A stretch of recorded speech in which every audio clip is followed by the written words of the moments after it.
friends, real quick. We're on a mission to hit 25,000 subscribers by Halloween, and every single sub, like, and comment helps push The Darkest Hour out to a wider audience. And remember, we never have ads in between our stories. So if you enjoy spooky stories and want to help this haunted little corner of YouTube grow, hit that subscribe button, because it truly makes a difference. Thank you. Now, on with the show.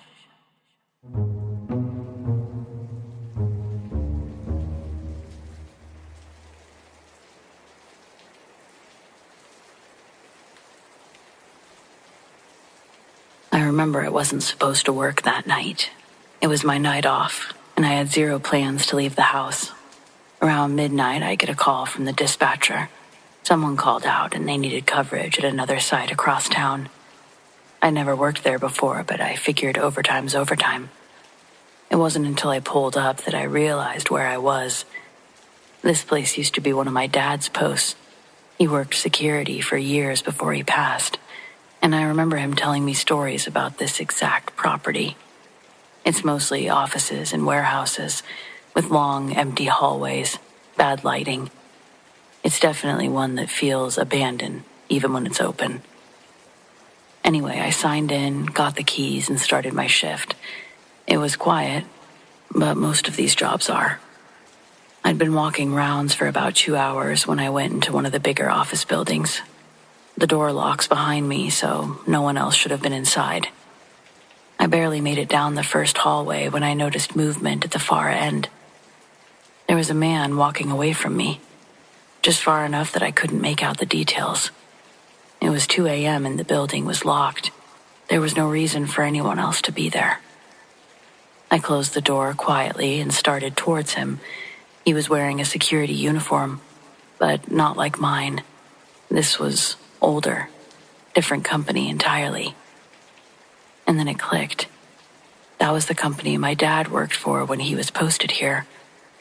By the time I was close enough to see his face, my heart was practically out of my chest. Because it was my dad. Not someone who looked like him, not a trick of the light. It was my dad.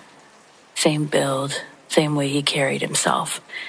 Same face I'd grown up seeing across the dinner table. He stopped mid-step and looked right at me. We just stood there, staring at each other. It couldn't have been more than 20 or 30 seconds, but it felt longer. His expression never changed. And then he turned the corner. I ran after him full sprint. The hallway was empty. No open doors or footsteps. Just the same dim lights and the hum of that building. That was almost 2 years ago.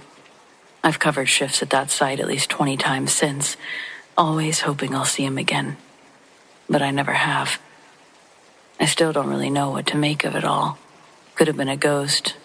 Could have been my mind messing with me. Because I was in one of his old posts.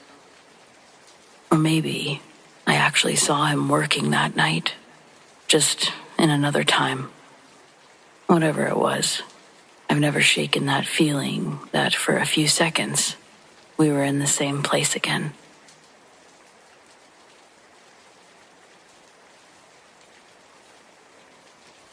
When my brother was in his early 20s, he was on the phone with his girlfriend one night. Out of nowhere, she told him that she could hear an old lady's voice, faintly in the background, asking him for a glass of water. He brushed it off at first. There was no one near him, and he thought that she was just mishearing TV noise or something. But she kept insisting, saying it sounded close, like the voice was right next to the phone. Finally, he hung up, got up from where he'd been sitting by the windowsill, and went to check on our grandma, who was in her bedroom at the other end of the house. She was dead. Fast forward a couple of years, I'm on the phone with a girl that I'd just started talking to. It's late, about 11 p.m., and I'm standing in the same spot that my brother had been that night, by the windowsill in the living room. I remember because I'd just seen a guy on a bike ride past, which was weird enough at that hour. Right after that, I noticed the girl had gone completely quiet. "You still there?" I asked. She hesitated, then apologized and said that she thought I'd gotten into trouble. Confused, I asked what she meant. She said, "I just heard someone yelling at you to stop talking on the phone. It's late, go to bed." I froze. The house was silent. I was the only one awake. Everyone else was asleep in their rooms. So I asked, trying to sound casual, "Was it an old lady's voice?" She said yes. And that's when I told her it was probably my grandma, that the exact same thing had happened to my brother in the same spot years earlier. She immediately started talking about ghosts and how that was proof of something. I rudely cut her off, told her I was hanging up. Then I bolted straight for my room and shut the door like a baby. But she was right. It was late, and I should go to bed.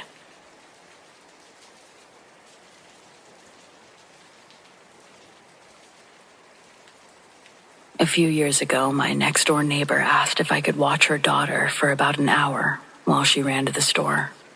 It was late afternoon in the middle of one of those steady autumn downpours. Dark clouds, street flooding, gutters gurgling. She let me in the living room with her daughter and said that she'd be back soon. The house was quiet except for the rain against the windows. About 20 minutes in, I heard the front door open.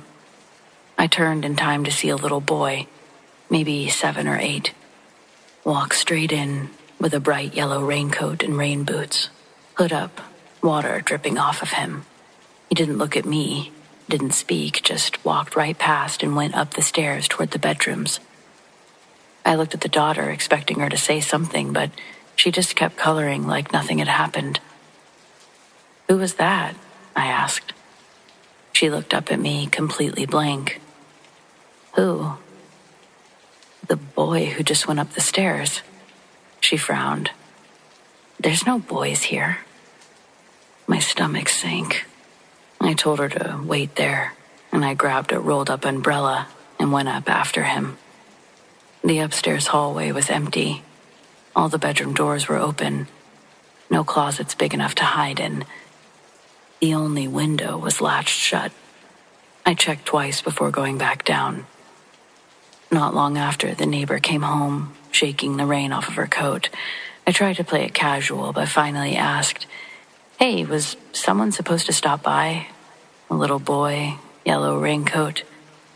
She gave me the same look that her daughter had. "What are you talking about? No one's been here but you two." I didn't push it, but I also didn't agree to babysit again.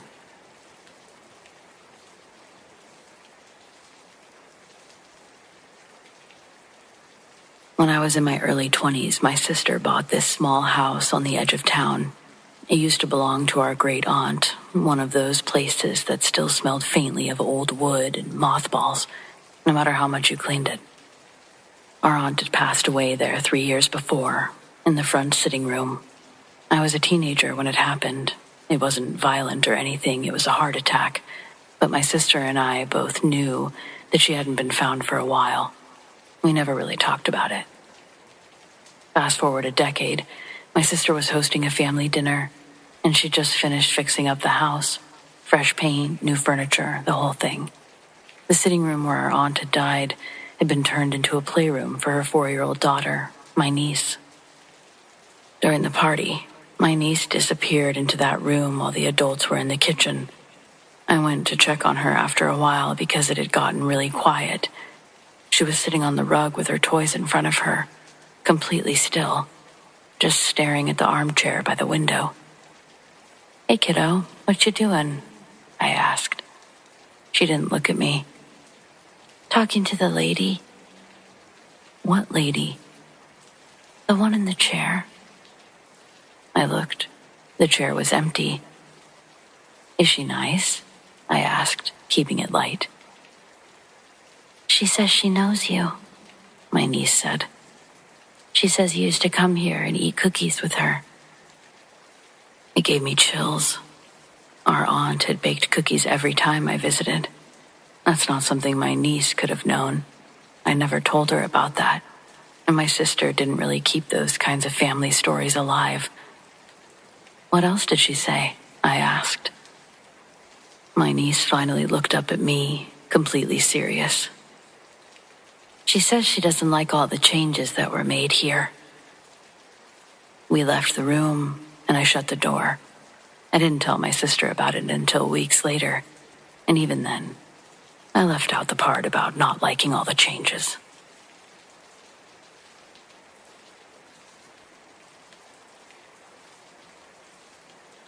I work at a cemetery, which already makes for some quiet, strange nights. A few months back, I stayed late after everyone else had gone to catch up on some paperwork. The sun had just set, and the office building was completely locked up. Gates shut, doors bolted, lights low. I was sitting at my desk taking photos of some granite samples, so I'd have them on my phone for reference later. I remember it was so still that night you could hear the hum of the vending machine in the hallway, and that was it. Until I heard something else. The heavy basement door. One of those solid wood ones that always sticks a little. It swung open hard enough to hit the wall, and then it slammed shut. A second later, I heard footsteps going down the basement stairs. My first thought was that someone from maintenance had come back. "Hello?" My voice echoed through the empty hall. I heard the footsteps coming back from the basement, the door slamming shut. I called out again. Still, nothing. I worked up the nerve to stand up and look down the hall, but it was empty. I walked to the basement door, opened it enough to look down. It was pitch black. After closing the door, I looked around, out in the parking lot, back of the building. Nothing. When I came back to my desk, I checked all the doors again. They were still locked from the inside. To this day, I have no idea what I heard. But now if I ever have to stay late, I try to make sure I'm out before the sun goes down.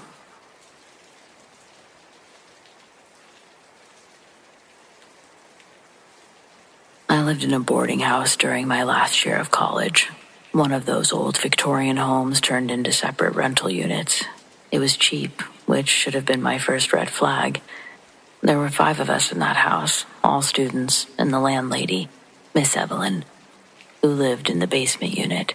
She was ancient, nice but quiet, and very particular about the house rules. Mostly normal stuff. No parties, no candles, and no guests after midnight.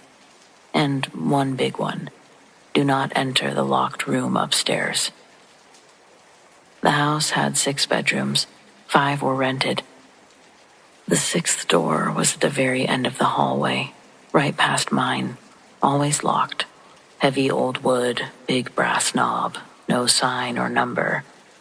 I thought maybe it was a storage unit, but I always had this feeling when I walked past it, like the air was colder. A couple of us joked about it once.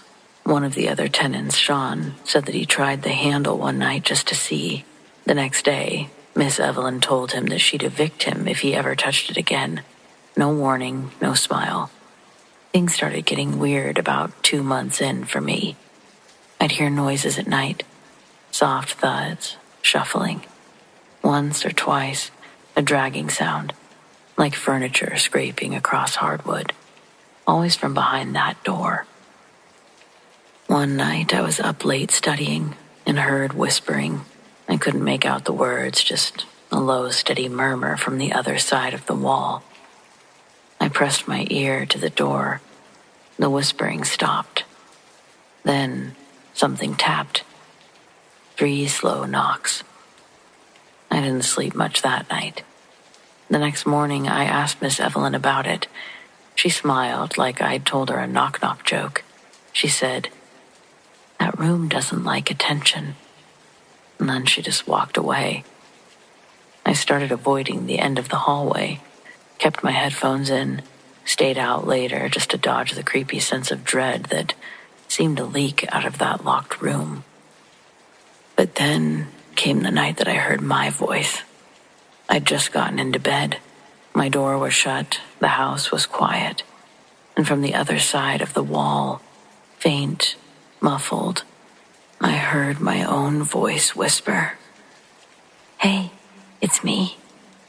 Hey, it's me. It wasn't just similar. It was exact. The cadence, the tone, like someone had recorded me and was playing it back. I wanted to believe that I'd imagined it, but I know what I heard. I moved out 2 weeks later, broke my lease. Evelyn didn't fight me on it. She just handed me my deposit and said, "The house is easy when it's quiet."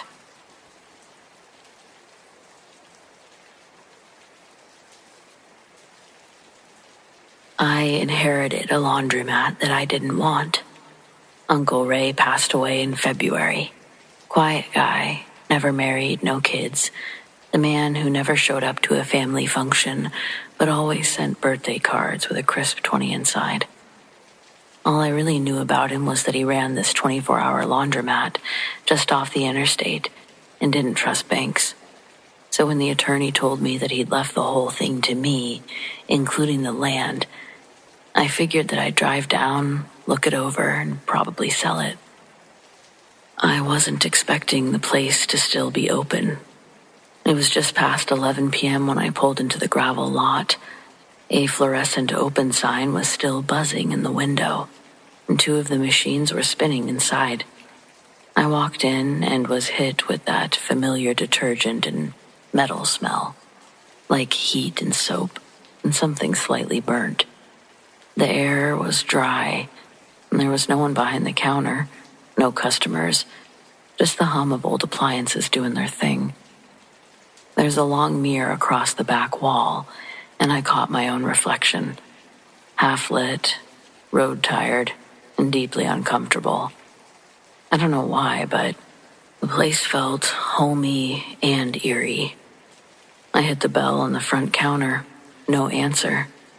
And that's when I noticed a dryer in the back corner, number 6. A different model than the others, slightly rounder, older, almost retro. All the others were beige, but this one was steel gray with flaking red letters. The door had a tiny dent in it, like someone had kicked it in, and unlike the rest, it had no coin slot, just a faded yellow sticker that read, "Do not use, not in service." It was the only dryer making noise. I walked over, expecting to see it rattling or glitching, but no, it was running smoothly. A soft thump, thump, thump sound came from inside, like something was rolling around. It wasn't plugged in. How is that possible?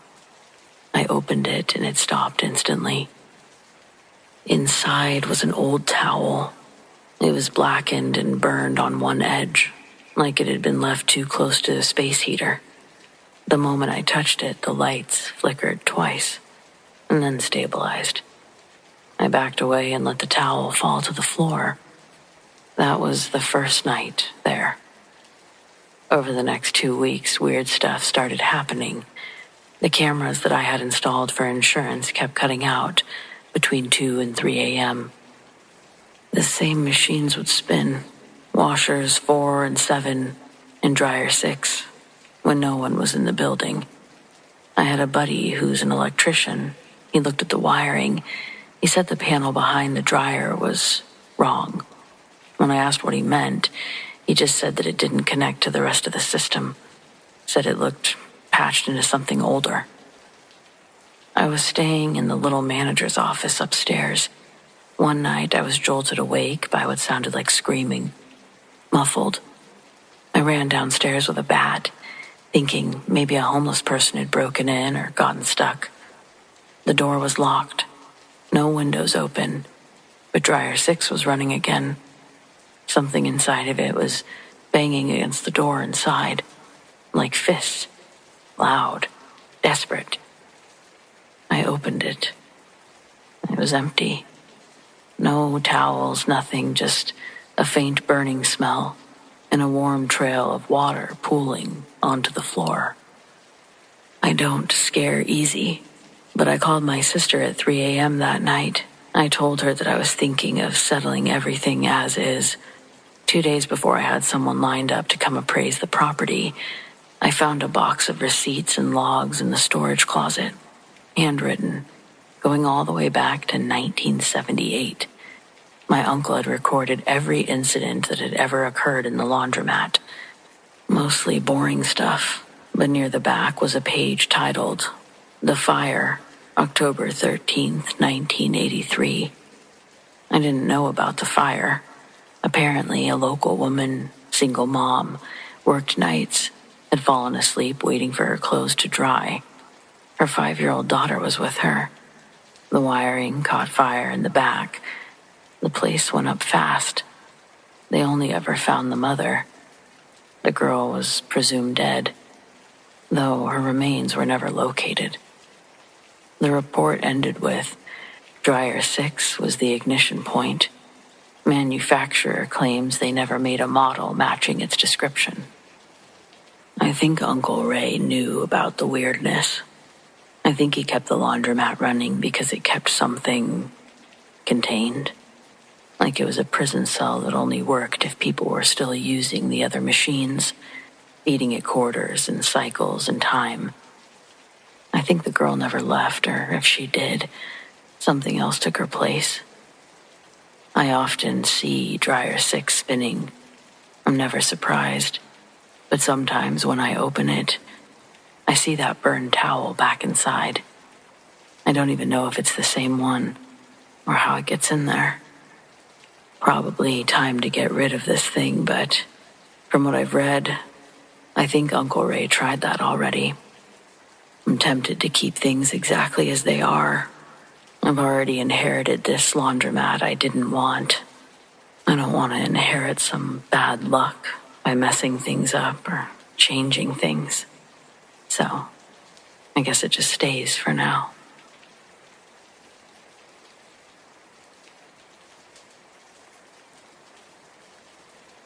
This happened when I was 13, maybe 14.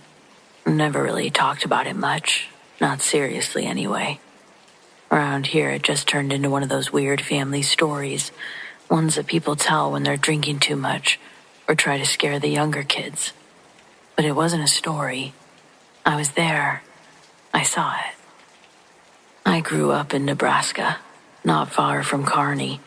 If you've ever driven through the state, you know that kind of place I mean. Flat, open, long stretches of nothing but sky and crops.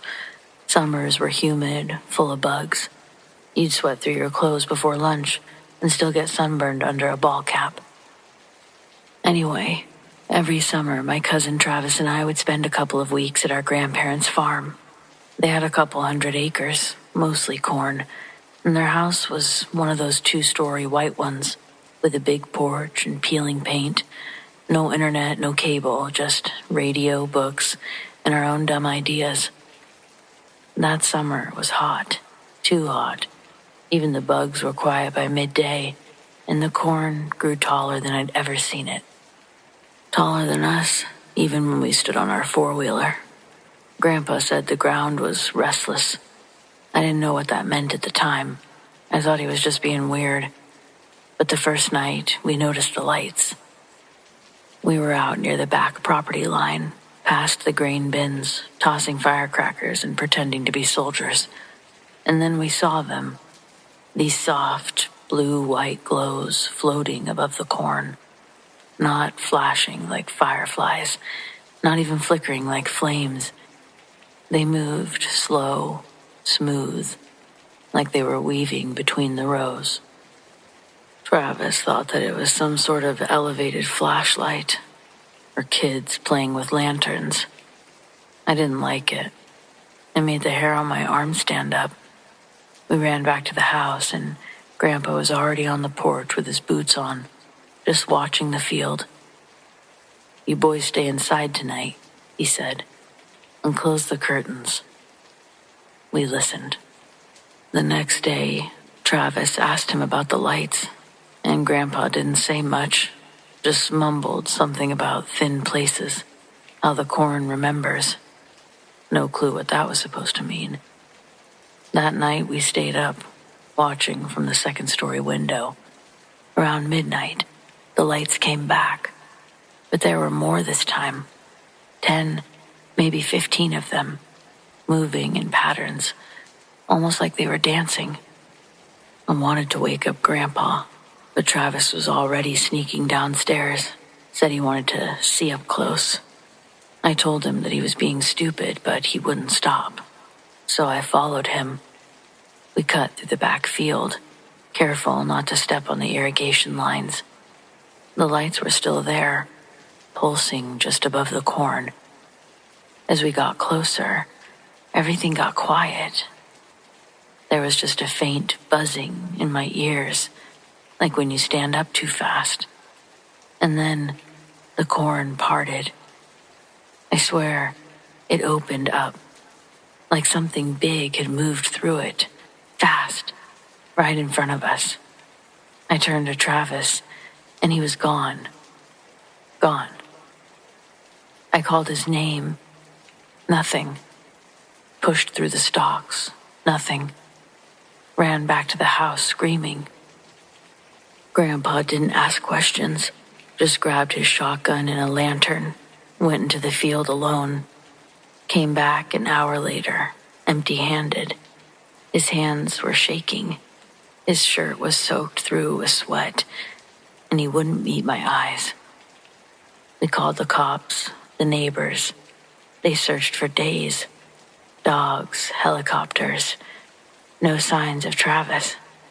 No torn clothing. No footprints. Just vanished. The story in town became that he ran away. But we all knew better. Grandpa had the whole field plowed under by the end of the week. Corn destroyed, topsoil overturned. He never grew anything on that part of the land again. Just let it sit there, bare and dusty, like a scar. Years later, I found something buried under his old toolbox in the barn. It was a photo, yellowed with age. It was from the 60s. 4 kids standing in a cornfield, holding hands, smiling. One of them looked just like Travis. In the background, it's faint, but it's visible. One of those lights.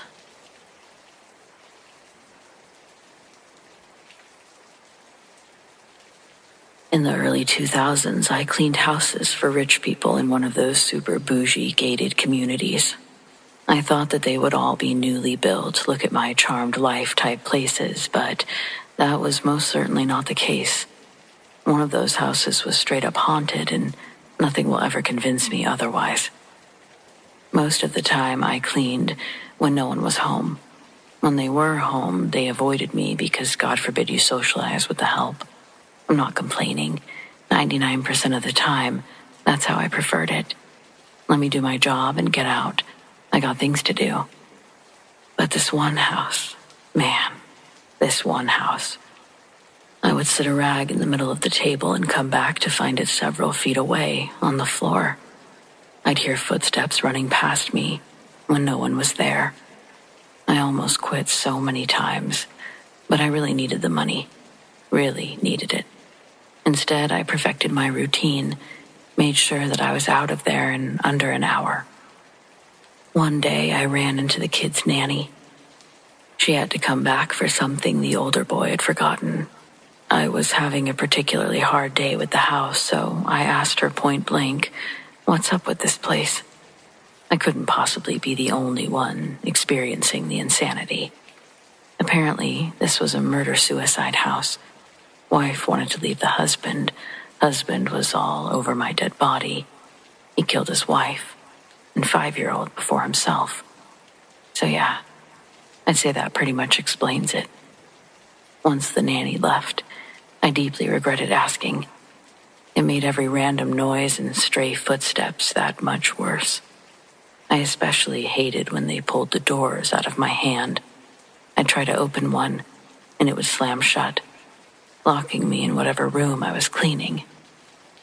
Then one day I was working in the master bedroom. There was a fancy full-length mirror in the corner. I sprayed it down, and when I started wiping it, there was a black silhouette standing behind me. Of course, I turned around to see nothing. When I looked back in the mirror, nothing again. I finished cleaning as fast as I could, always keeping an eye on my surroundings. And then I saw my face. It was different. That was not me. It wasn't even matching my movements. It was like some other woman's face was spliced over mine. I screamed.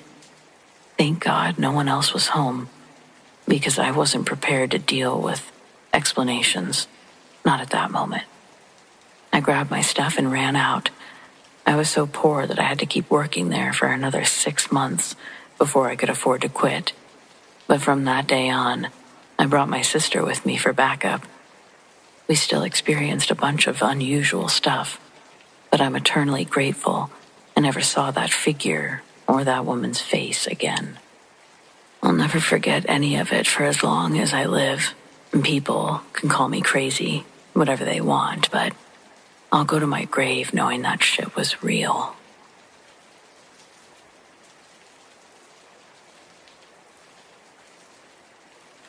This happened about 5 summers ago. I just bought my first real camera. Nothing fancy, just something better than my cracked iPhone lens. I wanted to try it out during our town's 4th of July fireworks display, so I set up early at the hill overlooking the park. It's where everyone goes to get the best view. The fireworks started just after 9. I was standing off to the side of the crowd, adjusting my tripod and snapping long exposures. Trying to get that cool spiral of color look. I didn't even really look at the shots as I took them, just click, adjust, click, repeat. It wasn't until I got home that I saw it. In one of the frames, just one, there's something falling. A dark shape, blurry from motion, human-shaped. Legs bent slightly, arms out, falling through the sky, right next to a burst of gold and blue. It looked like a body. I stared at it for a long time, thinking maybe it was a weird trick of the light, a firework shell or debris caught in the shot. But when I zoomed in, it didn't look like metal or cardboard. It looked like skin, like a person falling from the sky, head first. I kind of thought about it all night, and the next morning I brought it up to my roommate. She thought I was being dramatic until she looked at it. And then she just said, "Okay, that's seriously creepy." We joked for a bit about aliens or skydiving gone wrong, but we were both kind of uneasy. 2 days later, someone found a body. Not at the park, not even near the hill. They found him in a wooded area on the edge of town, curled up in a dry creek bed. No ID, no missing person report that matched. The only odd detail mentioned in the police report was that he had firework shrapnel embedded in his back, as if he'd fallen through an explosion. Of course, no one connected it to the display, no one except me. I sent the photo to the local police anonymously, and I never heard back. I tried to rationalize it. Maybe he was caught in an accident. Maybe he'd been somewhere nearby when something went wrong. But the distance didn't make sense. He would have had to fall straight down to land where they found him. No burns on his clothes, no signs of being launched or blown by anything on the ground. And yet, there was that photo. The worst part, a week later, I went back to the camera. That photo was gone. It wasn't just missing. The file number, it was skipped, like it was never taken at all. But I know it was. I checked my email. Not there.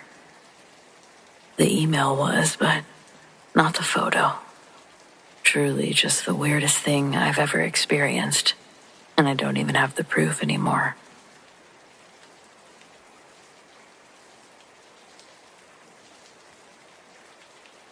Historically, I've never been the superstitious type. I'm more the kind of person who reads way too many articles about baby monitors getting hacked and electrical faults being more common than ghost stories. So, believe me when I say, I've tried to explain this every way, before I let myself consider what's maybe really going on. My daughter was born last fall. First kid. Life's been chaos in the best way. Sleepless, loud, overwhelming, but beautiful.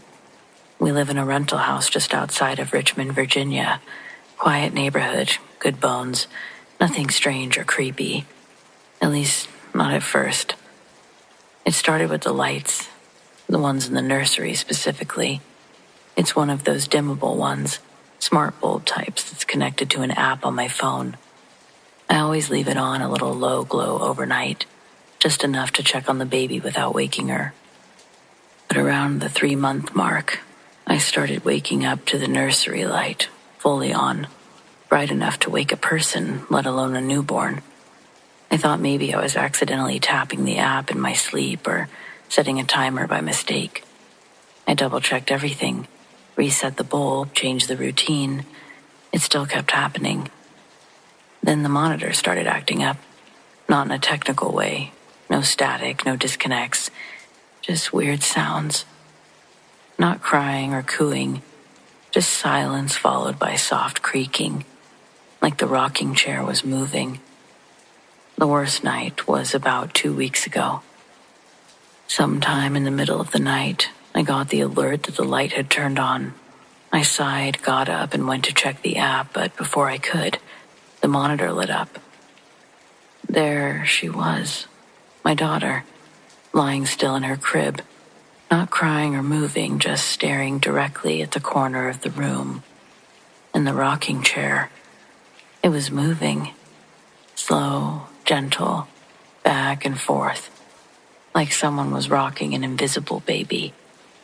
I froze. I was almost too scared to walk in. I've never been scared to check on my own child before, but something about the way she was watching that corner made my stomach drop.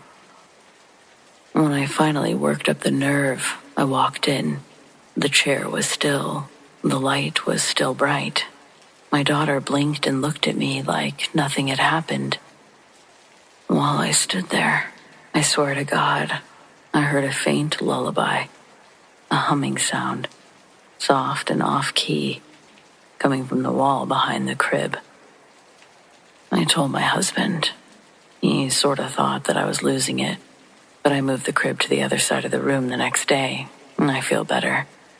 The light hasn't turned on since, but now, sometimes, I catch my daughter staring toward that same corner, smiling, and I don't love it.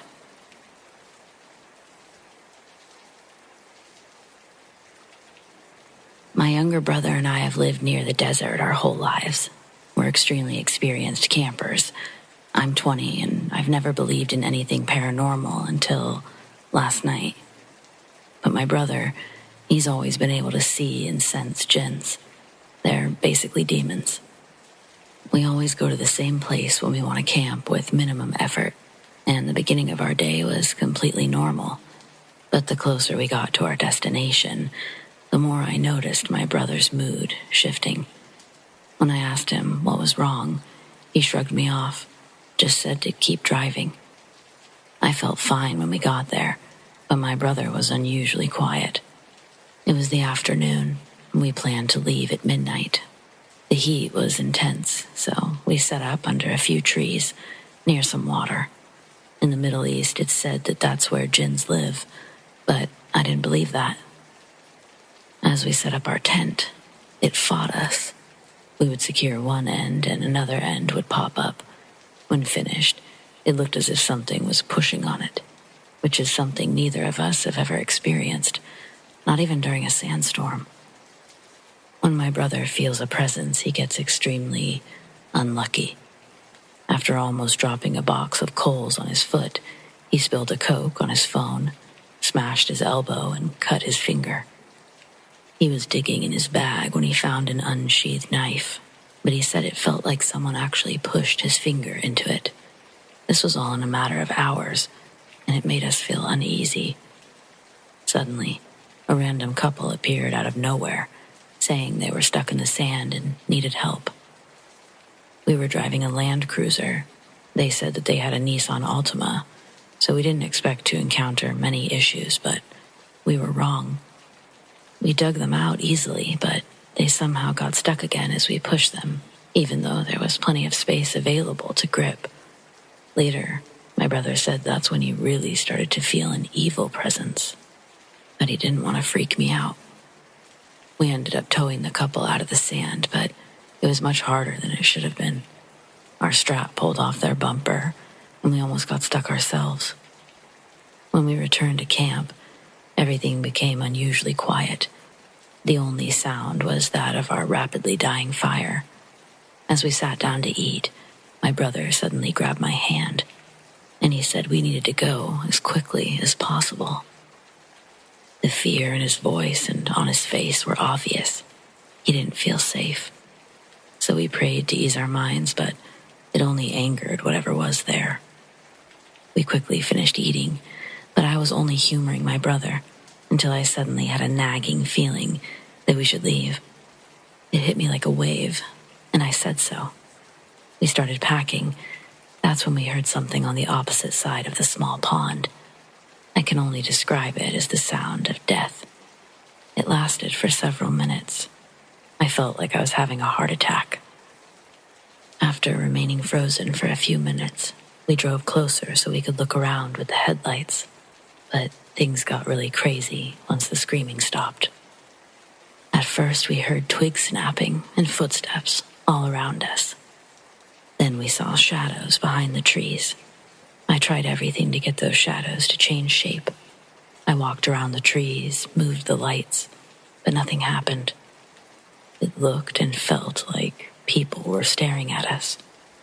We felt like we weren't alone, and that the entities weren't friendly. We also noticed 3 cats huddled behind our car, away from the trees, but thankfully they left as we started reversing. They looked terrified, and they were staring at the trees. It felt like whatever was there was getting closer, but luckily, we were able to pack up quickly. All was silent as we did so. I was most terrified while driving back to the main dirt path. I could tell the steering was off, like it was fighting against me, but that stopped the second we were on the highway. The sound of snapping twigs still surrounded us, and it was loud enough to be heard over the car. The path was covered in birds. They just stood there, staring until we got close. Then they walked away. My brother said to keep looking straight ahead. Under no circumstances was I to look through his window. We were in a part of the desert where we had to drive through the whole of inaccessible areas to get onto the highway. There were no other people around. The only thing we saw was an abandoned Toyota Helix positioned behind a small sand dune. Hidden by the trees, but it was far enough from our campsite to be ruled out as the source of anything we'd heard. As we were nearing the exit, we saw a deer standing in the middle of the path, staring directly at us. In 16 years where we're from, I've only seen one deer, and that was someone's pet. I was in shock. The deer wouldn't move until we were close enough to smell it. Then, it slowly walked away while looking right at us. We quickly drove past it. My brother gasped before sternly saying to keep my eyes on the road.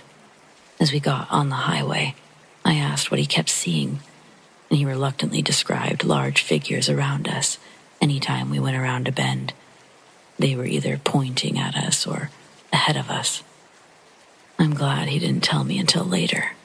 We still hadn't encountered anyone, but we heard sounds all around us. I was thrilled to finally see the exit, but that quickly faded when we saw another deer standing in the middle of the road. This one slowly walking away, but still looking at us.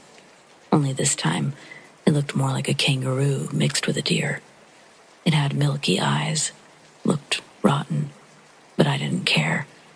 I just stepped on the gas and was glad it got out of the way in time. At the exit, I was about to turn right when my brother said to turn left instead, towards a small town. He saw another line of figures pointing ahead of us, and didn't think that we would make it home in one piece if we followed their directions. The further we drove, the less we felt like we were being watched. I was distraught. My brother said that that's because we were alone. The jinn wanted to cause us harm. They get you in rural places, so you're forced to stop. And then they can do whatever they want. That's why there were so many animals on our path. He also said that they cause bad luck. He'd felt them from the second we entered the desert. Before this, I always just dismissed his feelings as him being afraid. I can excuse the sounds, shadows, and the feelings of being watched, but I can't excuse the 2 deer or the car randomly fighting against me. It's safe to say we're not camping there anymore, and I'll never again dismiss my brother when it comes to his sense of these things. I'm just so thankful we made it home safely. This happened to me several years ago, back when I was a teenager. I've never really told many people about it, but the memory has always stuck with me. Some background. I've always believed in paranormal. I've experienced other things, but nothing quite to this extent. I grew up in Arkansas, and as a family in a smaller city, we spent a lot of time outdoors, fishing, hunting, camping, etc. I was about 16 when my dad and I decided to go hunting on some land owned by a longtime family friend. I grew up hunting out there and was familiar with the majority of the property. My dad had been out prior and scoped a few good spots to sit and wait. He took me to a dry creek that I wasn't entirely familiar with. It had a raised island in the middle of it. It was like 4 or so feet higher than the creek bed. There was a fallen tree on top of it. He had me sit on the stump. He left me there and went to whatever location he'd picked for himself. I waited there for a while, not really hearing or seeing anything. I eventually laid my gun down on the ground at my feet, stood up to stretch a little. I remember suddenly feeling a little odd. While I was stretching, I started hearing thuds. It sounded like a horse running, or a deer maybe, but it sounded heavier. I could hear whatever it was, but couldn't see anything. I was in the middle of the woods, and I heard no leaves being rustled around or anything. Only the thuds. Before I could react, I felt a hard shove on the center of my chest, and I fell backwards off of the little hill that I was on. It pushed the breath out of me and scared me to death.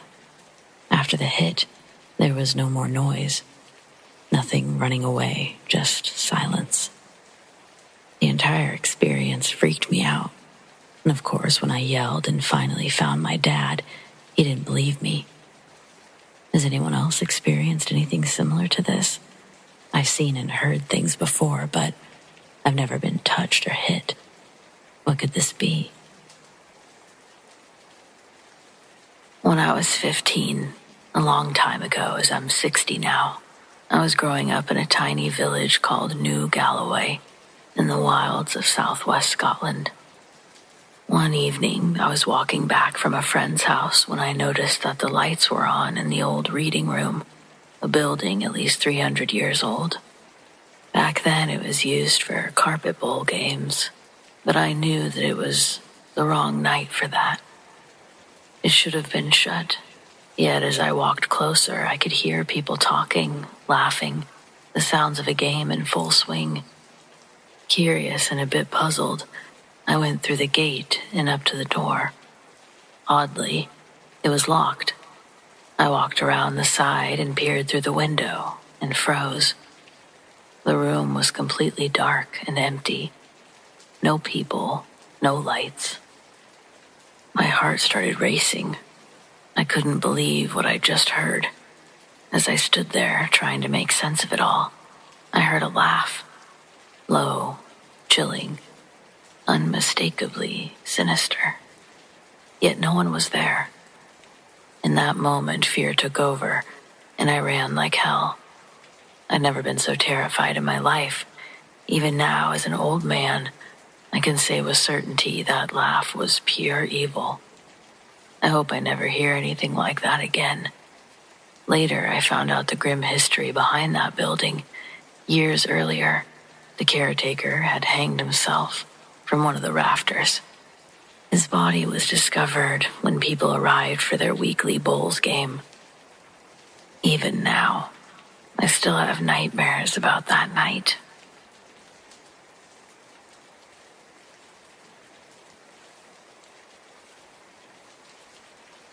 This started a few months ago, and I still don't have an explanation. I live alone in a small townhouse. Nothing fancy, just me and my cat, Luna. I've been here almost 3 years now. There's no weird history that I know about. No reason to think that anything was off, even... That is, until recently. It started with the mirror in the upstairs bathroom. Every night after I'd brush my teeth, I'd think I heard something. Just a faint whisper. Not a voice exactly, more like movement or a breath. It was subtle enough that I assumed it was just the pipes or the fan. The bathroom gets really quiet at night. And then I realized it only happened when the mirror fogged up. I didn't think much of that either until one night. While I was wiping away the steam with my towel, I heard it again. It was closer and clearer. It was a whisper. It was a sentence. At first I couldn't make out the words, but it was definitely a voice. Soft. Too soft to be mine, and it wasn't coming from behind me. It was coming from behind the mirror. I stared at my reflection for a long time that night. I didn't sleep well. I told myself that it was stress. Maybe something in the air vent causing weird acoustics. I stopped using the hot water for a few days, just so the mirror wouldn't fog up. Then, last week, I forgot. I took a long shower, steam built up like usual, and when I stepped out, there it was. There was writing, right in the middle of the mirror, like someone had traced it with their fingertip. Just the word, here. I froze. The window was closed. No one else had been in the house. And the writing, it wasn't smudged. It was clear. The letters thin and long. Too neat to be drawn by accident. And fresh. I stood there probably for a full 5 minutes just staring at it. I didn't hear anything that night. I wiped it away, tried to forget it. But it happened again. Not right away. And that's the other weird thing. The message didn't show up the very next time it was fogged up, but only the next time after that. Even my cat won't go into that bathroom anymore. She just stares at the door and growls. I've tried to record it, but the whisper never shows up on my phone. I haven't told anyone because what do I even say? Hey, I think something is whispering to me through my bathroom mirror. It sounds insane, but I figured this is a safe space. I know what I heard. I know what I saw. And whatever it is, it seems to still be here.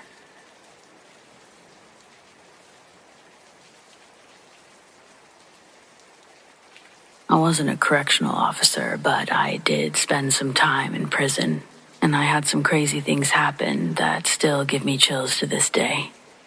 I was a bad apple for sure in my younger years, which landed me in jail and eventually prison. Thankfully, I've gotten wiser and more law-abiding since. But during my time of incarceration, I had these particular dreams, which always involved the same kid who was always possessed by the end. And the weird part is, I was always fully aware in my dream. Not awake aware, but still in the dream nonetheless. I guess it's like lucid dreaming, except I didn't manifest this kid. He just was there. It's like this kid knew I was aware, and he would talk to me about the most hair-crawling things. He enjoyed the fact that it was scary to me, making me feel like all hope was lost. It was so vivid and real, literally felt like it was more than just a nightmare, and it was repetitive. I never had repetitive dreams before. At times toward the end, I would wake up but couldn't move. I couldn't scream, open my eyes, or anything. I was aware and what felt like fully awake through this whole process. From the dreams, to the conversations, to the paralysis. I finally broke down, told my cellie. He told me that I needed to read the Bible. I needed to pray, and that if it didn't work, then I was screwed. So I did, because at that point I was terrified to even sleep. It was that bad. And being raised a Southern Baptist, this seemed pretty logical. And honestly, it was only after I prayed and put the Bible under my pillow that the nightmares and paralysis stopped. I eventually stopped praying and putting the Bible under my pillow, thinking everything was fine, but I was wrong. It came back stronger and harder, almost like it was angry. The rest of my incarceration, I rarely missed a night of prayer or having my Bible close by while I slept. I don't have any clue what it was or have any explanation for why it happened only during my incarceration, but I do know that that's what made it stop and possibly saved me from going insane. Even if it is all in my head, I'm glad something worked, because those dreams, those experiences, they were worse than my actual time inside.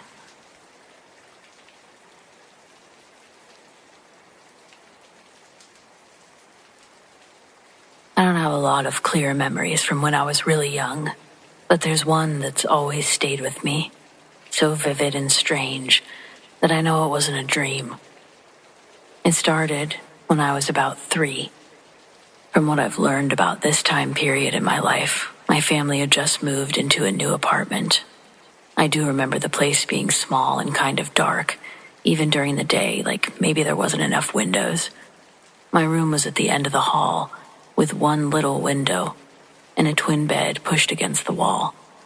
I wasn't scared of the dark, not really, but not long after we moved in, I started noticing something.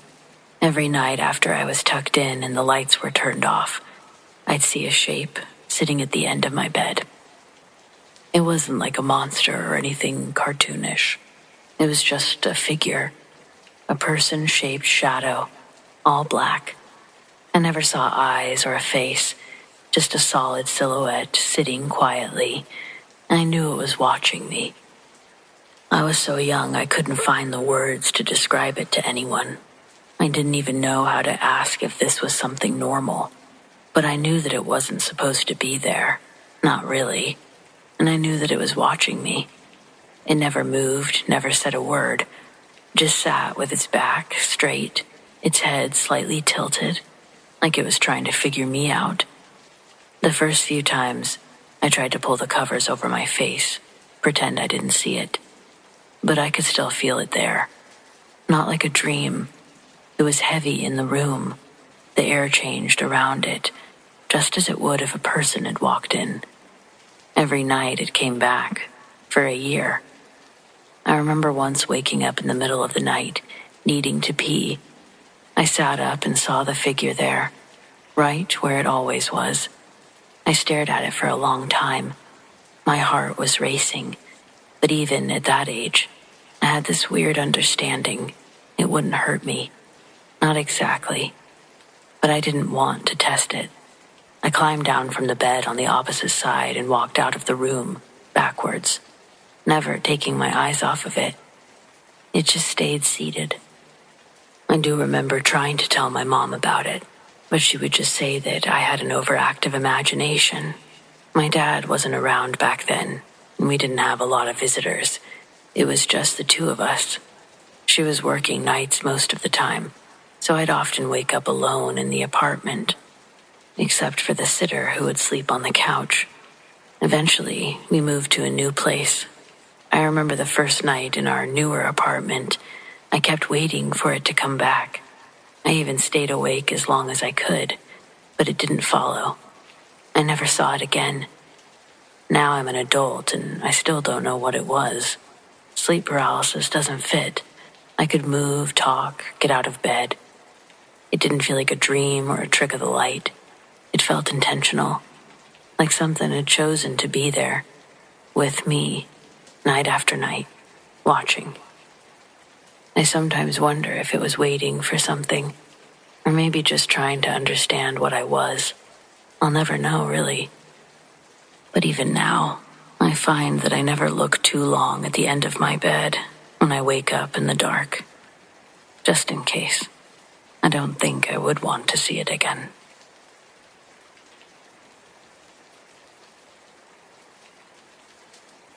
I was pregnant with my first child in 2001. Right before my due date, I was obviously really pregnant. I went shopping at Walmart. I started to notice this woman on every aisle that I went. I would guess she was in her mid-30s.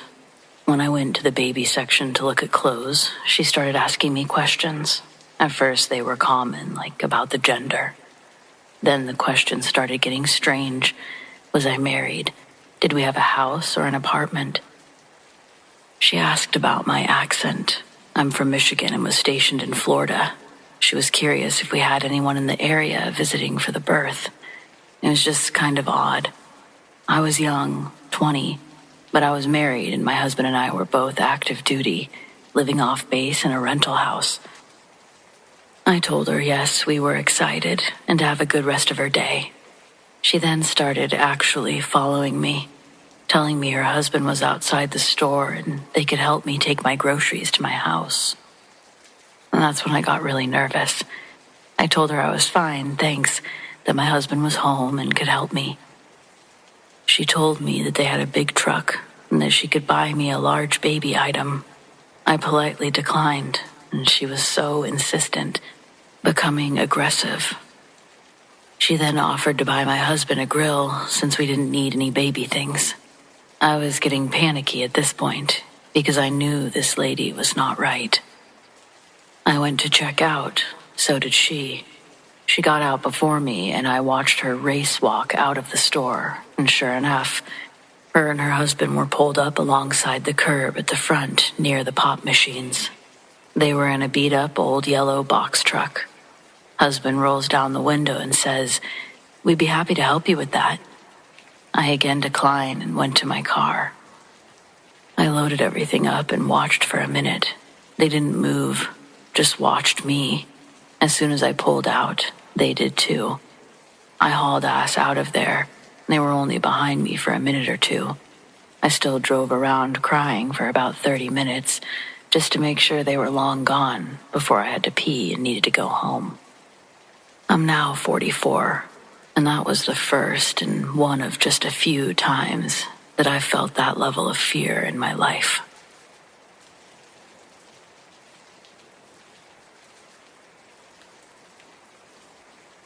A few years ago, we were looking to buy a new house. I found the home of my dreams, 1890s Victorian, wraparound porch, original stained glass and parquet flooring. One of the upstairs bedroom had a huge Monopoly board painted onto the hardwood floors, probably from like 70 years ago at least. It was in our price range, in a great school district for my daughter. So we visit the house and it's heavy, like an oppressive feeling. We were walking around and I was falling deeper and deeper in love. I noticed some unusual art, occult type stuff. But I'm a little bit of a weirdo, so I was game. Figured I could sage the place if there was anything there. And then we got to the demon room. For real, the whole room was full of devil art, bad taxidermy, creepy antique dolls, and terrible vibes. Cow skull with a Ouija alphabet printed on it, mummified animals. I picked up a teddy bear and it had a bloody hole, full of teeth, where its face should be. I don't know what kind of teeth. This whole time, the realtor was just standing outside the room, sweating and looking mortified.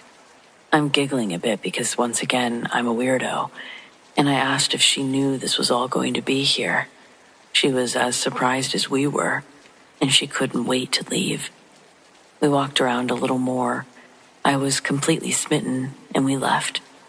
Husband and I talked about putting in a bid. The next day, I was sick. Horrible upper respiratory infection. Fever, total laryngitis, just awful. I figured it was a coincidence. We'd been talking more about the house and decided to bring my parents to see it for themselves and get their input. This time we went with a friend who had recently gotten a real estate license. We visited, and I went into the basement with my dad. He's an electrical engineer and knows a lot about old houses. I couldn't stay down there. He couldn't stay down there. We kept talking about how dark the house felt, but we all agreed it was gorgeous, and it looked to be in really good condition. It was a good candidate. This time I went home and was hit even harder. The next day I woke up with what was later diagnosed as strep throat and pink eye. I took that as my cue, and I didn't go back. The house eventually went off the market. This house should have been snatched up so fast, but the sign was up for at least 8 months. I've always been so morbidly curious. Who ended up with that place? And what's their life like now?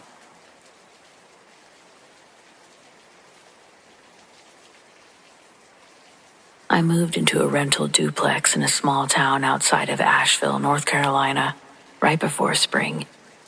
It's a nice little sleepy place where people still wave at each other on the sidewalks, and the only restaurant is a diner that closes at 6.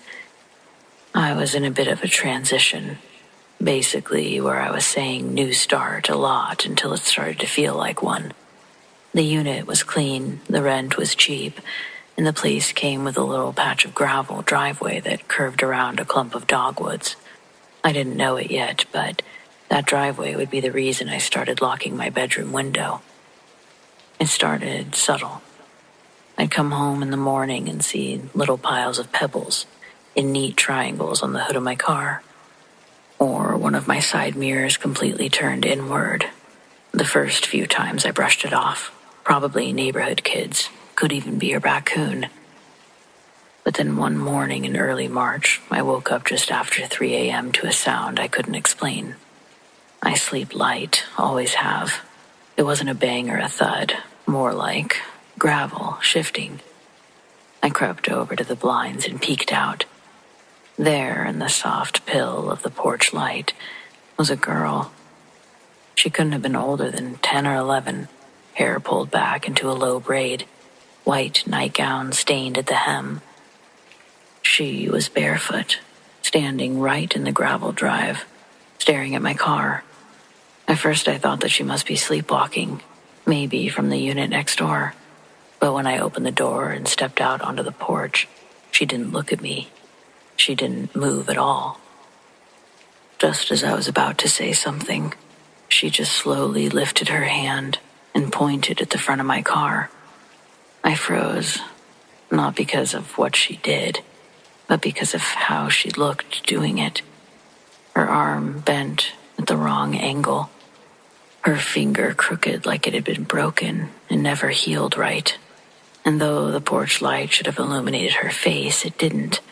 Her features stayed hidden in the shadows, like the light couldn't quite reach her. I said, "Are you okay?" But the moment the words left my mouth, she dropped her arm, turned around, and walked off, right through the row of dogwoods lining the drive. The next morning, I saw tire marks, long and black, carved through the gravel. My neighbor's car had clearly tried to brake, but not fast enough. He told me later that morning, visibly shaken, he'd swerved to avoid hitting a girl in a white nightgown, standing in the driveway. She came out of nowhere, he said. I don't even know where she could have come from. It was like she was just there. He missed her, but in doing so, slammed into the wooden fence next to the duplex. His airbags deployed, and he was fine, just bruised and terrified. A few days later, I brought it up to the woman who manages the rentals. I kept it casual at first, but when I mentioned what we'd seen, she went quiet. There was an accident in that drive, she finally said. Almost 20 years ago now. Little girl snuck out to ride her bike at night. Driver didn't see her. It was tragic. The girl's name was Lacey. She died right where my car had been parked. I didn't see her again after that night. No more pebbles, no more gravel shifting in the dark. I don't know if she was warning me or my neighbor, or just reliving something that never let her rest. But I know what I saw, and I also know I'm not the only one.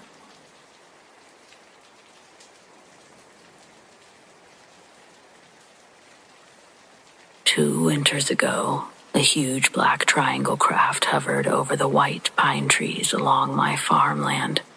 I was probably 100 yards away, staring in awe. It appeared to be maybe 50 feet above the trees, hovering for about 3 to 4 minutes. Slowly hovered across the field for a couple of seconds. It then basically disappeared in front of my eyes. The craft appeared to be about 40 feet long. On each point of the triangles, it had a 3 to 5 diameter round plasma-like burner. It was evening time, but still light out when I witnessed this. It was probably 10 years ago. A year or two ago, my son and I witnessed a military fighter jet that came in over our farm at an extremely low altitude. We were in the farm shop and the windows started rattling, extremely loud, from the jet. We ran outside to see what was happening, and as we looked up, we noticed a 6 to 8 foot diameter, silver-gray orb buzzing around the sky at incredible speed. The jet was chasing the orb, but wasn't gaining on it. The jet at one point let about 4 or 5 flares out over our field, and then continued the chase.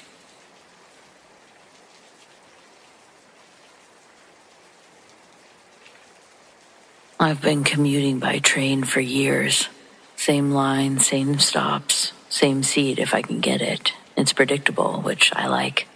I usually catch the last train home from work, leaves the station at 12:22 a.m., arrives near my apartment just before 1.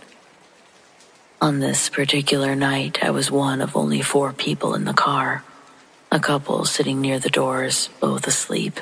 An older man across from me reading a folded-up newspaper. The train was dead quiet. No chatter, no music, just the hum of the tracks. Then the PA cracked on. But it wasn't the usual conductor voice. No stop announcements. Just this low whisper. So faint I couldn't understand it at first. I thought maybe it was interference. Then it said clearly, "This is not your train." I looked around. Nobody else reacted. The couple kept sleeping. The man kept reading. It was like I hadn't heard it out loud, but inside my head. A few seconds later, it came on again. "Get off at the next stop." I pulled out my phone to check where we were, but the map wouldn't load. The battery was fine, but no signal. The lights in the car flickered, just once. I stood up, walked toward the doors. The man with the newspaper didn't look up at me. The train slowed down. The stop wasn't familiar. No signs, no benches, just a platform. And fog. It was thick. It reminded me of a dream. I stepped off. It was the last stop after all. But nobody else did. The doors closed behind me, and the train pulled away. No one else got off. Just as I was about to have a panic, everything around me changed. I was exactly where I was supposed to be, but I have no idea what happened.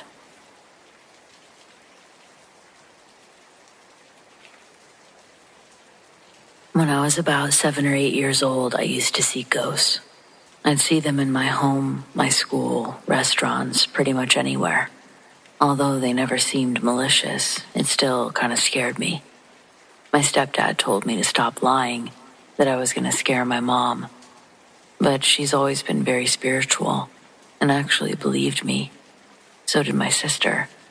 I just kept telling the ghosts that I didn't want to see them, and they eventually went away. The most vivid one I can still remember to this day. It was a baby. He was in my mom's closet, dressed in old-timey baby clothes, laying in an old-timey baby carrier. He had dark hair and pale skin. I freaked. It always happened when no one else was around. Other family members or friends have also claimed to see a lady dressed in all white in the same house, although I never saw her. Later, as I got into my teen years and could no longer see them, I started hearing noises throughout the house, chairs moving, doors closing. My little nephew saw a ghost in my room when we were watching TV one time. I grabbed him and jetted.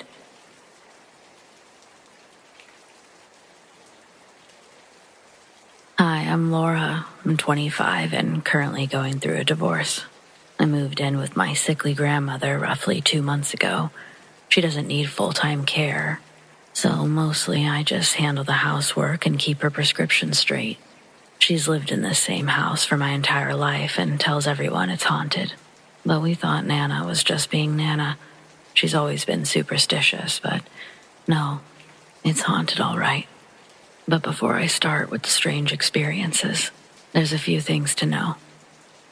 First, the house was built in the 50s, but it has only had 2 previous owners, and there's no records of any deaths occurring on the property, natural or otherwise.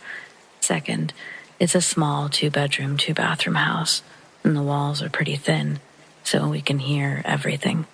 And finally, upon moving in, Nana advised me to cover the mirror in my room because it's the source of the haunting, according to her. Also, the mirror is part of an extremely large dresser that sits against the same wall as the door. It's made of real wood and takes a lot of people to move it. Okay, now we can start for real. Thanks to my diary, I started keeping track of the activity before I knew there was anything to keep track of. I'd had trouble sleeping the first couple of nights, but I'm having a really difficult time with the divorce. Of course, it was hard to sleep.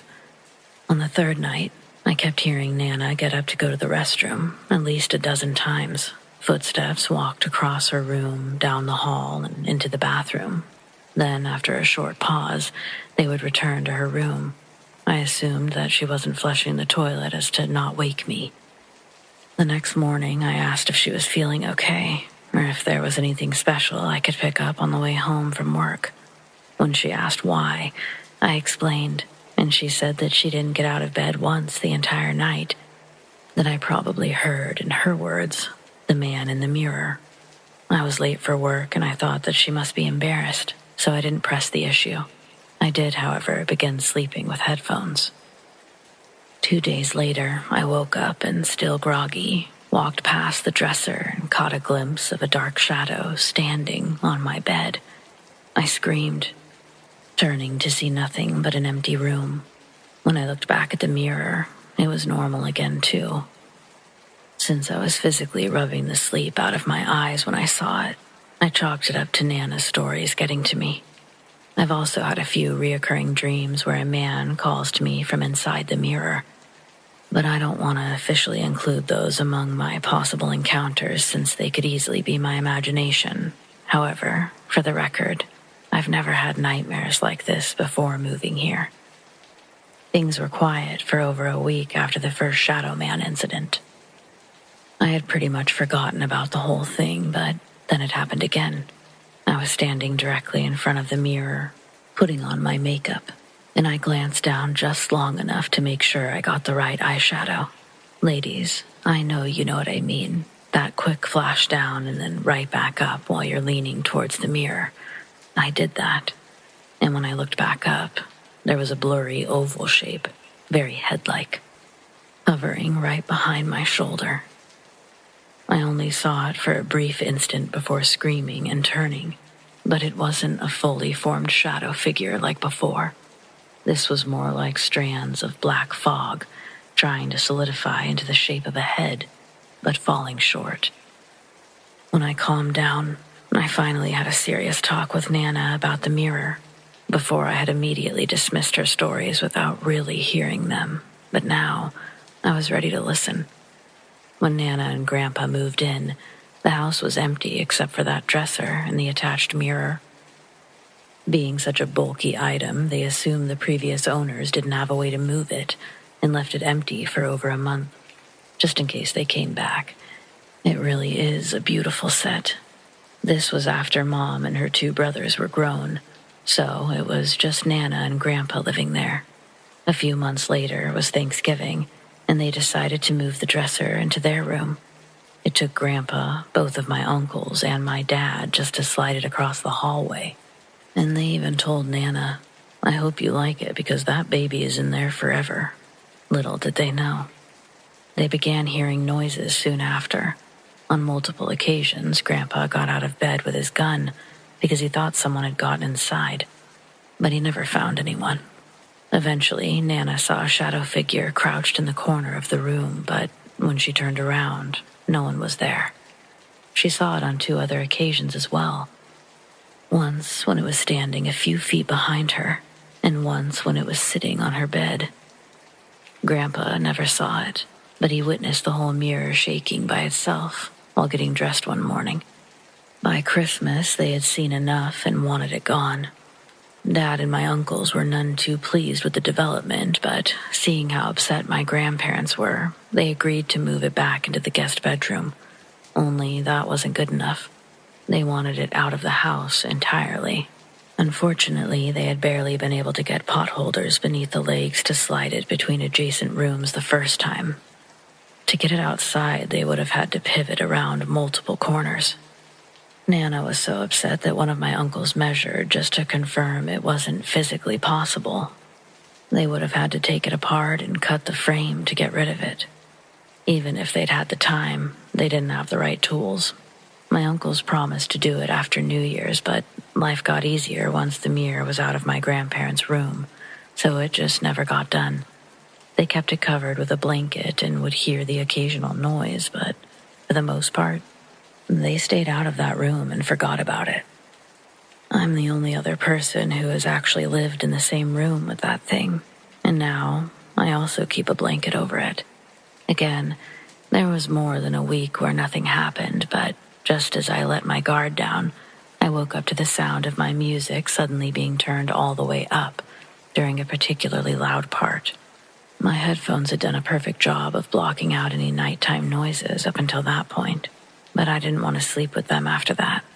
Since then, I've woken up to the sound of a man crying, and I tried to record it, but the second I got my camera open, everything went silent. That was the last thing I've experienced so far, but I'm sure there will be more. I have no clue what this mirror's history could be or how to find out. I just know that I'm getting pretty close to buying a handsaw and dismantling this thing myself.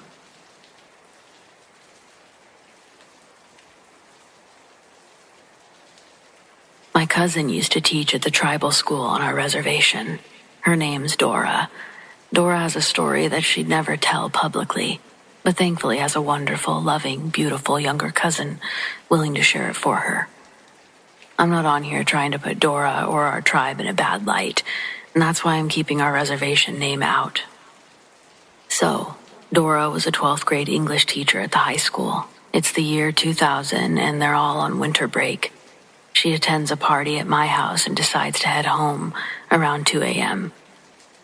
That night, a dense fog had blanketed the reservation, and already having a few drinks, Dora begins to have a change of heart about driving all the way home. Her house was only a few miles away, but from my house, the high school was just a bit closer. The lanyard with her keys hung on her rearview mirror, so she put them around her neck and then took a left instead of going straight out of my neighborhood. When Dora got to the high school, her car was the only one in the parking lot. She drove around the back where the buses pull in to pick up the kids. Her classroom doors are located on that side, and she parked her car in the bus loop, a stone's throw away from her outside door. The school lights that lined the building were all turned off during holiday breaks, making the building itself completely dark. Dora parked under the only source of illumination coming from the single street lamp located on a cement island center of the loop. Besides that one light, The rest of the property around her is black. There's only one road that leads from the rear of the building. The road eventually leads into a four-way stop, but before that, there's only trees all the way up to the school. Needless to say, the first step Dora took from her car was a leap and a bound to her classroom door. When she gets inside, her desk is right by that door, so she didn't have to navigate blindly through her classroom to find a light. Exhausted and relieved, Dora actually called me that night to tell me what her new plan was.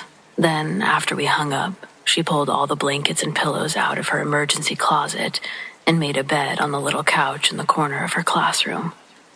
Before going to bed, though, Dora realized that she didn't enjoy any of the amazing food that I prepared. So, her stomach began to rumble, almost as if it was verbally scolding her for being so stubborn. It's a little after 2 a.m., and every business in town closes at 8. But somehow, Dora found probably the only food that would be willing to make a delivery at that time of night. She found the phone number to a donut shop right outside reservation lines, and most likely taking pity on her desperate voice through the receiver, agreed to make a delivery to the high school.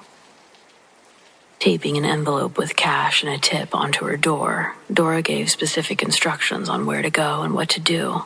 So the driver would go to the back of the school. The classroom's the only one with the lights on. Money's on the door. Leave the donuts outside. Nothing too crazy. Through the curtains, Dora eventually sees headlights pull in, and her confidence grows that her directions were accurate. In the quiet classroom, she can clearly hear someone get out of their car, walk up to her door, do the 2 taps, confirming successful transaction. Before Dora leaves her couch bed to get the donuts, she waits as shoes walk away from the door. Listening for the car door to shut again, Dora begins to hear something else. It sounds like footsteps were heading back to her door, but this time, the feet were running. Then, boom, boom, boom. Dora's jolted from her frozen position, practically jumping out of her skin when someone starts pounding on her outside door. For the quickest moment, Dora thinks that she may have shorted them on the total, but she knew that she gave more than a generous tip. Then, the person banging on the door begins to scream, "Please, let me in. Let me in, Miss B." The B is the initial of Dora's last name. The person on the other side of the door called her by her full last name. Must be a student. Dora also thinks the voice sounds familiar, and that's one thing that I'll never get.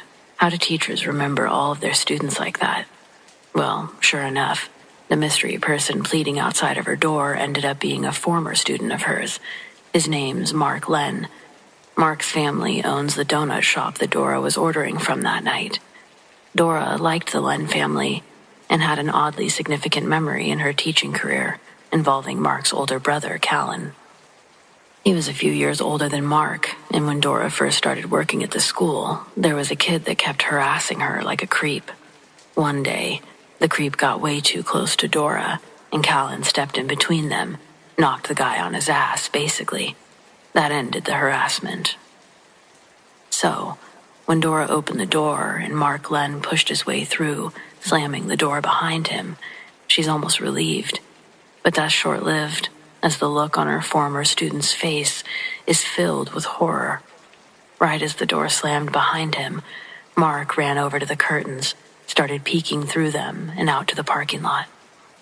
Their familiarity to each other wasn't enough to break the tension that Mark was feeling, and a formal greeting didn't take place. Instead, out of breath and continuing to peer out the curtains, Mark tells Dora, when he was walking back to his car, something or some things started to chase him in the fog. Before saying anything, Dora would join Mark in staring out the window into the fog. The mist that had covered the town remained thick, and Dora's car was barely visible from where they stood. She asks Mark if it was an animal that was chasing him, and he said no. He wasn't sure what it was. It sounded like human strides coming at him from directly in front.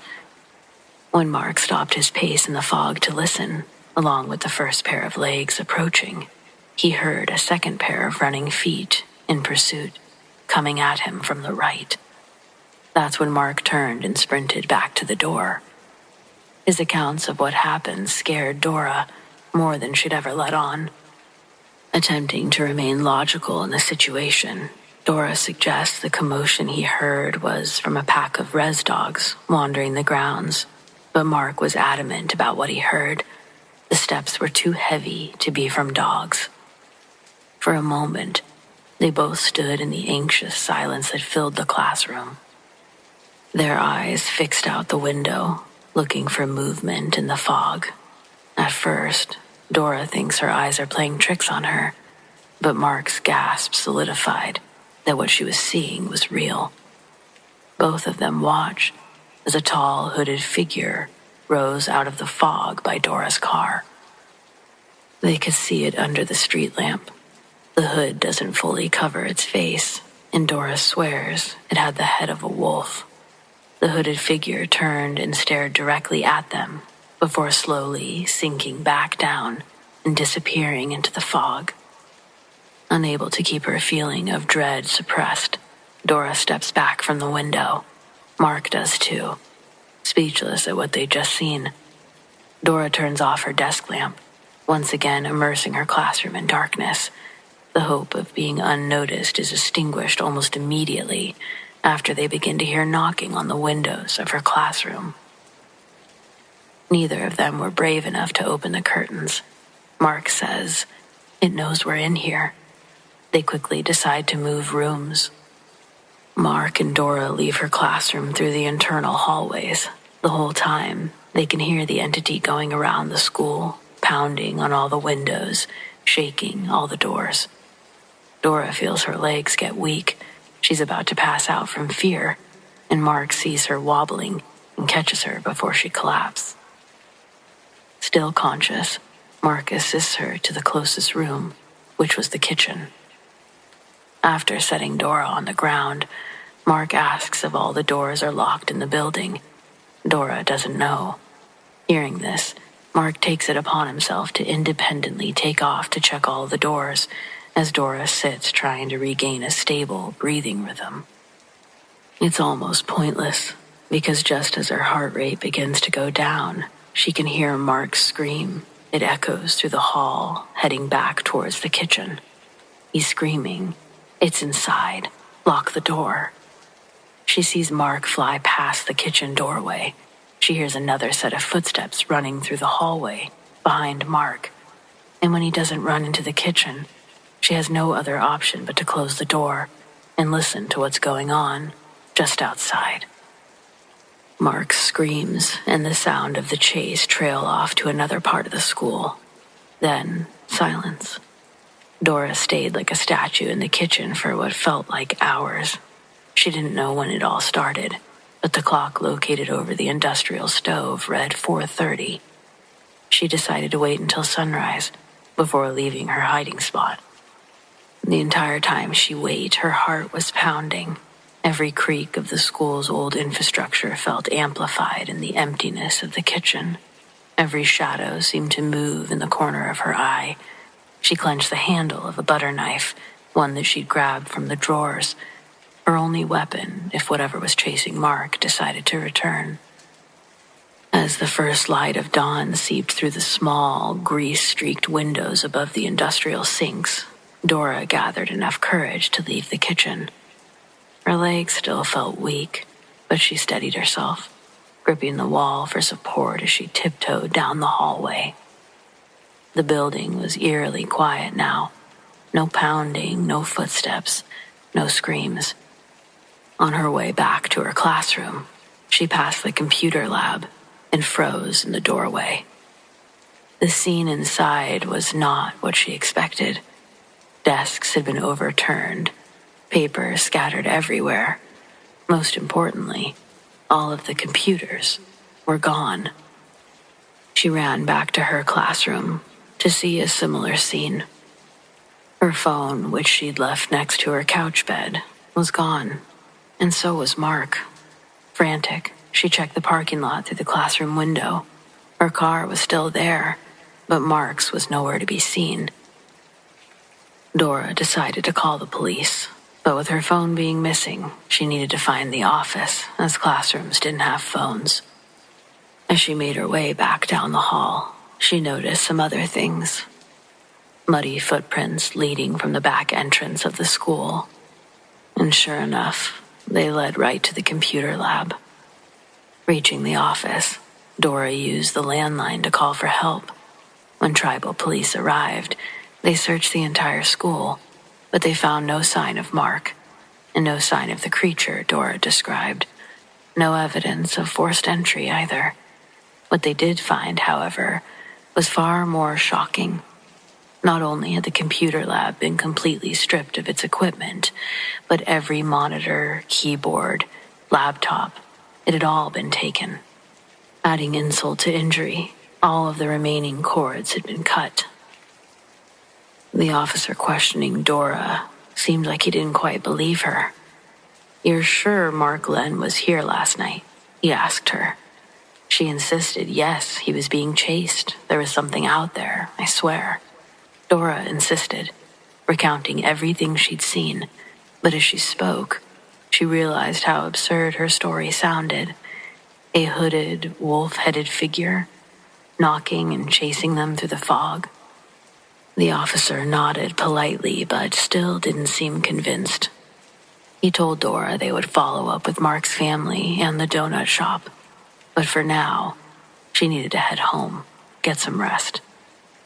Dora knew what she saw, or thought she did. As the fog cleared, the reality of the situation began to sink in. It wasn't until the following day, when Mark and his older brother Callan were trying to sell some stolen computers, that the truth finally came out. That hooded figure and the eerie chase were all part of their elaborate plan to scare Dora away from the school, or essentially to let them in. They'd use the fog to their advantage, disguising themselves and creating chaos to cover their tracks, all so they could loot the computer lab. Callan, the mastermind, had even worn a wolf mask and a cloak to sell the illusion. As for Mark, his performance of terror had been convincing enough to manipulate Dora into hiding while they carried out the theft. The pounding on the windows, the running footsteps, it was all staged. When the police questioned Mark, he admitted everything, though he claimed that he had felt a twinge of guilt when Dora nearly passed out in the hallway. "It was supposed to just scare her," he said. "We didn't think she'd take it so hard." Dora, humiliated and furious, resigned from her position at the school. The administration didn't fire her outright, but the implication was clear. She'd let herself be duped, and the theft had happened on her watch. To this day, she avoids talking about what happened, but if you ever bring up that night, her face hardens and her lips tighten. The wolf-headed figure under the street lamp really creeped her out, but for it to all have been some way to take advantage of her kindness, well, that's just pissed her off for forever.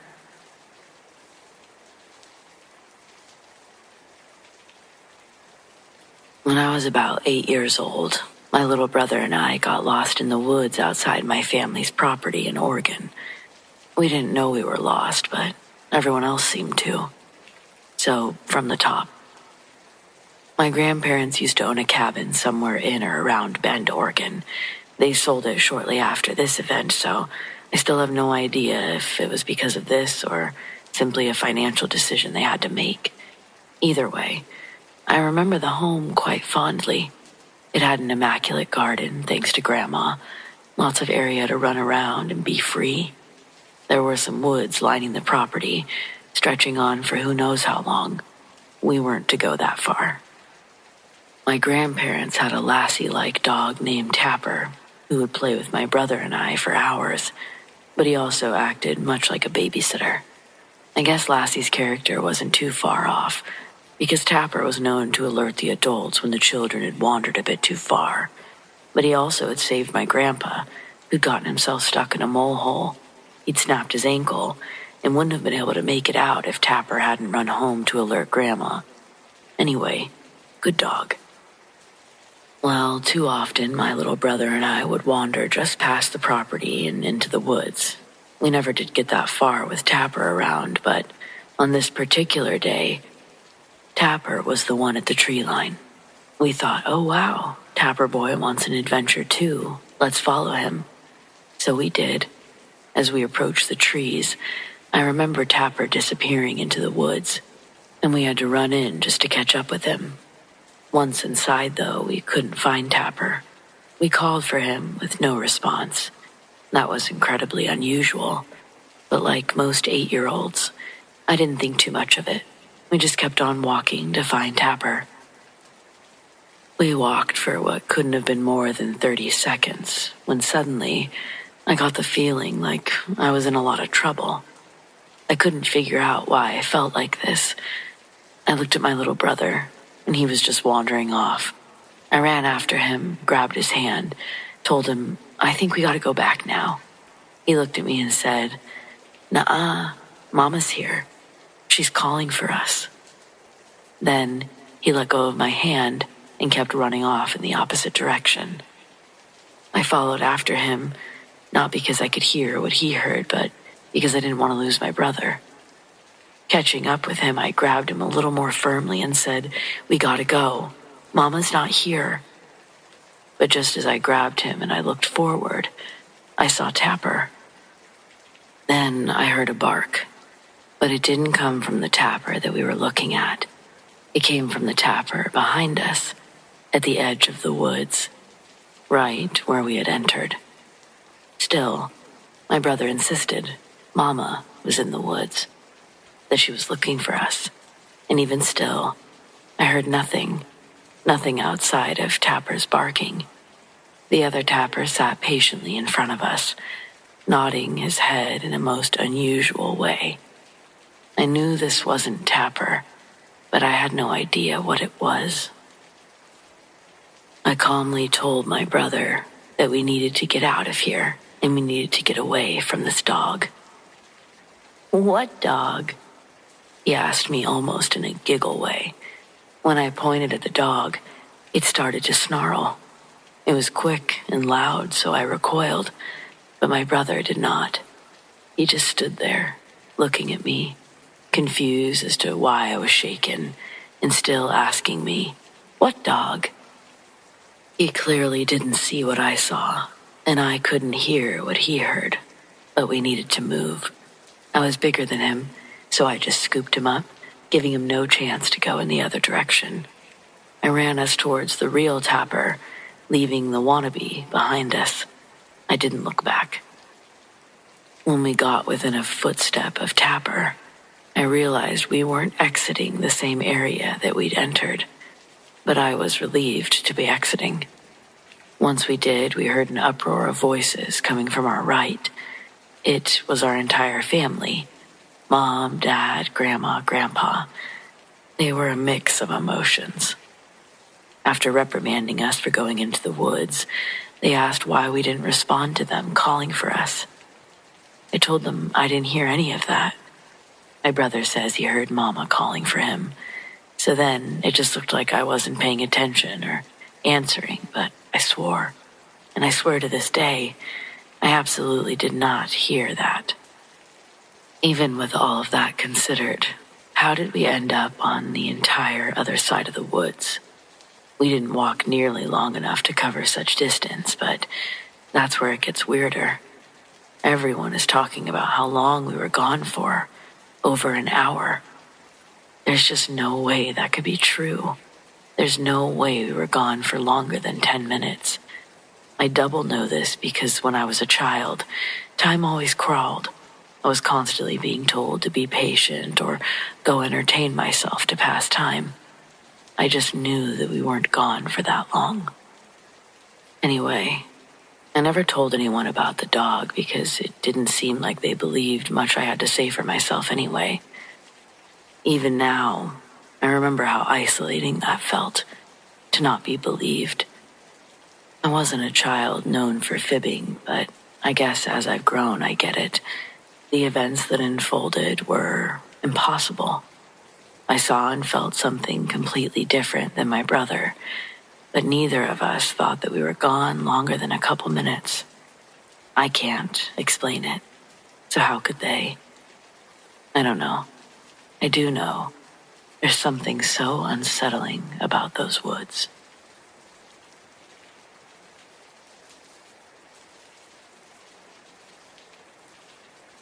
Alone, I didn't think I'd ever see the surface again.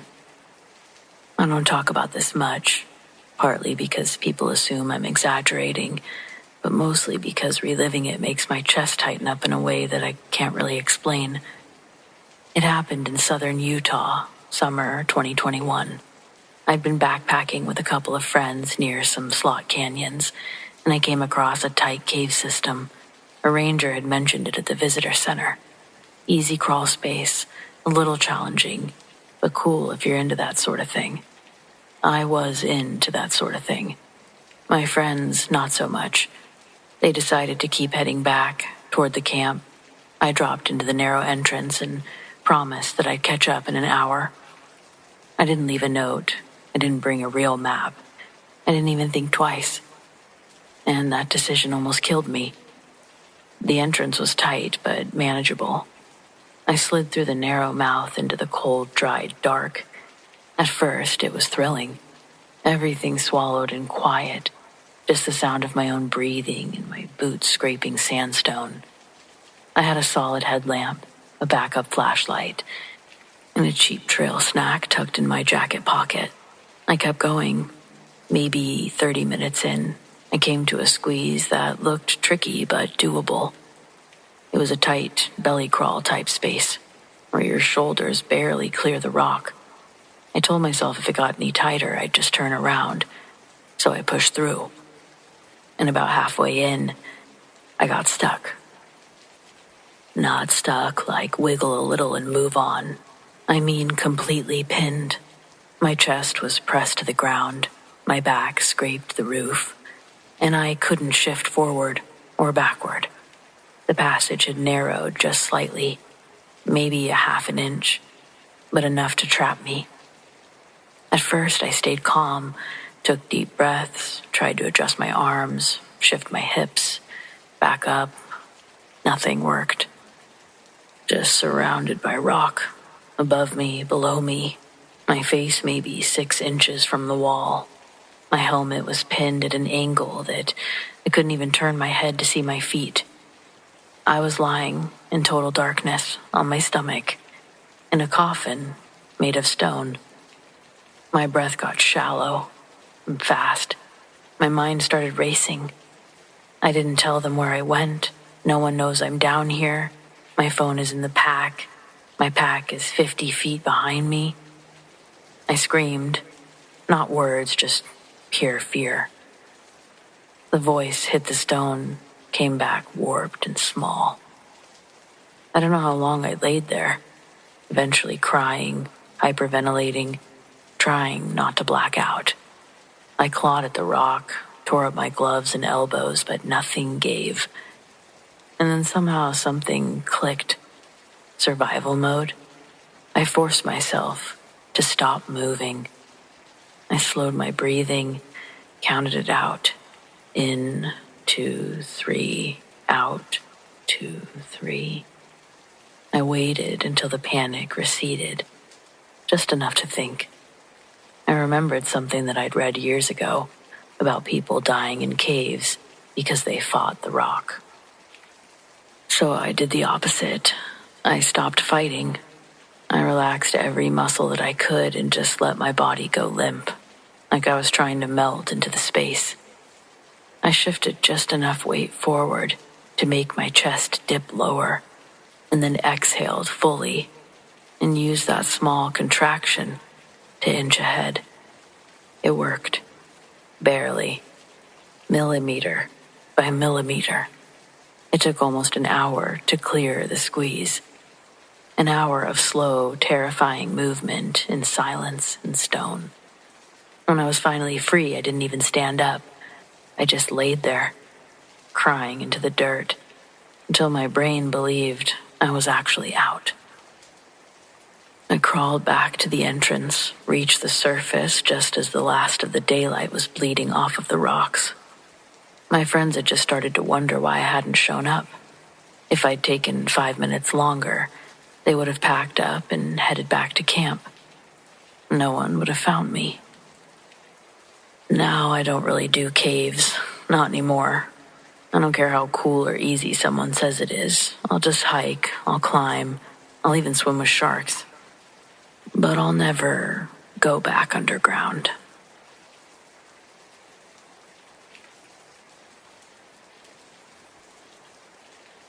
I was working sonar on a research vessel about 200 miles off the coast of Chile.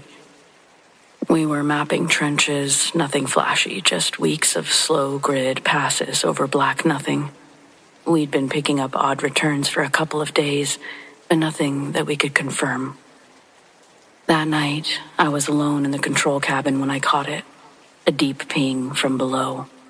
A return signal that wasn't ours. Not just noise. Rhythmic. Intentional. 4 pings. Then silence. 4 pings again. I radioed it in, but no one responded. And then I realized I hadn't heard anything on the comms in over 30 minutes. Not even static. I left the cabin and headed toward the galley. The halls were empty. Lights flickered. But that wasn't unusual. Power systems on the ship were old and faulty at times. The thing is, the whole ship was dead quiet. No footsteps, no engine hum. Just quiet. I reached the bridge. No one. No one on deck either. Just me. I tried the emergency phone. Dead. The escape boat. Still tied. Untouched. But the crane controls were active. Then the pings started again. Closer. I looked over the rail. I saw something massive surfacing. It didn't break the water, just shadows shifting underneath. A shape that never fully revealed itself. And then there was a sound. It wasn't mechanical or natural. I ran. I didn't stop running. Locked myself in the lower hole until morning. At sunrise, everyone was back. Eating breakfast. Like nothing had happened. No one remembered anything. Not the pings, not the silence. But when I pulled the sonar logs, those 4 pings were still there. And at 4:32 a.m., there was a 5th.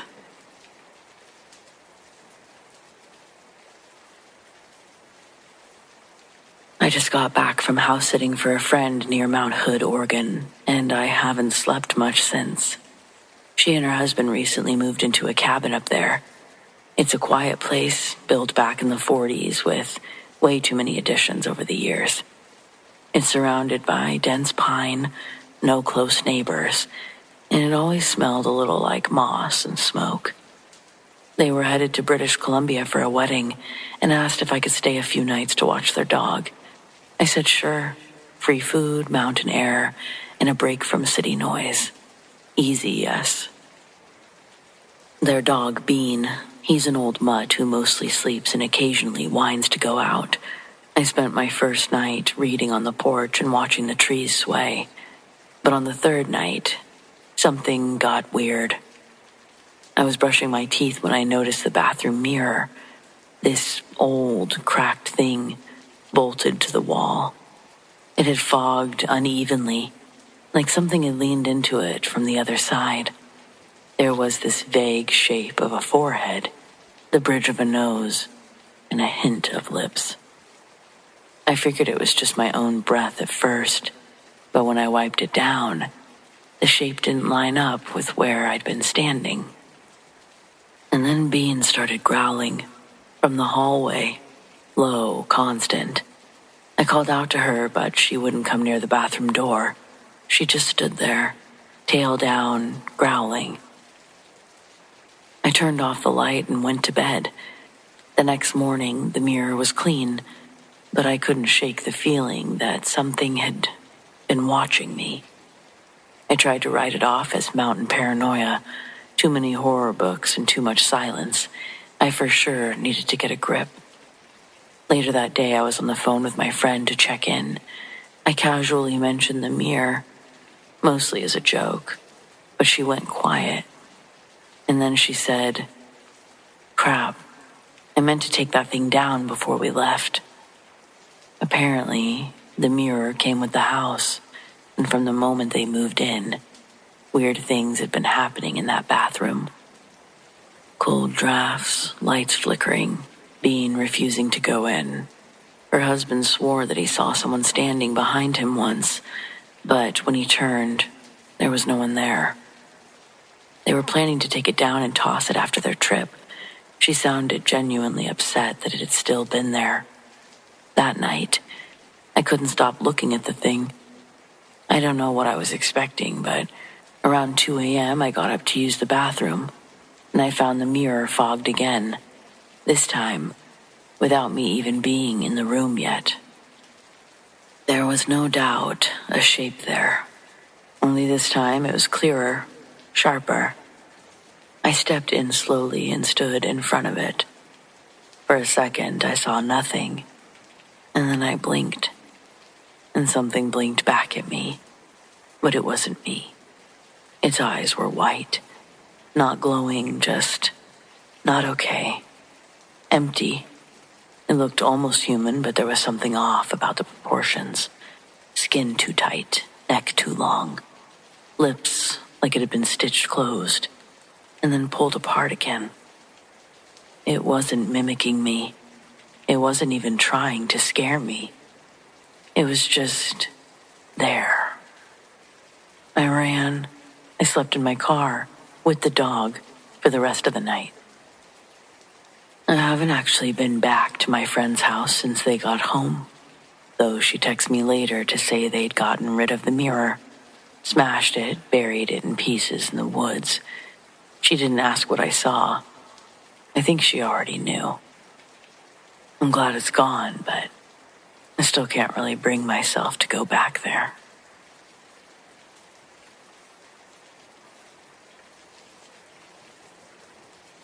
In 2003, I was driving home from my friend's house at about 3 a.m.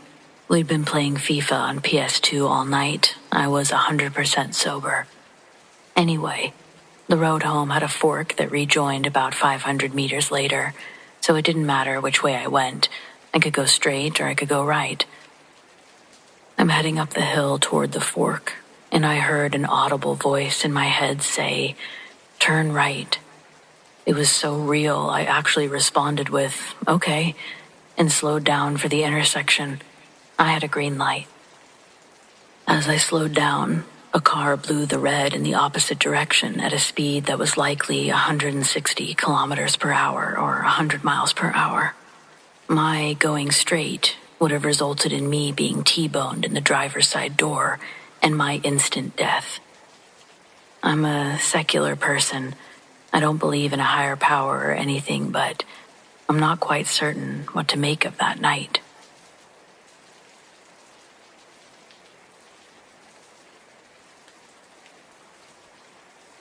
I was a patrol officer in Essex County for 27 years.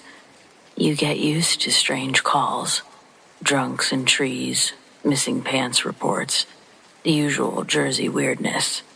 But there's the darker ones, or the weirder ones, and the ones that I still think about. Overbrook Hospital, Cedar Grove, spring 2013. At that point, the facility had been closed for years. Most buildings were condemned, and the county had been going back and forth about what to do with the land. But the place was a magnet for trespassers, ghost hunters, teens, people filming shaky paranormal YouTube videos, you name it. Normally, we'd just issue a warning or escort them out. Simple. I'm sure most calls are like that still. But this call wasn't simple. It was a Thursday night, just after 2 a.m., and I was the closest unit when dispatch got a call from an unknown number. It was just static, a garbled male voice saying, "Help." And that was it. The call pinged from inside the Overbrook property. Now, 911 missed dials and prank calls weren't uncommon from there. We chalked it up to kids spoofing numbers, but protocol said that I had to check it out. So I pulled up to the main entrance, parked just outside the gates, and started the walk in with my flashlight and radio. There was no moon out that night, so it felt extra dark, colder than it should have been. As I got closer to the admin building, my radio crackled and cut out. I tried 3 channels, but there was nothing. And then I heard a faint metallic clang echoing from inside. I called out, thinking maybe somebody had gotten trapped or injured. No response. I pushed through the broken door and stepped inside. The air changed the second I crossed the threshold, though. And I mean changed. It was like stepping into a basement freezer. Heavy, damp, still. My breath clouded, and it wasn't even that cold outside. I made my way down the hallway, calling out every few steps. I passed old exam rooms, waterlogged records, rusted wheelchairs, all the normal, creepy stuff. It basically looked like a scary movie. The place was falling apart, but that wasn't what made me uneasy about it. It was the quiet. That night, it was a deep kind of quiet. And then I heard footsteps above me. Someone was pacing. I followed the sound to the stairwell that led up to the old West Wing, a section that was sealed off decades ago after a boiler failure killed a bunch of patients. Everyone local knew that story. The stairwell was blocked with a folding gurney jammed across the steps, but I could still see through the railing. The upper landing was empty, until it wasn't. The figure stepped into view, thin, barefoot, gown flapping slightly in the draft. I called out, raising my light, told them to stay where they were. The figure turned, and I still don't know what I saw, but it looked like a man. But his eyes were cloudy, his lips were blue, his skin blotchy, in a way that skin shouldn't be, with frostbite across his face and maybe his arms. His mouth was opening, like he was trying to say something. He wasn't moving, but I heard footsteps from behind me. I turned fast, but nothing was there. When I looked back up the stairs, he was gone, and then my flashlight did a flicker before dying. I don't remember running, but I must have. I came to in my cruiser. My door was wide open. My heart was racing. My backup officer arrived 10 minutes later, found me just sitting there, white as a sheet, staring straight ahead. I never filed the full report. I just marked it as a cleared trespassing call. I know how it sounds. I wasn't ready to admit on paper what had happened, but I've never forgotten it. Don't think you ever can forget something like that.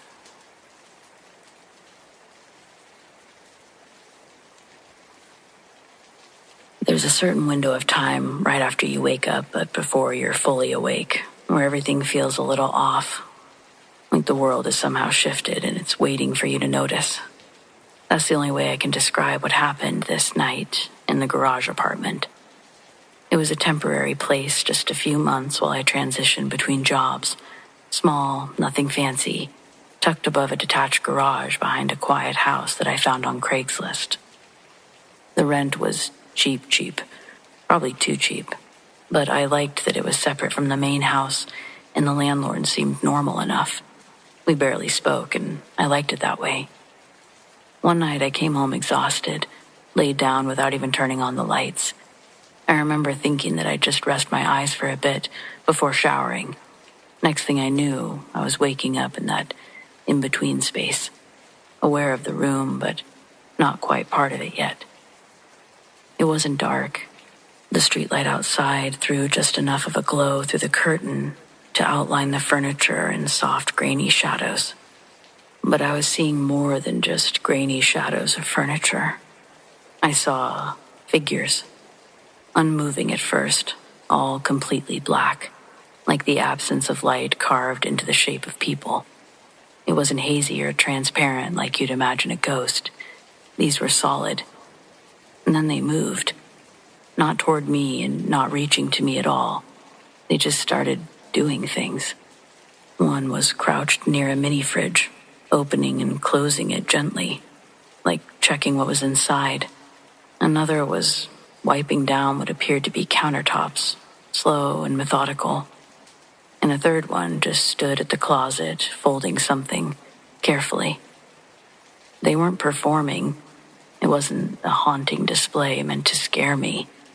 It looked like a quiet, domestic moment, frozen in time, and now slowly playing back.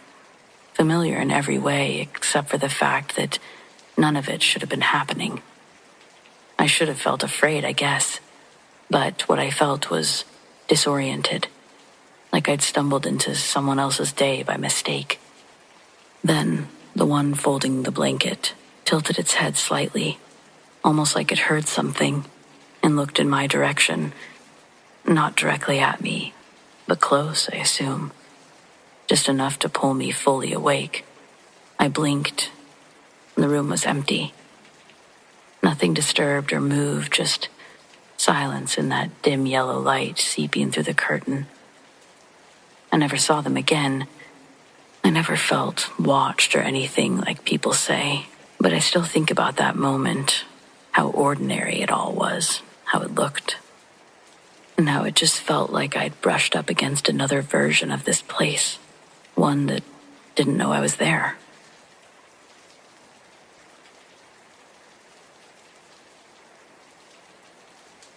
This happened a few summers ago while my family was up at Lake Menominee. It's a small, quiet lake on the border of Michigan and Wisconsin. My wife's family rents a cabin up there every July. A whole week of paddle boats, sunscreen, and arguing about who forgot the graham crackers for s'mores.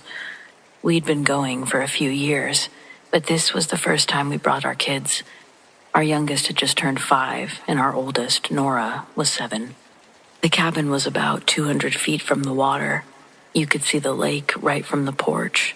It was calm, almost too calm. No boats or jet skis, just stillness and the occasional loon call. The second night we were there, something weird did happen. It was around 8 p.m. The sun had dropped low, casting that gold shimmer across the lake. I was grilling burgers while the kids played near the dock. My wife was inside getting drinks, and her sister was taking photos with her Polaroid. And that's when Nora said, "Daddy, who's that girl out there?" I looked up, expecting to see another family on the water, but there wasn't a boat. Just a small figure, just way out near the center of the lake, floating. She was wearing a life jacket, faded orange or yellow, hard to tell in that distance. Long, dark hair, face turned slightly toward the shore, but not moving, not waving. I squinted. "Where are her parents?" I asked, mostly to myself. My wife's sister raised her camera, but paused. "I don't see anyone."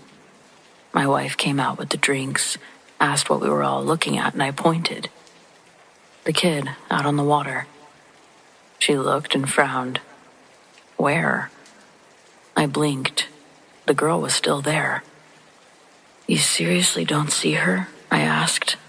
Nora tugged on my arm. "She's turning," she whispered. She was right. The girl's body had slowly rotated, so now her face was directly facing us. Too hard to make out, but something about the shape of her head, the way it tilted, unnaturally. I started down the dock. "Hey," I yelled. "Are you okay?" No reaction. I turned to look at my wife, and then she gasped, "Oh my God, I see her. Should we call someone?" I turned to respond, but when I looked back, the girl was gone. Even though I couldn't see her anymore, I swam out while my wife called the ranger station. 2 of them showed up an hour later, long after I'd already searched the water and confirmed, no girl. They launched a boat, swept the lake with spotlights. My wife and I gave statements.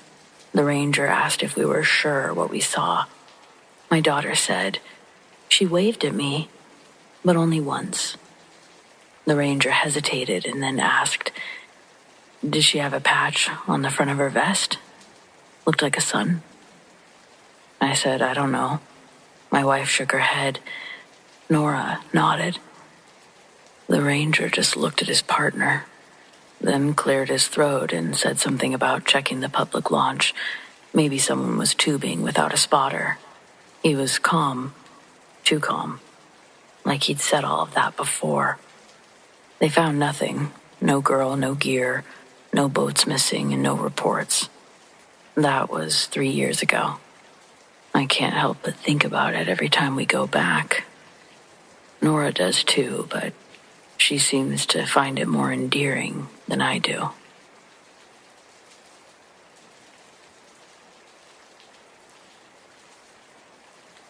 Many years ago, I lived in an old house.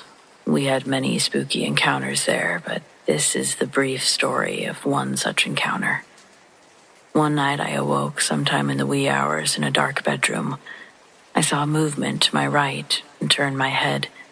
I saw a dark silhouette of an arm sticking straight up from the bed. The hand was bent at the wrist, dangling, with fingers fanned out and limp. The arm and hand was slowly waving back and forth. I assumed it was my wife, perhaps dreaming. I watched, somewhat disturbed at the strange behavior and motion.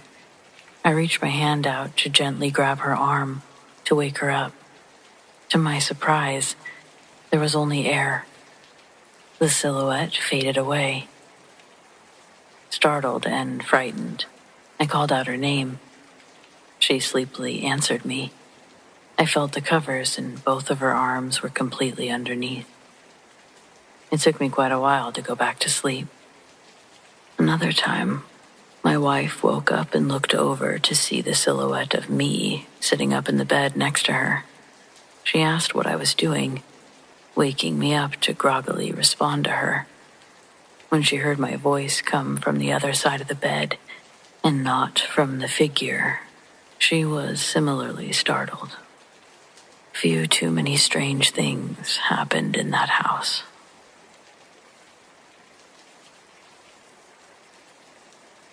I went to the University of Utah and delivered pizza for the campus pizzeria. One night we got an order for one small cheese pizza, and it was just me and 2 girls closing. The address was on my way home, so I volunteered to drop it off. I'll regret my moment of chivalry forever. When I arrived, the entire house was dark and so disheveled that I double-checked the address. The lawn was overgrown with bike parts and trash littered about the lawn. My first knock opened the door, and I was hit by a putrid, unmistakable smell of death. I ran back to my car to call the police. Later in the news, I learned that a woman killed herself in that house 2 weeks earlier. I'm so glad I listened to that little voice in my head.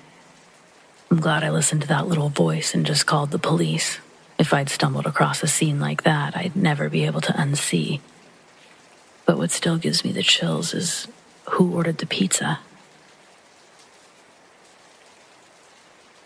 I know this isn't a traditional ghost story, but I like to think it's paranormal. We grew up thinking of the rose bush as more of a boundary than a plant. It sat stubbornly along a back fence of our yard, thorny, very dense, like it had something to prove. It didn't even bloom roses, not once, not even a bud, but it grew slowly, deliberately, like it had all the time in the world to keep us off that fence. My mom had brought it from her childhood home, my grandfather's farm, decades ago.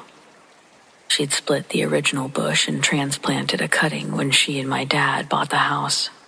I was too young to remember the planting, but she used to tell us how she'd almost thrown it out after a couple of years, when it just sat there, green and unremarkable.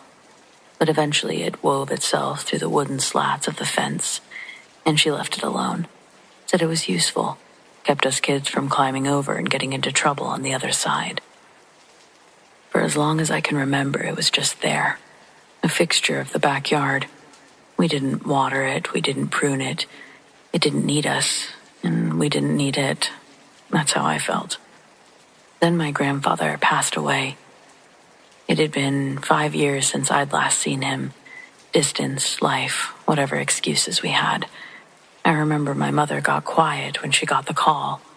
She wasn't close with him towards the end, but it still shook her. They had that kind of complicated love, a little worn around the edges, but still real underneath. That spring, something changed. I remember walking outside one morning with my coffee in hand and stopping short. There were roses, bright, vibrant red roses blooming all across the bush like they'd always been there. I blinked like I was seeing things.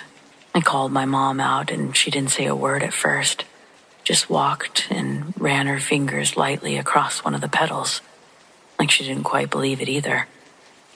"They're red," she finally said, "just like the ones at the farm." I didn't know what to say. None of us did. It had never bloomed before, not once in nearly 35 years. And now, after his death, there they were, lush and full and smelling faintly like good memories. The next year, the roses were gone. The bush was back to being plain and green, its thorns catching sleeves and stealing stray toys just like always. But a few years later, my grandmother died. It was gentler, her passing, expected and peaceful even. She'd been slipping for a while, her stories repeating and her eyes sometimes cloudy with confusion. My mom took it harder, though. She'd always been close to her mother. That spring, we didn't even think to look at the bush, but the bush remembered. White roses, soft, ivory-colored blooms, stretching out in every direction like snowflakes made of silk. There was no mistaking it. The same bush, the same roots, but a different bloom. White, my mom whispered. Her favorite. They lasted the season, but that was the last time. Since then, the bush has gone back to itself. Green, thorny, silent. We kind of joke about it now. The bloom years, we call them. 2 strange, brief seasons that made us all stop and wonder. Was it just a coincidence? A fluke of nature? Maybe. But I've seen the way my mom still looks at the bush, like it holds a secret, like it told her something once and it hasn't spoken since. Some things don't need an explanation, I guess. They just need to be remembered.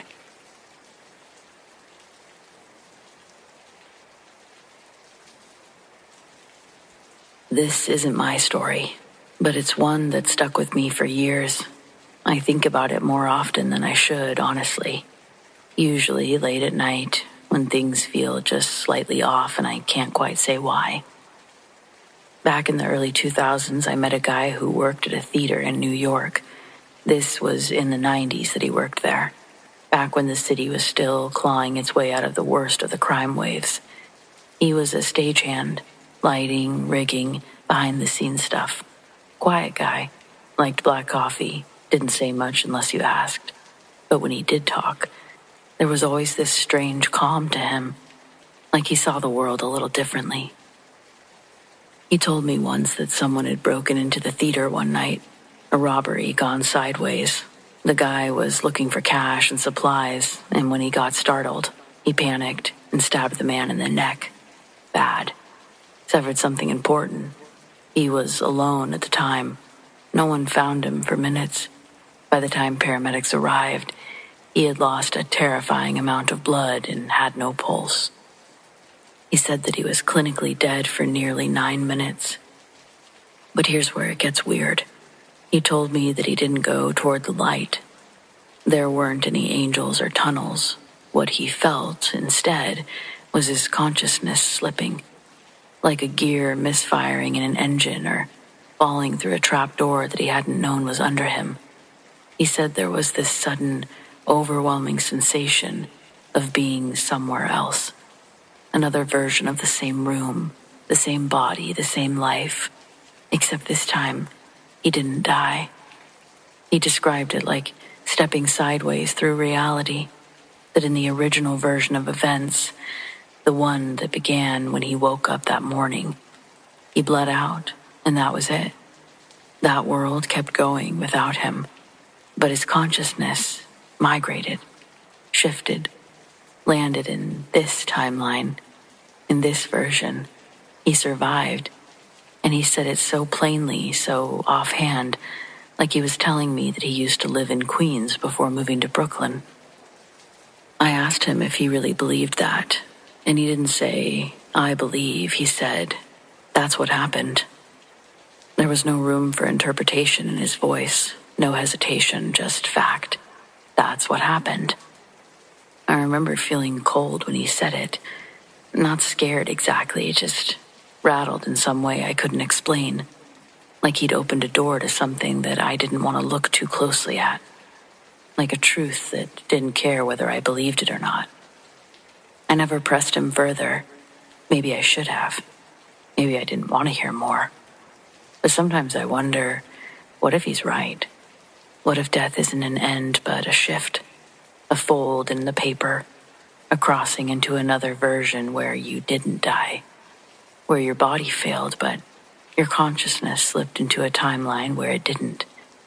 And if that's true, if we just keep falling sideways into the next nearest version of ourselves, how would we ever know?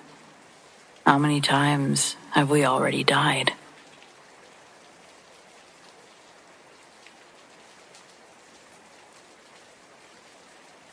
I was 12 when my mom left town for a few days, leaving me by myself. Back then, it wasn't a big deal.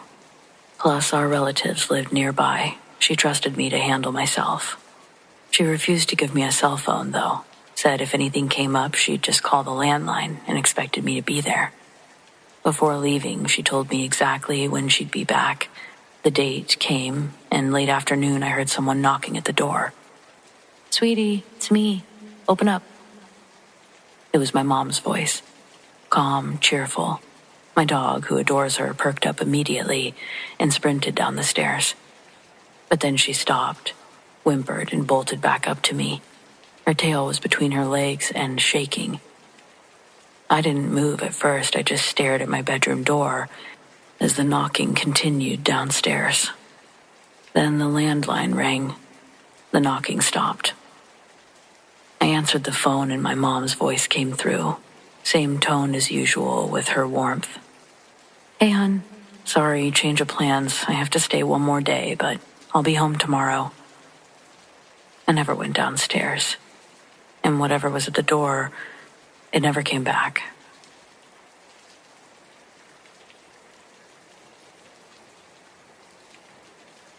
I've had 2 near-death experiences in my life. One as a child, one as an adult. In both times, I saw things I still can't fully explain. The first happened when I was 5. My sister was swinging an aluminum baseball bat in the yard, and in true 5-year-old fashion, I walked right into it. I don't remember the pain. I don't even remember falling.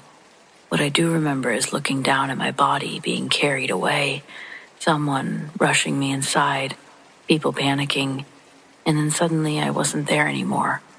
I was somewhere else. The place I was, it felt bright, not just lit, but glowing. There was no fear, no pain, just this calm awareness. I could see all the things happening back at the house. My biological father beating my siblings with a belt, the buckle end, the way he always did. It was like I was floating through moments, completely detached from them, but still aware. And then I saw them, my great-grandmother, an aunt I'd never met. My great-grandmother had passed when I was 2, but I recognized her instantly. She looked exactly how I'd imagined her, and she smiled at me like she'd been waiting. I didn't know the aunt, but she felt familiar, like she'd always been close by. They greeted me warmly, like family you'd been apart from for a while, but never really separated. And then I came back. I woke up at home. No memory of the hospital, no memory of scans or doctors, just waking up. as if I'd been on a brief trip, one I didn't quite understand, but I remembered where I'd been, who I'd seen, and somehow I knew that part of me hadn't really left that place behind. Years passed, and life happened. I buried people I loved. I survived more than I should have. But when I was 27, it happened again, this time much more violently. I was crossing the street when a car came out of nowhere, fast. I was hit, hard, and for a moment, I was gone. I floated above the scene. I could hear people shouting. One voice asked if they should call the coroner. I saw my body crumpled in the street, and then, just like when I was 5, I left. This place was different but familiar, bright again, but hazier, warmer. There were white pillars, windows, light that glowed without a source. It was peace, kind of peace that makes everything else feel small. And then a voice spoke, not out loud, but inside me. It said I could stay, or I could go back, that it was my choice. But before I chose, they showed me what would happen either way. I saw my mom crying at my funeral, my sister blaming herself. She was supposed to walk with me that night. I saw my family breaking apart, my mom sinking into depression, the weight of my absence. And then I saw what would happen if I did go back. My time would be short, but meaningful. I could help prepare them. I could help them let go. The voice told me I had already finished what I needed to do in this life. Returning wouldn't be for me, it would be for them. So I came back. Since then, I've lived with this sense of clarity that most people don't get. I've repaired relationships. I've made peace with the ones I couldn't save. I've recorded songs for my nephew, so he'll always hear my voice. I've written letters, told the people I love what they mean to me, and cut ties with those who only ever took from me. I've also warned the people closest to me that when my time comes again, and it will, they need to let me go. I've felt it since I was 5. Death isn't something I fear. I know what's waiting, and what's waiting isn't darkness. It's home.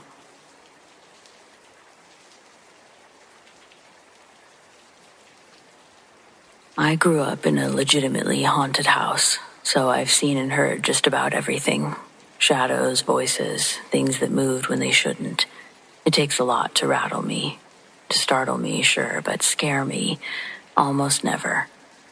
Except for one time, and it still gets under my skin when I think about it. This was about 11 years ago. I was living in a little 2-bedroom apartment, cheap rent, loud neighbors, and the biggest wolf spiders I've ever seen in my life. Other than that, the place didn't have a creepy vibe. I never felt watched or uneasy. It was just a basic, boring apartment complex. Across the hall from me was this older guy, mid-60s maybe, quiet, kept to himself. But every once in a while he'd throw these weekend parties. Beer, music, a few guys hanging out on his patio, nothing wild. Until one Sunday morning, I noticed the paramedics outside his door. Turns out that his brother had passed away. Alcohol poisoning. He passed out on the couch. Nobody realized he was actually gone, maybe for 12 hours or so. They just thought he was sleeping it off. After that, things felt different. I didn't connect it at first, just little stuff. Odd creaks in the hallway. The sensation of being watched when brushing my teeth. Things that you could chalk up to nerves or thin walls. But then there was that night. I was lying in bed with my toddler. We had this bedtime routine. She'd talk until she passed out mid-sentence, and I'd usually scroll on my phone or just stare at the ceiling until I knew she was out cold. The bathroom light was on down the hall, and I could see it spilling into the bedroom, casting this soft glow across the floor. And then, suddenly the light went out. Or it didn't go out. It was blocked. Like someone was standing there, in the doorway. I sat up, not fast, just this slow, instinctive movement. And I saw it. There was a shape in the doorway. A black mass.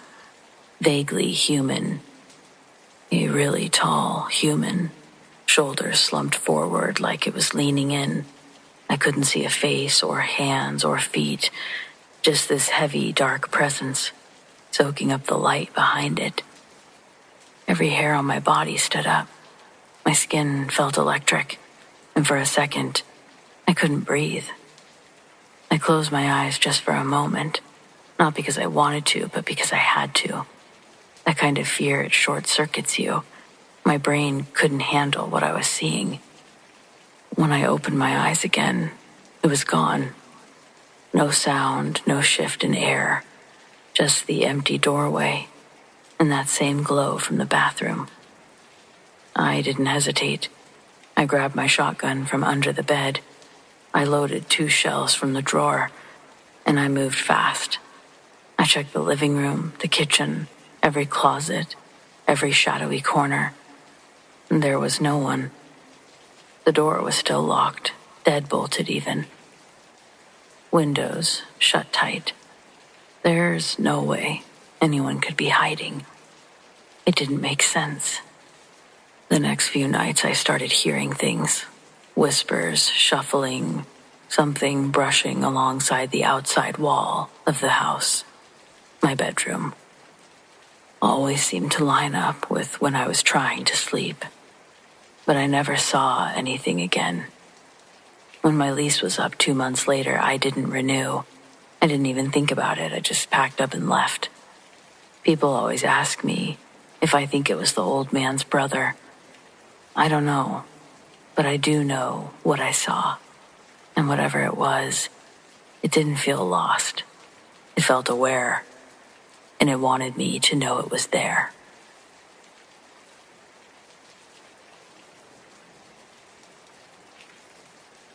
This particular incident happened about 4 years ago. And while it wasn't the first time that something paranormal had happened in our home, it was by far the scariest. One night, sometime late, our son was about 2.5 at the time, and he crawled into our bed. Not totally unusual for him, and he fell asleep rather quickly. I couldn't fall back asleep, though. So after a while of tossing and turning, I decided to go work on a craft project in my office. It's a small room off the hallway, maybe 10 feet from the bedroom. I was in there for about 45 minutes, just zoning out and cutting fabric, when I noticed something weird. The small monitor on our nanny cam started moving rapidly, almost flickering. These weren't motion-censored cams. They're just a continuous feed, one in the living room and one in our son's bedroom. The screen kept blinking on and off like it was trying to reset itself. I walked over, picked it up, and as soon as I did, it let out this piercing screech, like microphone feedback cranked to full blast. It startled me so badly I dropped the monitor face down on the floor. The glowing edges stopped flickering immediately. It just went still. I picked it up again and I looked at the screen, but what I saw made my stomach do flips. My son was standing, stone still, in the center of the living room, facing the wall, just staring. He wasn't moving. I could see him perfectly, like he was being posed there. I grabbed the monitor and left the craft room, thinking maybe he'd gotten up without us hearing, wandered out of bed. I walked quickly through the kitchen and the dining room, rounded the corner into the living room. It was empty. The entire room was still. The monitor was clutched in my hand. I looked down at it again, confused. But the screen had changed. Now the other monitor was no longer stationary. It showed him looking directly at the camera, holding it. The child staring back was not my son. No emotion, no recognition, just this cold, empty stare. Different even from someone sleepwalking, which I've seen.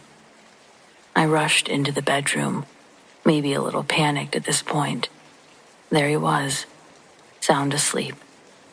Exactly where I'd left him. My husband, now somehow awake as well, looked up, asked if I was okay. I asked him if he'd gotten up to use the bathroom or gone into the kitchen, thinking maybe our son had followed him. He shook his head, said he hadn't moved, and our son, he hasn't even rolled over, he said. He's been doing those little snore things this whole time. I didn't know what to say. I went into my son's room, and there was the other monitor, sitting exactly where it should be. I looked down at the one in my hand, and it showed exactly what it should show. We've had what I'll refer to as brief doppelganger sightings in this house before. Quick glimpses, like seeing yourself walk past a hallway mirror when you're nowhere near it. Always just fast enough that you could talk yourself out of it. But this was different. It wasn't just a glimpse, it was a moment, a long one. In the face, my son's face, but not his face.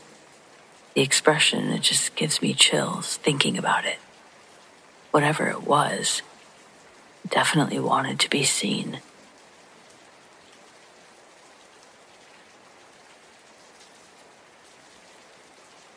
I'm originally from Lethbridge, Canada, but I lived in Vancouver for almost 5 years. 4 years for school and an additional year just to live and work on my own. Most of my time was dedicated to school and work, which was rather uneventful in comparison to the story I'll share here. My first 3 years in Vancouver, I lived near the water in a mother-in-law style apartment. If you don't know what that is, it's basically a fully functioning apartment in the lower half of a home. Bathrooms, kitchen, living space, etc. It was an absolutely beautiful place to call a temporary home, especially for a college kid. An affordable place in a prime location. Owners who were incredibly nice people who mainly kept to themselves but also acted as very attentive landlords. But it came with its own sort of catch. About 3 months into living there, I was feeling pretty comfortable. Maybe I was too comfortable, and that's why everything started happening when it did. Either way, 3 months in, I was having these strange dreams, nightmares, paired with waking up suddenly and feeling like I wasn't alone. They would continue on and off for the better part of a year. Normally, the dreams were me standing by the back door. It was made of glass and had large, thick curtains, which I kept closed at night. But during the day, they let in a gorgeous amount of light and offered a small, peekaboo view of the neighboring Victoria Island. In my dreams, however, these curtains were open at night, and the view was nothing like I saw in my waking hours. There were no homes neighboring this one, no telephone wires crossing the skyline. The view was incredible. You could see the entire island. It was like the dreams took me back in time, one where there was just less in the way of buildings and more in the way of trees and nature. Almost magical. Except it's while enjoying this view, I realize I'm cold and wet. Doesn't seem too strange, not at first. But it changes. Not the view or my coldness, but my entire perspective. I hear the bedroom door being kicked in, but I don't turn around. Suddenly, I'm being grabbed from behind, but I manage to escape whoever's attempting to grab me. I never see their face. I never see my face. I'm frantic, and somehow, I understand that if they touch me again, I'm dead. It's the most fear I've ever felt in a dream. Still, to this day. Eventually, I make my way to a locked door. It's the door that connects the rest of the home to the mother-in-law apartment. I struggle for far too long and feel as if I'm working with two brains. one who knows this door is never unlocked, and one who thinks it should be. Someone's coming. I run from the door and back towards the bedroom where the glass door is. I catch a glimpse of the view one last time, just before I'm thrown onto the bed. Before I can see anything else or do anything else, I'm being smothered. I can feel myself struggling to breathe. I know I'm close to passing out, and then one of those brains tells me to wake up. Usually, that's when I'm thrown awake, gasping for air, and feeling like I'm not alone. Though other times, it would be a dream within a dream. I'd wake up, have the sensation I wasn't alone, but I'd call out, "Hello? Is someone there?" I get no response, but I'd feel pressure applied to my shoulder, as if someone's hand was on it. As I turned to see the hand, I'd be thrown awake, for real this time. Each time I'd wake up for real, I'd never call out to someone, despite feeling a presence. Instead, I'd literally count sheep until I'd fall asleep, not waking again until morning. These types of dreams would come multiple times a week. I started keeping a journal, only to realize it was literally the same dream. I wasn't in control of it, and nothing changed, so I eventually stopped writing about them. Up to this point, I'd never had a reoccurring dream before. Nothing like this. My dreams usually involved me trying to concentrate and getting disrupted, or dreams where, honestly, things just don't make sense. But these dreams, they sort of made sense, but they also felt really real. As time went on, I started to feel a little uneasy around the apartment. I'd spend my days just living in it as one does, but my evenings felt dreadful, and that I knew I'd be walking or running through these halls again soon. However, shortly after the dream started, so did everything else. The shower, for example. I'd taken countless showers. Nothing off had ever happened before. But suddenly, when I'd be showering at night, I'd hear yelling. Not just one or two, but continuous yelling and arguing. I could never discern what they were saying, but it was clear these were voices. I'd shut the water off and nothing. Eventually, I started playing music in the shower because I couldn't handle the sound of constant arguing. I had no idea how to drown it out without other noise.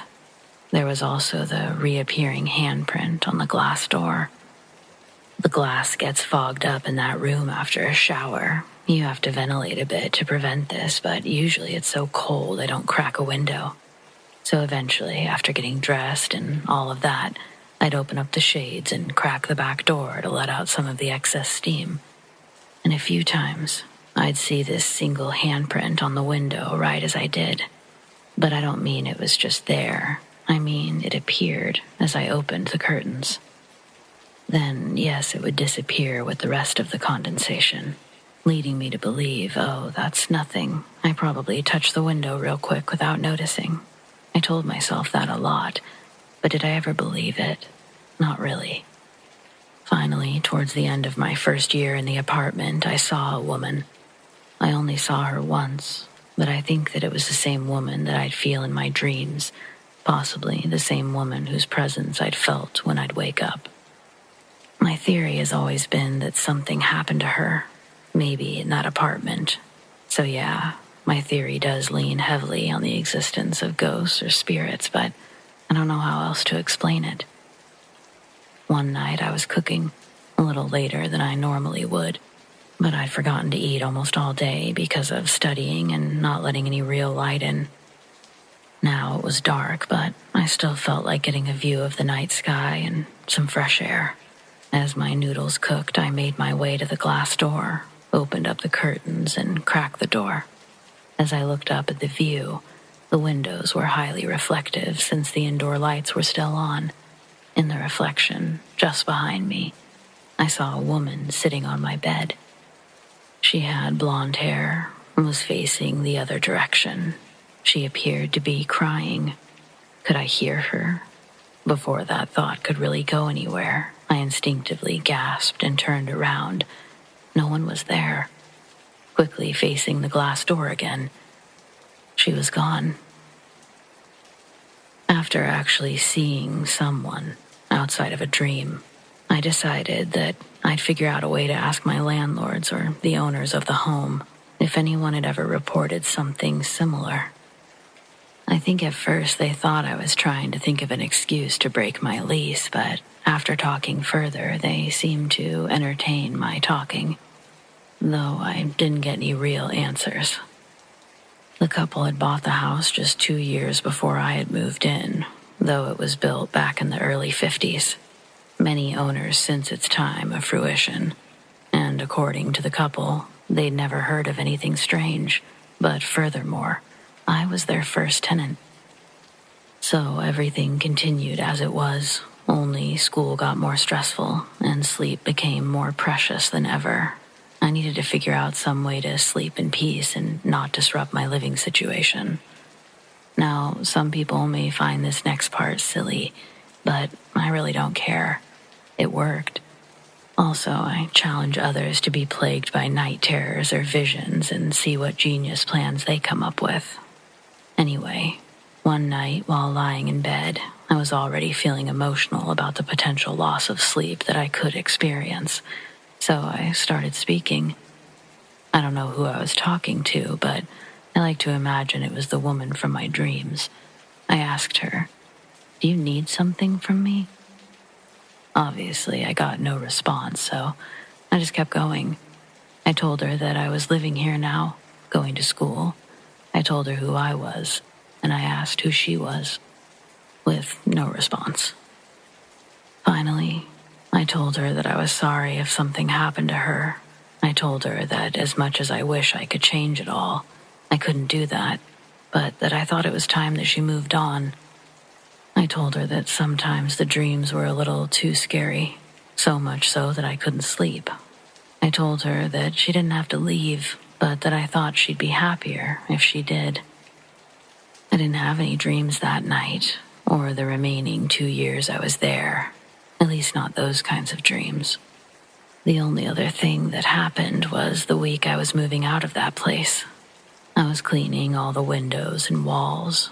I got to the glass doors.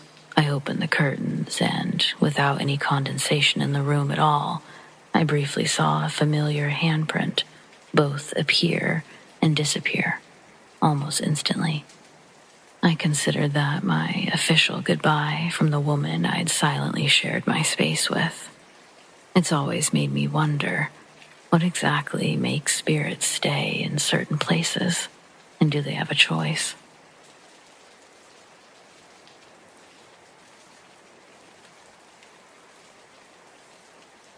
I'm a 29-year-old female in northern Louisiana. My husband and I just moved out here with our son after my brother died 2 months ago. He didn't have any kind of will, so everything automatically just came to me. And since we were living in a cramped, slummy apartment, we decided to move. My brother overdosed, collapsed in the hallway, but we've always been skeptics, so the possibility of a haunting wasn't even on our radar. I was barely holding it together in general. I can't stress how much that kind of stuff never remotely occurred to us, even after things started happening. It still took a long time for our minds to go there. We were so busy the first week that we dismissed a lot of strange noises as animals living in the walls. The house is in a heavily wooded rural area, so it seemed like an obvious answer. It was only after we finished getting everything unpacked that Nolan, my husband, started paying attention to the noises. Once he pointed it out, I agreed it sounded strange, like something big is clawing at the actual wall. Any insulation between it and the animal is gone. There's more than just a squirrel or rodent running around in the crawl spaces. This is more like a huge raccoon got really pissed off and started tearing away into the home. We didn't know what to do. Our son is only 3. We didn't want to risk a possibly rabid animal getting inside, and I didn't want Nolan anywhere near it either, so we called animal control. After their second visit, they said the only thing they found was a family of squirrels, which were safely relocated. But we insisted that there had to be more. We showed them a video of a particularly intense scratching incident. It convinced them to check again, and larger traps were placed, but nothing else was captured. It got to the point that Animal Control recommended that we call the police in case we had a squatter. We were immediately freaked out. I'd seen body cam footage of that shit on YouTube, so we called the cops. They checked everywhere, but there was no trash or makeshift bedding like they'd usually find in those circumstances. If not for the video, I don't think they would have believed us, but they agreed the noise was concerning and asked us to call them the next time it happened. Nolan didn't tell me until later, but they were worried someone was coming in and out purely for the sake of scaring us. We heard it the next night, and the same officers returned, but it stopped less than a minute before they arrived. They searched everywhere, but still came up empty-handed. The officers were kind enough to stay for an extra 20 minutes, just in case it started again, but no such luck. During that time, we shared our whole story of why we moved here, and the police suggested it could be my brother's ghost. That was the last time we involved authorities, not because we were offended, but we were starting to think the same thing ourselves. The police being involved was all we had left grounding us to reality. It made it real, tangible, but after hearing them say it too, that was hard. It took close to a month for those events to play out, but that wasn't the only thing going on during that period. Our son never had a problem sleeping in his own room until we moved here. At first, we blamed the combination of animal noises on top of being in a new place. We let him stay in our room while he adjusted, but we were equally unsuccessful on this front. If the noises happened during the day, we would take Grayson to it and explain exactly how animals sometimes crawl into people's homes to build their nests. Then I found several YouTube videos of cute, fluffy raccoons being safely relocated. If anything, it worked too well. Grayson was not only no longer afraid, he was adamant that we needed to adopt the raccoons. Since he was no longer afraid of the noises, we thought that he would return to his room. But then he told a horrifying story about a man coming in and sleeping next to him. I almost fainted until he added that the man had a purple face, puffy blue lips, and a chin covered in whipped cream, like a cartoon character. We thought it must be imaginary and assumed everything traced back to the new environment. We should have explained the noises sooner. By this point, Animal Control had set the first traps, so we were thinking that it would be over any day now. Clearly, that wasn't the case, and things with the purple man continued to progress. Grayson began having nightmares that would keep us awake. So Nolan and I began taking turns sleeping in our son's room, starting with my husband, since he had to work the next morning. At breakfast, I asked how he slept, expecting the answer to be positive, but he said the noises were even louder in the back, to the point that it freaked him out a little bit. I had the same experience on my first night, but then things were quiet for a day or two. Then, on one of Nolan's turns, he randomly got in bed with us around 2 a.m. He tried not to wake me, but he was shaking like a leaf. I assumed that he must have been cold and went back to sleep. The next thing I knew, it was morning, and Nolan was still awake. He followed me into the kitchen while I made breakfast and said that he felt like he was losing his mind. The scratching had woken him up again, and he rolled over to grab his water from the nightstand. When his eyes opened, he was facing the hallway through the open door, and a man that looked like my brother walked by. Nolan jumped out of bed, chased after him, but he couldn't find any trace of the guy. He had gone out right behind him, but no one was there. I didn't know how he didn't wake up during all of this, but he peeked in on us before checking every room, but nothing was out of place. Then, when he finally got into bed, he couldn't stop listening for footsteps. At first, I thought he dreamed the whole thing, and it just scared him so badly that he woke up and thought it was all one event. But this was also the same day that Animal Control had advised speaking with the police. so we were extra freaked out by their suggestion. I admittedly panicked pretty hard at first, but after the police did their search, I began to look at everything from a calmer perspective. It just seemed too unlikely that we would happen to get some kind of invisible ninja squatter. So I stuck to my original theories and stayed in the other room as planned. As expected, the scratching noise eventually woke me up, so I looked around but saw nothing and no one. I quickly fell back asleep, and even with that one interruption, it was the most sleep I'd gotten since this all started. The next night, however, is what did me in. When the scratching noise came, I just laid there waiting for it to stop, and it did. But then someone sat at the foot of the bed, and my heart stopped. When I opened my eyes, the weight vanished, but it didn't feel like anyone stood up. It was just there 1 second and gone the next. I almost retreated into the master bedroom, but the longer I was awake, the more I began to doubt myself. Obviously, no one could have sat on the bed and vanished into thin air, so I calmed down enough to fall back asleep, and that's when I had an incredibly vivid dream of my brother standing over me during the night. He didn't look normal. He was dead. His face was almost purple. His lips were blue. And there was something off-white, kind of like vomit, around his mouth and down his chin. Suddenly, that description didn't sound like a cartoon anymore.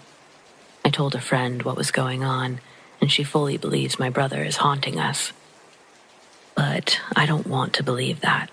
Not because I'm a skeptic, but because I can't cope with the fact that my brother could be trapped in that state for, ever?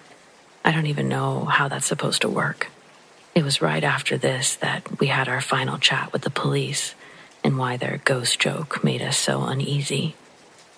Unfortunately, my son never got to meet his uncle, but I set out a handful of pictures in front of Grayson, and I asked, do any of them resemble the scary man? I was even more freaked out when he picked up the picture of my brother. So I started researching spirits and hauntings like crazy.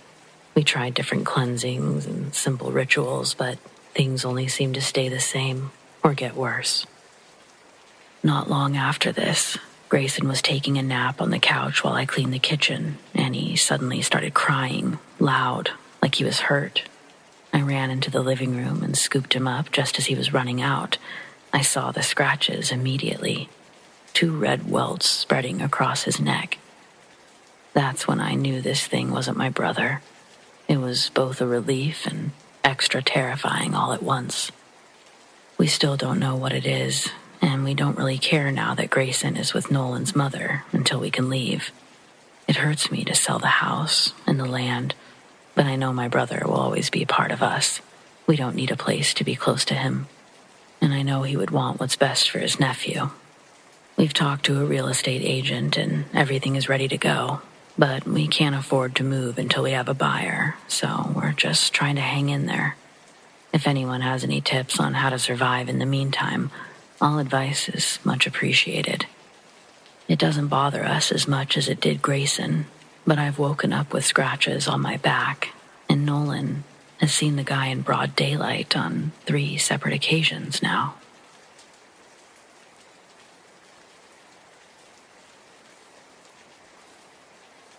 Anyone willing, I'd like some advice or thoughts on what I should do about this.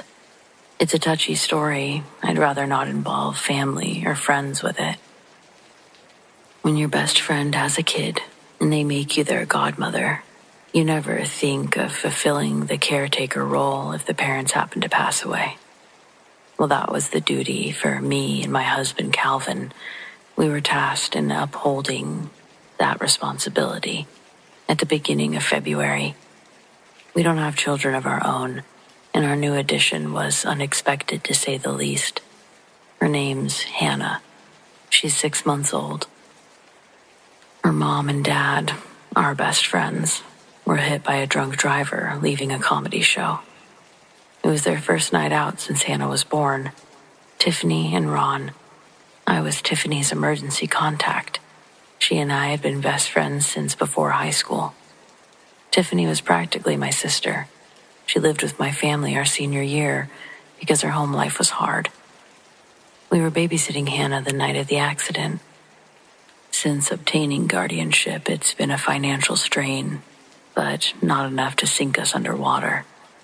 I guess it's enabled us to really think about how we budget our money now, and that's never a bad thing. Dare I say, Hannah's being here has forced Calvin and I to strive to become better individuals so that we can teach her the right things as she grows up, and in turn, maybe growing ourselves? No, I'm just kidding, of course. With her being only 6 months old, she's oblivious to the tragedy bestowed upon her. I don't know when's a good age to bring something like that up. It was hard to watch her look for them for the first couple of weeks, but gradually, she's warmed up to us, and I just pray that her brain isn't able to register what happened. It's a priority of mine for her to know how much her mommy and daddy loved her before God took them home. Ron, Hannah's dad, his family took care of the funeral expenses, but were understandably too old to take care of Hannah. The funeral was just that side of the family, us and Hannah. They were buried side by side, and it started to drizzle near the end of the service. We kept Hannah in her car seat and set her at our side while we stood by their caskets. As we tearfully listened to the priest, Hannah started laughing and yip-yapping in her seat. I bent over to check on her and shush her, but she looked so happy. She was clapping and reaching out, moving her head to the left and right of her car seat, like she was watching invisible butterflies. Her burst of excitement gave everyone the giggles because she just wouldn't stop. I think the priest was the only one not laughing every time Hannah would do a roller coaster pose with her arms while making her little baby squeaks. Ron's grandmother said something like, "They're with us right now." It gave me the chills when she made that comment. Looking back at Hannah with that perspective in mind, yeah, it did look like something was actively working to get her attention, something only she could see. The next day, the thought of Tiff and Ron saying their last goodbyes to their daughter really hurt my heart. I vowed out loud to them that I'd take Hannah by to visit once a week. I crossed my heart, and that very next Sunday, me and my goddaughter got dressed in our Sunday best.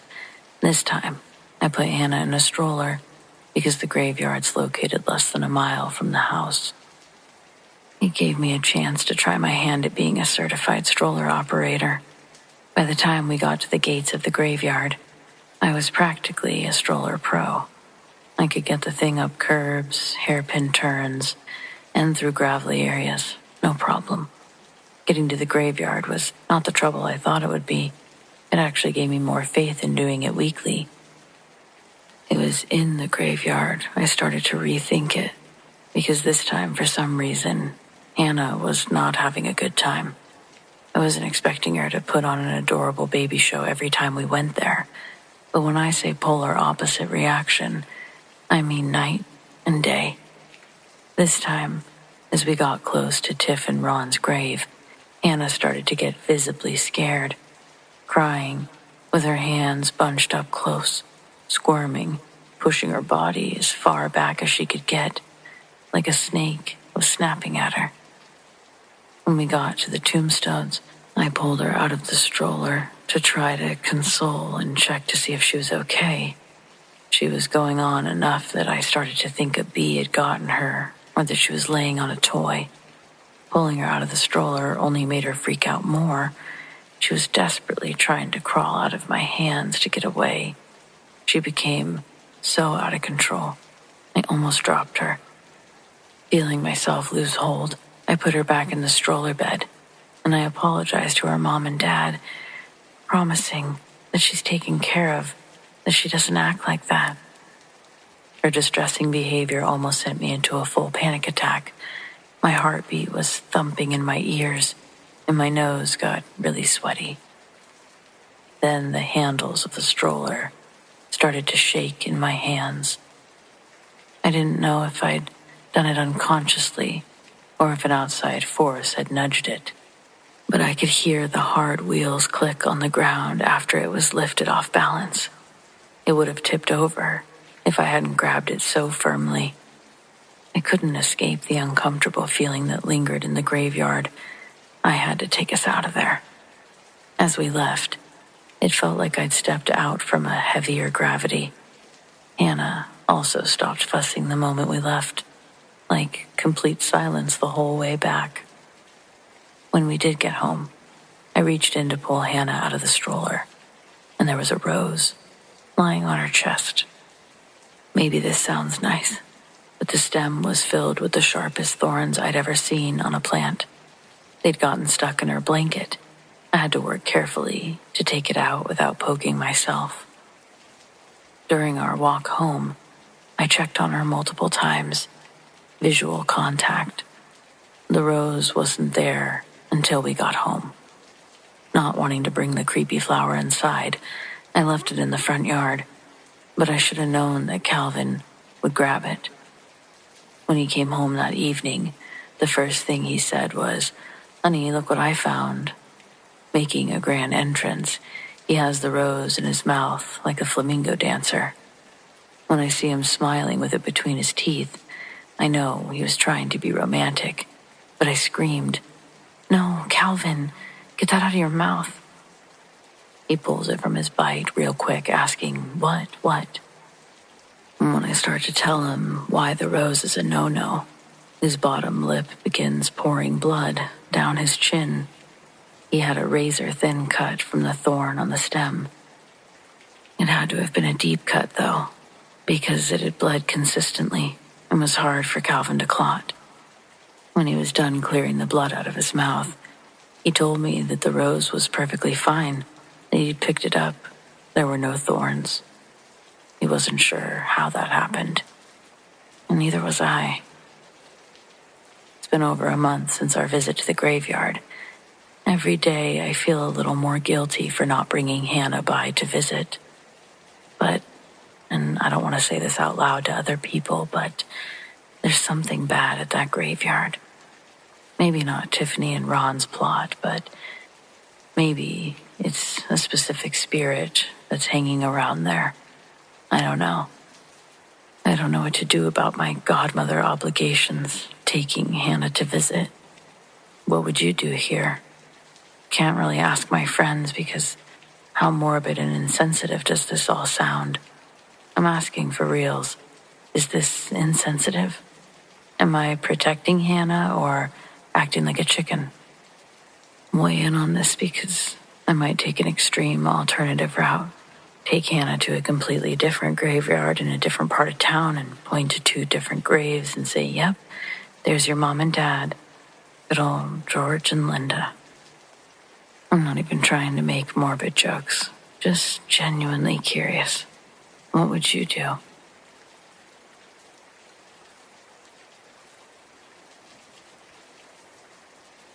For this story, we're going back to the early 90s when I was 18. A little context for my younger friends.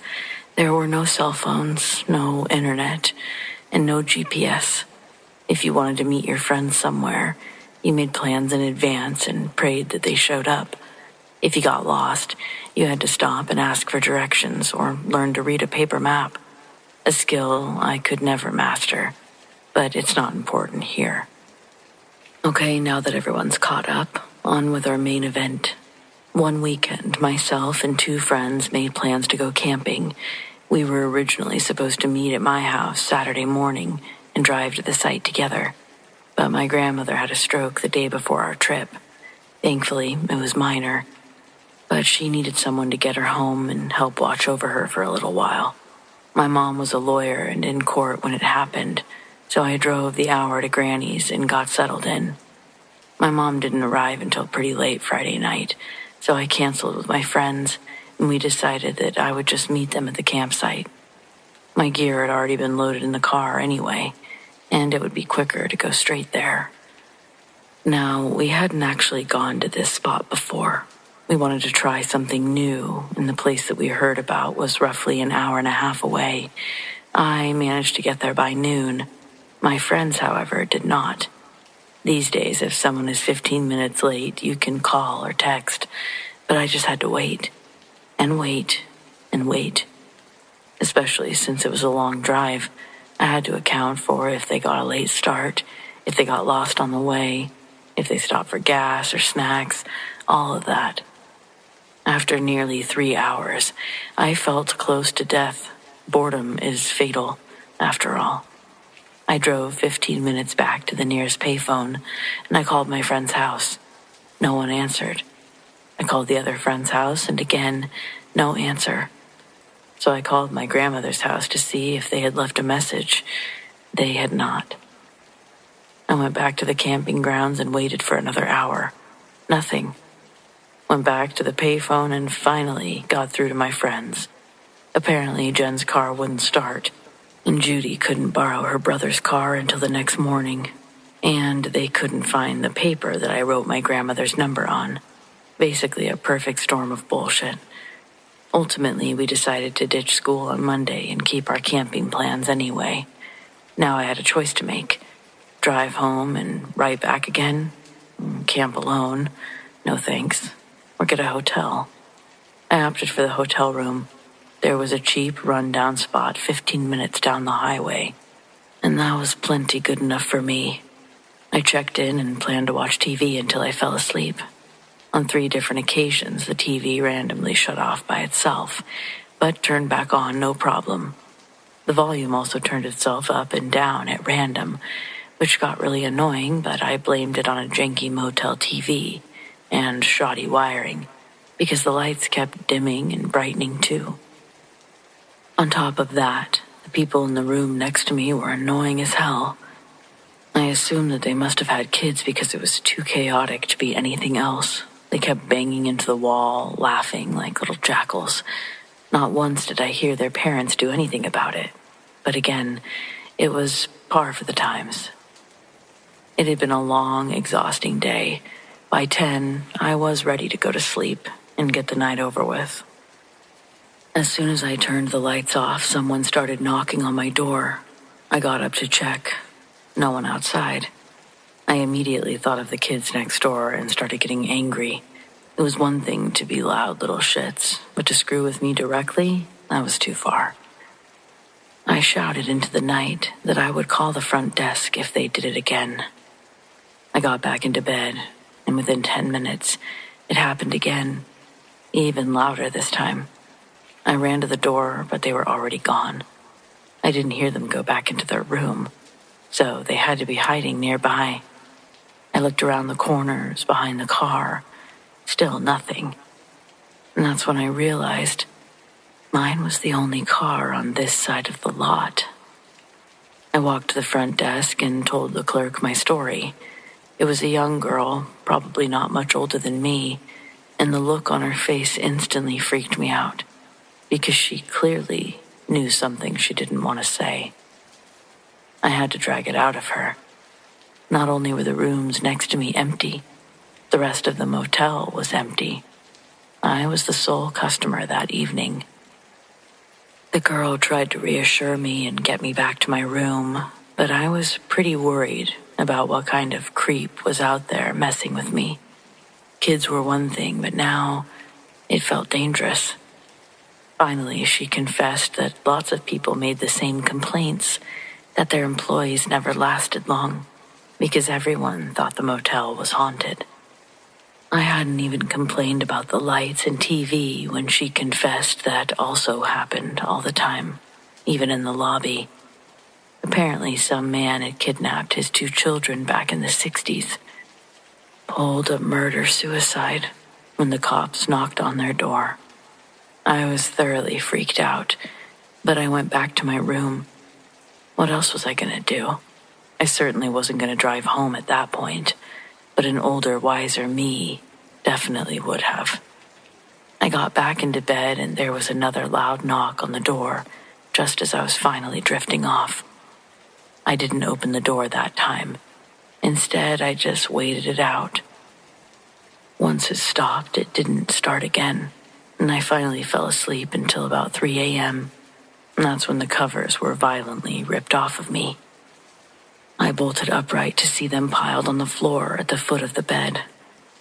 My heart was already racing, and that alone was enough to do me in. But then I noticed movement in the corner. There was a straight-up transparent girl staring at me. Literally transparent. I could see the wallpaper print through her body. She looked like she was 8 years old, but half of her head was missing.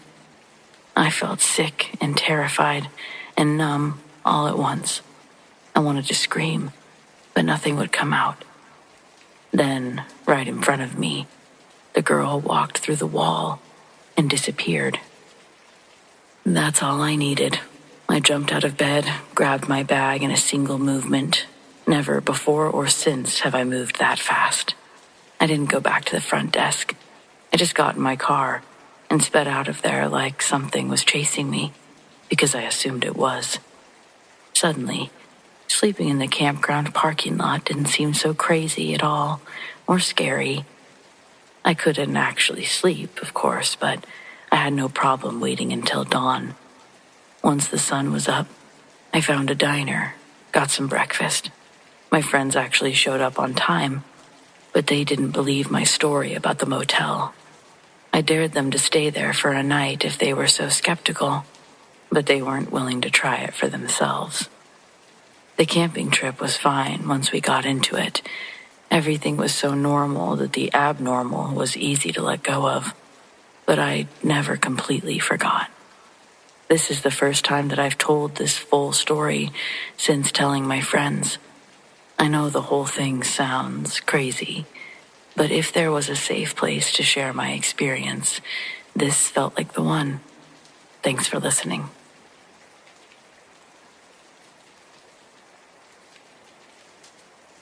I know this is going to sound weird, but the same could be said for just about everything on this website, so here goes nothing. We have a haunted tree behind our house. We live in a normal suburban neighborhood. There's no cemeteries or creepy abandoned houses nearby, just a bunch of mostly normal neighbors. Our backyard isn't even that big. In fact, we only have that one tree. But there's a ghost living in it, nonetheless. We moved here 6 years ago, but nothing happened until our second 4th of July. My little brother, Seth, was 5.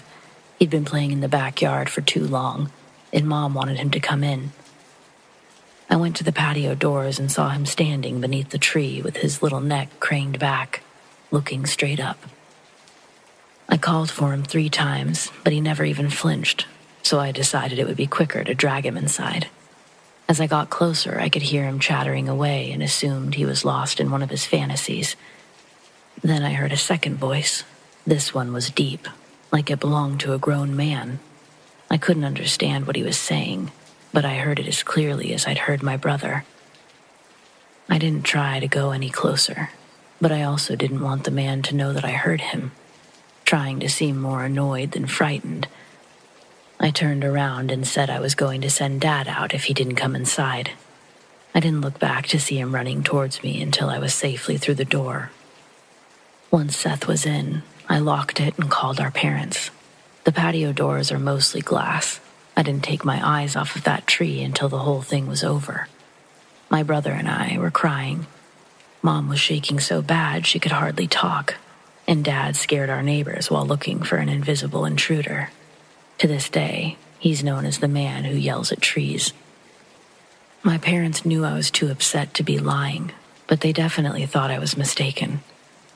Seth was upset that we scared his friend away before he could learn his name or how he got that big hole in his neck. Excluding that gruesome detail, he described the man as thin, extremely pale, clean-shaven with short hair. When asked what they talked about, Seth said the man asked him basic questions like his name and age. We were freaked out for a while after that. But when a couple of weeks passed without anything unusual happening, we all moved on.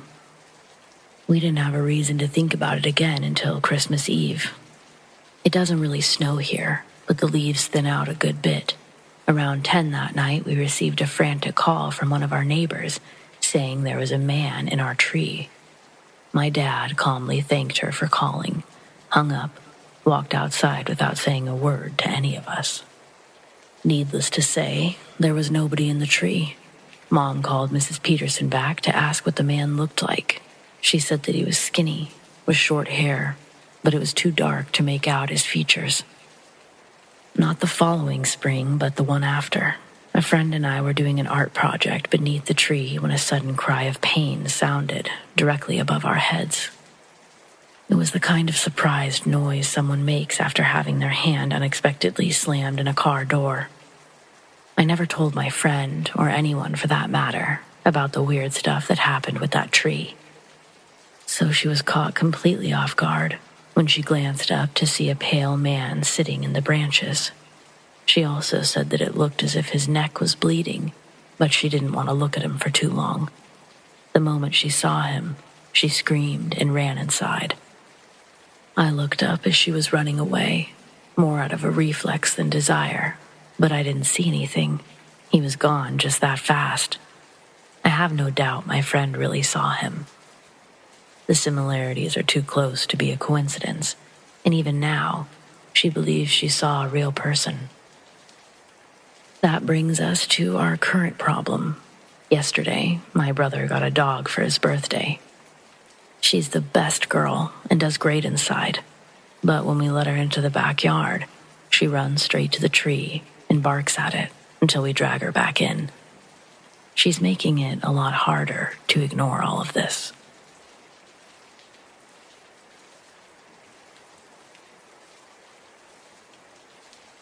I live in Washington, but I don't want to say exactly where I was in case anyone tries to go there. I can't be responsible for that. Until recently, I never believed in Bigfoot or anything like that, because I've been camping at least 5 to 10 times a year for over a decade without seeing anything remotely unusual. I don't just go a few miles into the woods either. I hike for more than a day to get to some of my campsites. I was supposed to be on this last trip for 2 weeks, but I came back in less than 1.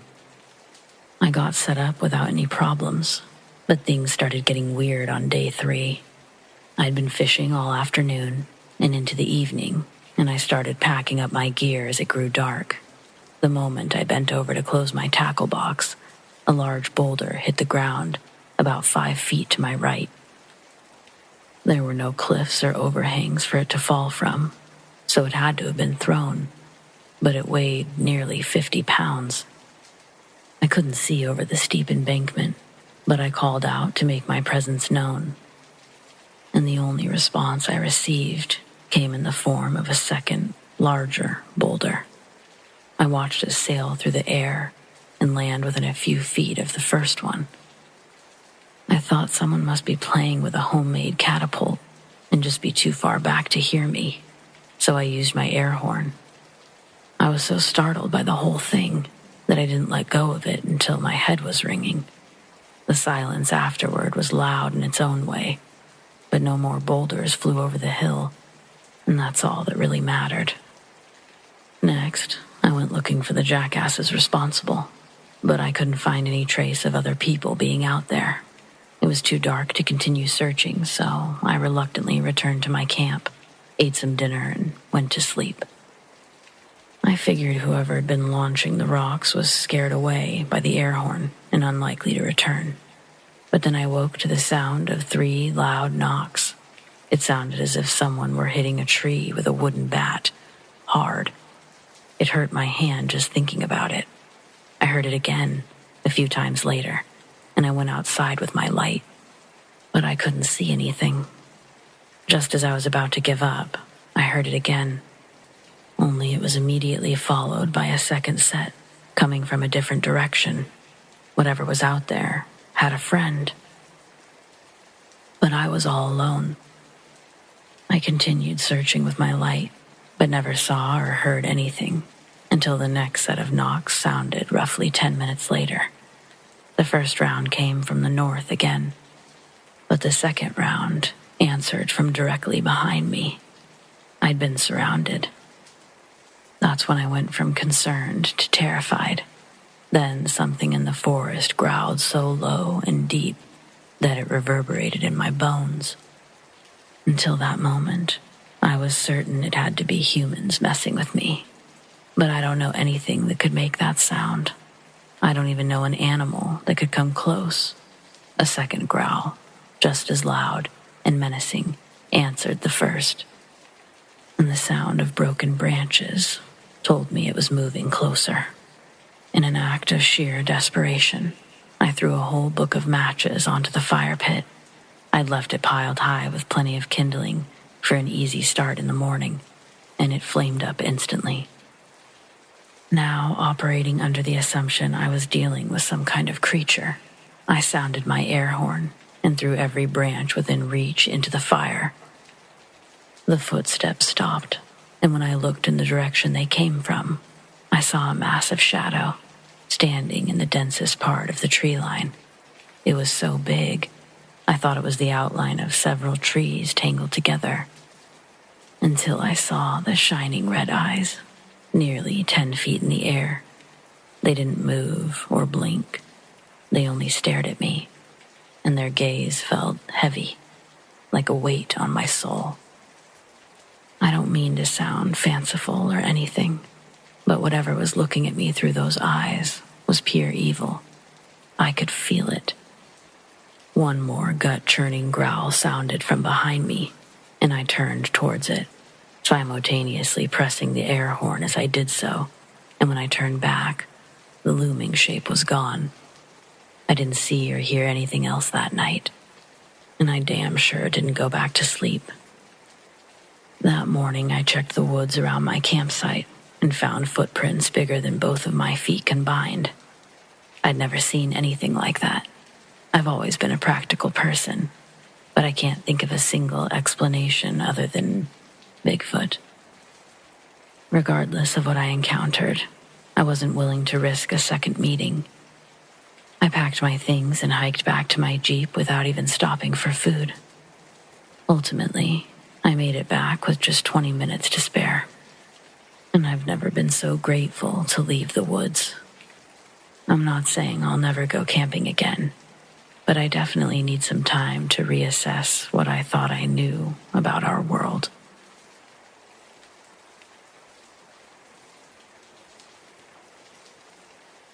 This is a long one. Sorry in advance if I ramble. My name is Smith, and I'm 32 years old. I'm a geneticist from Tucson, Arizona. I first met my fiancé Caleb when I was in high school, and I didn't believe that someone like me could ever be with someone like him, but he assured me, and he made me feel every day that I was the best person in the entire world. So much so that when 2015 came around and Obama legalized gay marriage, he proposed to me, and I said yes. Everything leading up to the wedding was fine, but I still had my doubts, insecurities, and on the day of our wedding, walking him down a rainbow-colored aisle, all of that went away. The ceremony was beautiful. My vows were basic, but Caleb's took my breath away. Unfortunately, I only got to be married for an hour, an entire hour of being happy. I had everything I ever wanted in my entire life, but as I said, that was short-lived. The car seating after the ceremony was as follows. Caleb's groomsmen, Johnny, and his little brother, Declan, were in the back seat, and behind me, my rock, my bestie forever, Freya. The ceremony, it was as basic as you think it was. We left the church, and we had rice thrown and rainbow-colored confetti, which is what I was picking out of my cornrows when the accident happened. The last thing I remember was smiling up at Caleb and him telling me, well, mouthing the words that he loved me, infinity times infinity. We would tell one another that we loved each other infinity times infinity every day, and we meant it. No truer words ever spoken between two people. The last thing I remember clearly was Freya screaming for Caleb to watch out. I don't even know what happened. I had the feeling the car was flipping over. I would later find out that it flipped 3 times before landing roof up, as I'm asking myself, why am I looking up at the sky? Wouldn't that mean I'm on my back? And my body, why is it exploding in pain? Throughout all of the pain and grief and fear, there was Caleb's body on top of mine, whispering in my ear, "Baby, please, just stay awake. Keep your eyes open. There's an ambulance on the way. Baby, please stay awake." I couldn't. My entire world was enveloped in black, and I passed out. I woke up almost 5 days later. Numerous broken bones, broken wrists, 3 broken ribs, and a fractured eye socket. Declan was fine. He had a few scrapes and bruises. Same with John. Freya immediately came to my side and hugged me. She was crying into my chest, which hurt. She had a cast on her left leg and her right arm. First thing out of my mouth was, "Where's Cal?" Declan wouldn't even look at me. John started to cry as Freya knelt beside me and touched my cheek. "There was an accident," she whispered. "Cal went out a hero," Declan whispered when I looked at him, and I asked him what the hell he was talking about. He gave me a shocked look like he expected me to remember what happened. Freya asked me what was the last thing I remembered.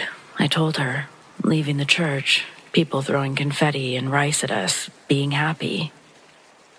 John just gave a loud sob and said, "He doesn't remember what happened. He doesn't remember the accident, Frey." Declan knelt down beside me and told me everything that happened. There was an accident. Some drunken idiot swerved in front of us in a panic, and in order to prevent an accident, Caleb swerved the car really hard, causing it to roll over, making impact with the car that he was trying to avoid as it hit his side. At the time, I didn't know that Caleb didn't have a seatbelt on, and the memory of him on top of me with the car, it came back. I started to see with blurry vision, and I realized my husband was gone. He risked his own life because it's just the type of dude my brother was, Declan said. I turned to my best friend and I beg her. I beg her to tell me that this isn't real. I break down, I start to cry. There's no consoling me. It was hard for me growing up gay, thinking that I would never meet someone, knowing that my family disowned me for the very fact of me wanting to live a true life. And then I met Caleb, this kind, gentle guy who actually seemed to want to spend time with me, to want to get to know me better. And I took all of that love that I had inside of me and I gave it all to him. And now I was back where I started, alone, broken. The hardest part of all of this was realizing that by the time I woke up, Caleb's funeral had already gone and passed. I didn't even get to say goodbye. I didn't even get to be there. His parents kept apologizing for having the funeral while I was unconscious. I kept telling them that it was fine, that it was okay. But deep down inside, I was a wreck. I cried almost every night, and to tell you the truth, I never really stopped crying. To say I loved Caleb is an understatement. Love is too small a word to describe what I felt about him, what I still do. And now here's the part of the story where shit gets really weird. Over the last 5 years, I've managed to get my PhD and overall try to be happy. I haven't taken my ring off. Every time I try, something always stops me. During the height of the pandemic, that's when shit got really weird. One morning, I decided that I was going for a run. I started to make a protein smoothie for before and after I got back, and while I was using the blender, putting my blueberries and bananas inside, I heard Caleb's voice. It shocked me at first because I wasn't sure if I heard what I had heard. Then when I turned the blender off to listen more carefully, I heard it again. "Babe, have you seen my keys?" I stepped back from the blender and covered my mouth. There were tears burning in my eyes. For context, you should know Caleb was always losing his keys. I wiped my tears away and told myself, "Smith, it's just your grief, bitch. Chill the fuck out." I went for my run, came back, and nothing else happened. Cut to that same night when I'd gotten out of the shower. put my pajamas on, and gotten into bed, I heard my front door open and close. I heard shuffling in the living room, and I immediately grabbed my Bowie knife. Babe? I dropped the knife and stepped back. There's no fucking way this is happening again. The minute I reached for the door, my front door opened and slammed, which made me jump, of course. But then I got a little angry. Then I got really angry. I'm a big believer in the paranormal. Even as a scientist, I know that some things can't be explained by science. But I know Caleb, and I know that he wouldn't try to scare me like this. He wouldn't do this shit to me. So I started reading paranormal stories. I wanted to know what the hell was going on. Then I came across something called a mimic. Every story that I'd ever read while doing research correlated with my paranormal activity, verbatim. And I knew it was not my husband. Then one night when I was in bed going over notes for work, boring lab stuff, I heard the door slam, which I found out was the door to my bathroom. I calmly looked up, got out of bed, stood direct while I tried to portray confidence, and I said very loudly, "Look, bitch, don't be slamming no doors you ain't paying for." And you're probably not going to believe me when I say that that's what I said, but I'm very bossy. I don't like anyone in my space disrespecting my stuff, and I'm not afraid to tell someone off. Boy, was that a huge mistake. After that, things escalated quickly. There were footsteps at night, things going missing and reappearing in the strangest of places. And then there was our wedding photo. It was supposed to be on my nightstand, but every morning when I woke up, it was in the middle of the floor of my living room. The knocking, the voices at night, it all started to ramp up. It's been 5 months of this. Cut to present day, September 2023. I started to get really depressed, and that's when I started to hear Caleb's voice again. It was small things at first. Usually I'd just hear him call me babe or ask me a question. I would ignore him, and then I would go into my bathroom and cry for hours. It was not the reprieve from grief that I thought I needed. It was making shit worse. So I called over my sisters, Saraya and Simone, and needless to say, they didn't really believe me. They thought I was grieving, and they weren't wrong, but I had to explain to them that I know what grief is, but that I've heard enough stories from my favorite YouTube channel to know what this is. Saraya laughed and looked at me, saying, "Really, YouTube? Are you really going to base your grief off of a scary YouTube story that you heard?" I kicked them out, and I went about my day. I don't speak to my parents, so there was no help that I could get from any outside source. That night, I heard it again, Caleb's voice. This time I was coming from the hallway from the bathroom. The light was turned on, so I couldn't understand why there was a voice coming from in there. This thing really likes to call me babe. I shuddered when I heard it, and I stopped down the hallway and slammed the door shut. I made one last desperate plea, which I really wish I would have just kept my mouth shut. "Look, bitch, I've just about had it with your mimicking bullshit. I know you're not Caleb, and I would really like for you to get the fuck out of my house, considering the fact that you're not even fucking paying rent here, and you're staying here for free, so please fucking leave." Yeah, I wasn't kidding when I said that I was pretty angry at this point. I had to make myself laugh in this situation, otherwise I was going to keep thinking that I was fucking insane. That was the moment that not only did my lights turn off and my phone, but there was banging throughout my entire loft. It was the doors and the windows. My neighbor, who's a good friend of mine, his name is Levi. He came by the loft. Well, he barged into my loft, to put it perfectly accurately. "Smith, are you okay?" he asked. Once he entered the loft, the knocking only got louder. Levi is Jewish, and I should start off by saying that we experienced a Dybbuk haunting in college, so I knew that he'd believe me. I told Levi what was happening, and he let me stay at his place for the night. Once I closed the door to my loft, the knocking stopped. When I stepped away from the door, Levi and I both heard Caleb yell, "And stay out." Levi turned to me slowly and said, "Smith, am I high or did I just hear your dead husband's voice?" Through my tears, I smiled and appreciated him making me laugh after not having done so in so long. I turned to him and smiled and said, "Levi, you're always high, but yes, this is what I've been dealing with." Cut to a few days later when I finally returned home, nothing else happened for a while. That was until John and Declan decided to pay me a little visit.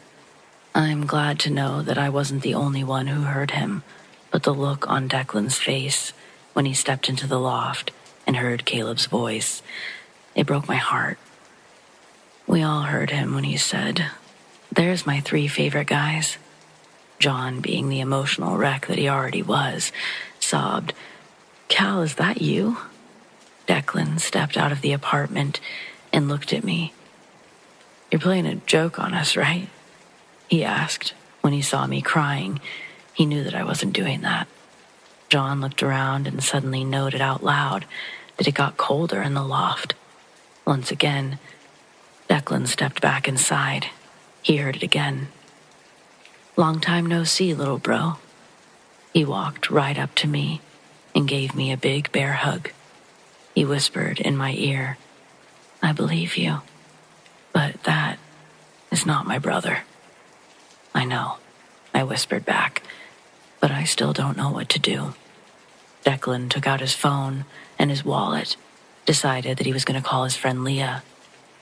Leah was a self-proclaimed witch, and I do believe in those things. The witches, I mean. When I first met Leah, she was calm and so sweet. I told her that whoever was in here, I'm sorry, but just let me clarify, the entity in here was not my husband. She smiled when she looked around the loft. "You're a bit of a trickster, aren't you?" she said into the open air. I looked at her like she was crazy, and I let her know that I thought that as well. I turned and I said, "Girl, why are you talking to air?" Leah smiled and laughed so hard that there were tears in her eyes. "Smith, don't worry," she said, coming to me and taking my hands. "We're going to be great friends. We have the same personality. And for the record, bitch, I'm not talking to air because you have a mimic spirit in your house." This made me laugh out loud very hard. I really liked Leah's attitude and her personality. She indeed seemed to match mine. I scheduled another appointment with her, gave her $150 to do a cleansing. At first, she told me not to pay her, that she would do it for free, but I told her to take the money. When she took it, Leah finally heard it. "Babe, no." Caleb's voice was so sad and agonizing. I looked around, and I could feel the tears already streaming down my cheeks. "I can't take much more of this," I whispered. That's when the knocking started again, or rather the banging, and it didn't stop until Leah and I were both out of the loft. So I decided to stay at a hotel. I picked the same one that Leah was staying at so that we could be together and get to know each other some more. She took me to the store to buy all of the things that she needed for the cleansing. We hung out all day, had lunch, called Freya to have dinner with us. I booked a room. She came over later to have wine and just talk. While we were talking and having wine, I thought to myself, Leah is going to have to leave soon, and Freya can only spend so much time with me. I started to get worried. September 14th, 2023. I went back to get a few things today. It did not go well. The minute I stepped into my loft, I heard it. "Back so soon? You just can't stay away, can you?" I stomped down the hallway into my bathroom and muttered to myself, "Shouldn't have to stay away. This is my loft."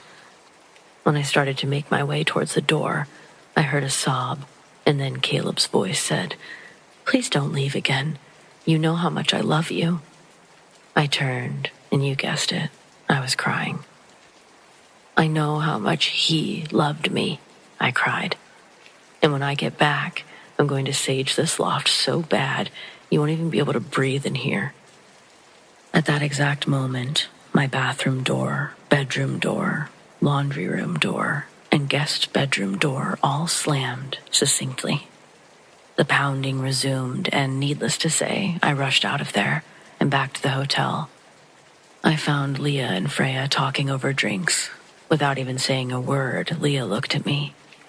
"Smith, are you okay?" Freya knew something was wrong, so she asked me to talk to her, but I couldn't find the words. Leah looked into my eyes and said, "You went back, didn't you?" I nodded.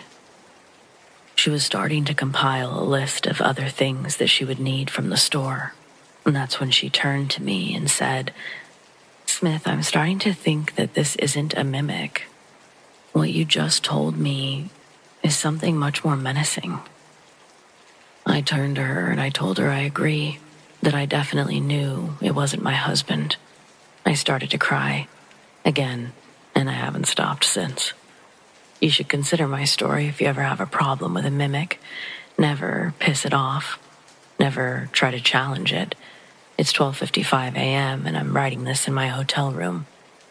Freya opted to stay with me, so I'm writing this while staring at her sleeping, snoring form in my spare bed. I couldn't be more grateful. I'll keep you all posted with any updates, and I'll definitely be posting what happens after the cleansing. Thanks for reading, and thanks for everyone in the community for all your support.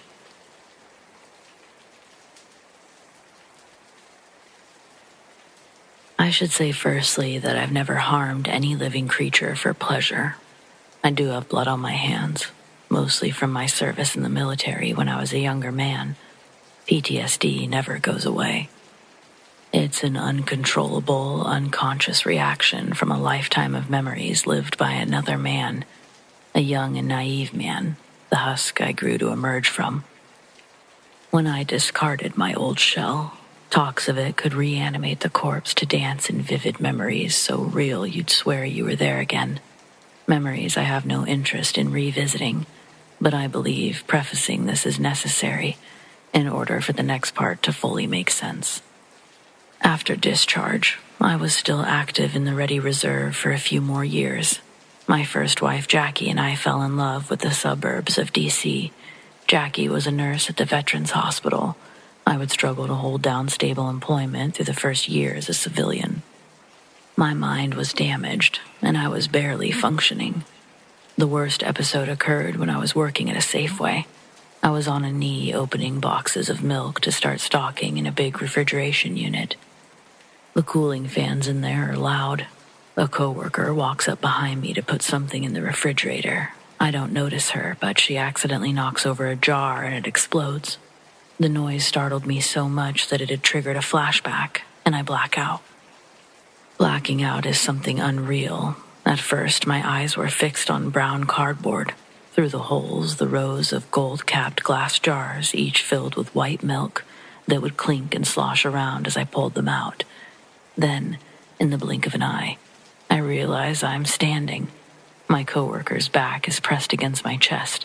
My left arm was holding her like a bear hug, while in my right hand was a box cutter.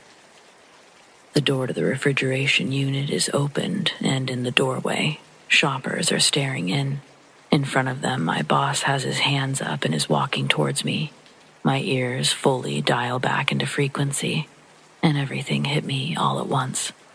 I instantly released the woman and dropped the box cutter. I was lucky not to have gone to prison that day. They decided not to call the police. My boss served in World War II. He understood the horrors of war, but he could also see that I wasn't fit for normal life yet.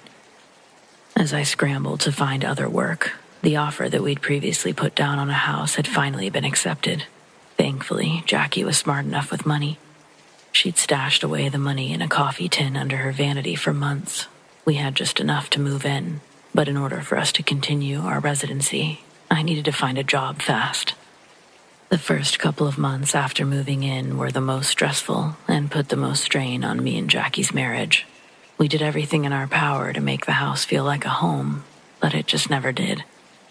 Even with the heat up and the lights on, the cold, dark energy was inescapable. I was drained every morning because I'd be plagued by night terrors almost every night. The dreams I had were also no longer amidst the backdrop of North Vietnam. Instead, the setting began to resemble home, visions of my neighborhood after a catastrophic disaster. The sky above is colored orange from a glow of distant fires, and violence fills the street as neighbors turn on one another for resources. Internalizing my trauma was the worst thing that I could have done for myself and my relationship, but we were both increasingly stressed, both at our breaking points. I kept it from Jackie, in fear of becoming more of a burden in her eyes, further scrutinizing my sanity and ability to provide a stable household. Soon enough, the night terrors would reach a level I've never experienced. I began to question if I was awake or asleep when they decided to haunt me. In our bedroom, we had a walk-in closet with sliding doors. I was reading a book late one night when I heard the wooden doors of the closet quietly rattle. I looked up to see them both gently slide open. I got chills like never before, and the hair stood up on the back of my neck, then my whole body. I'm staring into the closet. The shade of darkness grows deeper the further back my eyes try to focus. Then, from the floor up, the blackest of colors inside the closet begins to morph and take shape, eating every ounce of reflecting light. It resembled a slow-rising plume of smoke, or vines, as it started to grow into a human shape. The figure was female, and the smoke she grew from continued to fall through the ground like an endless dress. I did the only thing that I thought I could do, the only thing that I used to do when I'd see images of war, and that was to close my eyes tight, try to fall asleep before they became too real. I'd come to find out that that was only the entity introducing herself to me. She would be a fixture in my peripherals during the day and night. I would see her take form in the corners of the room, but I would never interact or look over. She looked like what I used to see during active duty. The ghosts of men you killed in battle that day follow you on your march back to the barracks. With the moon at our backs, our shadows in front of us would be joined by other shadows. Sometimes you could outrun them. Sometimes they'd run with you. Observations everyone in the platoon experienced, but didn't always share out loud. The first winter Jackie and I spent in our house was bitterly cold. A new pipe would burst seemingly once a week, and I'd have to crawl under the house to fix it. I hated getting down there in the crawl space. That's when I'd be tormented by this female entity. I could feel her crawling around with me, faster than I could move. My flashlight would catch her as I swiveled for tools. I'd suppress my fear just enough to keep my hands from shaking as I finished the job. Then, that same winter, we receive a call from Jackie's sister. She'd sustained a pretty extensive injury slipping on ice. Jackie would need to stay with her through the new year to help out. Jackie had to catch 2 buses to get to work every day. She and I would talk on the phone every night, and I would visit her on lunch breaks, but it wasn't the same. We missed each other more than we knew. Ironically, I think this time apart made us appreciate each other more. I filled my time with odd jobs around town, doing my best to stay out of the house as long as I could, before having to return in the evening. I was alone, but I wasn't. It was impossible not to feel like I was constantly being stalked within the confines of my home. Out the window, I watched my neighbors hang up Christmas lights without a care in the world. The gutters and doors of my house remained bare. No wreath, no tree, no decorations. There was no point in wasting the effort if I was going to be the only one pretending to enjoy it. With Jackie coming home for the new year, I decided to stop feeling sorry for myself and spruce the place up a little bit. I picked up some candles that were festively scented, some new blankets for the couch, all of our favorite foods. It was important to ring in the new year correctly, I thought.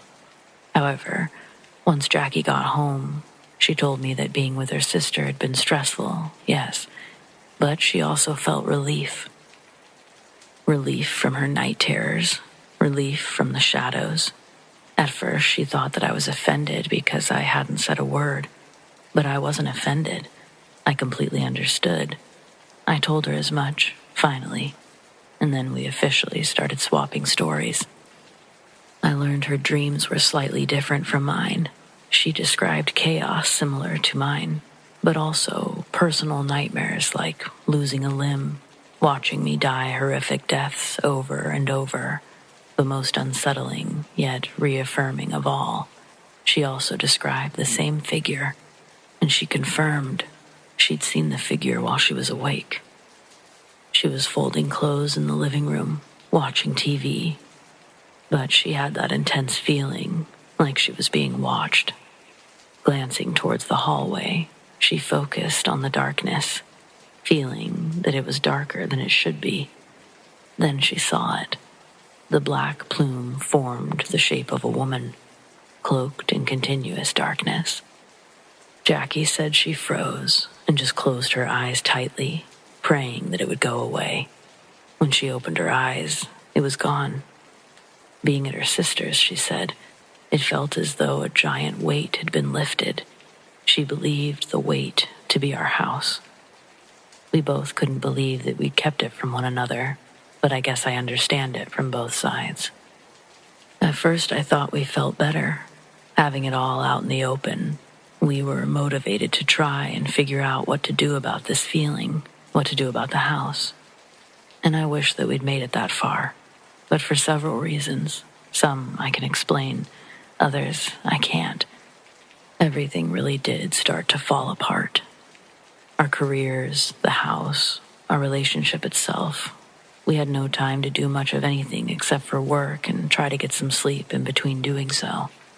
Night terrors continued.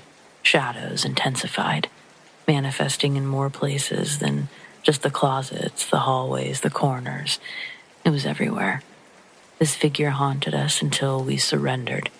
Jackie and I ended up filing for divorce after we sold the house. There was no bitterness there, but we were both exhausted. We didn't stay close, but we ran into each other maybe 6 years after the divorce at a mutual friend's funeral. I wasn't going to bring it up, but Jackie did, asking me if I ever saw that figure again. Honestly, I hadn't thought about it. In fact, I was sure that I hadn't thought about it since the moment we sold that house. And she said the same thing. Until Jackie, I always assumed all of my nightmares were my own. Any horror I experienced, I assumed, was superficial or the result of recalling a more horrific time. Though I don't know exactly what we experienced, I at least know that I wasn't alone in that one.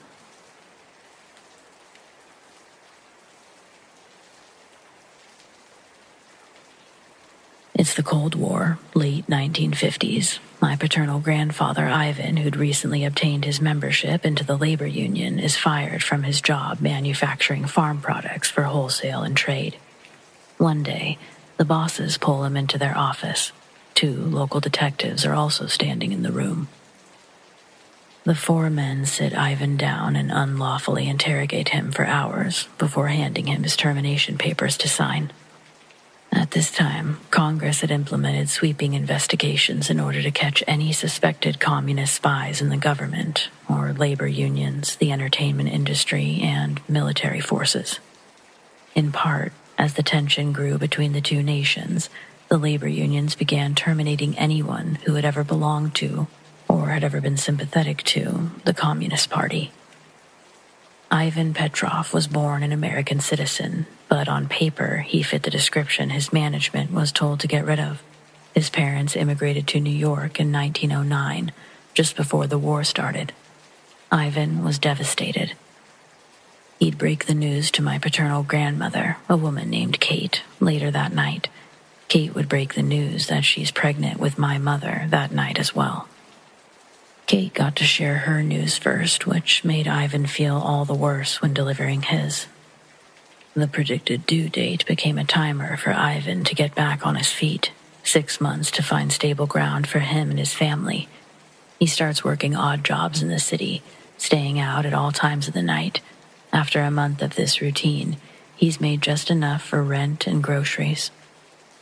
Early into the next month, Ivan arrives home with a small Emerson radio. He'd spent $50 on it, which could be about $475 in today's money.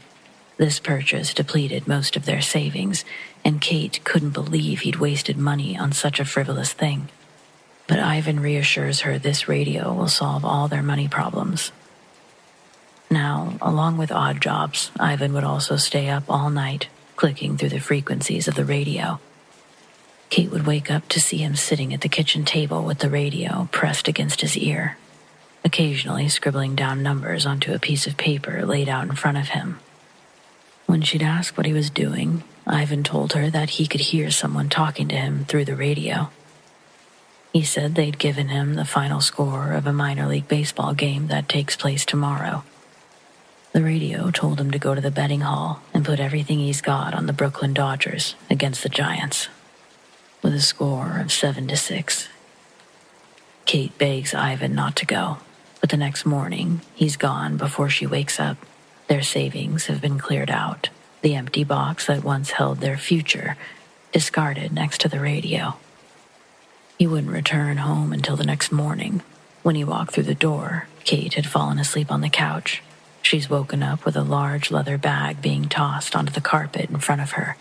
It spills over, and a waterfall of cash slides out.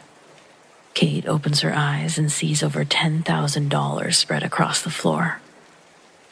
Ivan tells her he'd won the bet that was placed on the baseball game. Soon after that, they moved into a better part of town, a third-floor condo with a room for the baby. Ivan continues doing odd jobs. Kate's 6 months pregnant.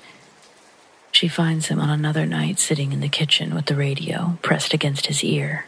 Same position, same frantic scribbling. This time, Ivan doesn't wait until morning. He doesn't see Kate watching him through the doorway as he proceeds to collect his coat and then exit by trying to close the door as quietly as possible.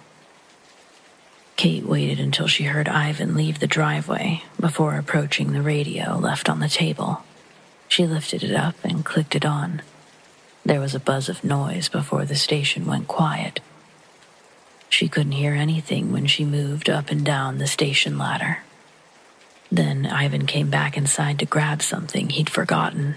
When he saw Kate with the radio, he became enraged. Grabbing it from her hands, he threatened her with death if she ever touched the radio again. Kate had never seen this side of Ivan before. She cried and ran back into their bedroom, slamming the door. Shortly after her slam, Ivan would match its force on their front door when he left. When she came back out, the radio was gone. Another long 24 hours would pass before Ivan returned home. With him, another large sum of cash. When he sees Kate, she apologizes for touching the radio. He asks if she turned it on when she was holding it, and she says yes, and then asks if the voices talked to her. She said no, she couldn't hear anything. Ivan reminds her of his previous warning, then tells her to get dressed because they're going out to dinner. His glare makes her reserve the question that she has for another time. Kate got dressed, and they went to a fancy restaurant in Brighton Beach. Their interactions together don't feel normal anymore. 2 more months would pass with Ivan's schedule unchanged. Kate's 8 months pregnant now. One morning, after a particularly long stint away from home, Ivan comes in the door sweating, his eyes wide, darting in all directions. He looked like a madman running from window to window, closing all of the shades and curtains. Then he ran from room to room, turning off all the lights in the house. When Kate asks him what's wrong, he says that he's got people after him. He says the radio gave him a message, telling him everything about their plan. None of what he's saying makes any sense to Kate. She asks who. He said Truman's boys, then tells her they can't talk loud. Before she can ask another question, Ivan pushed the couches in front of the front door. Then he started taping newspaper to the window so no light would get in.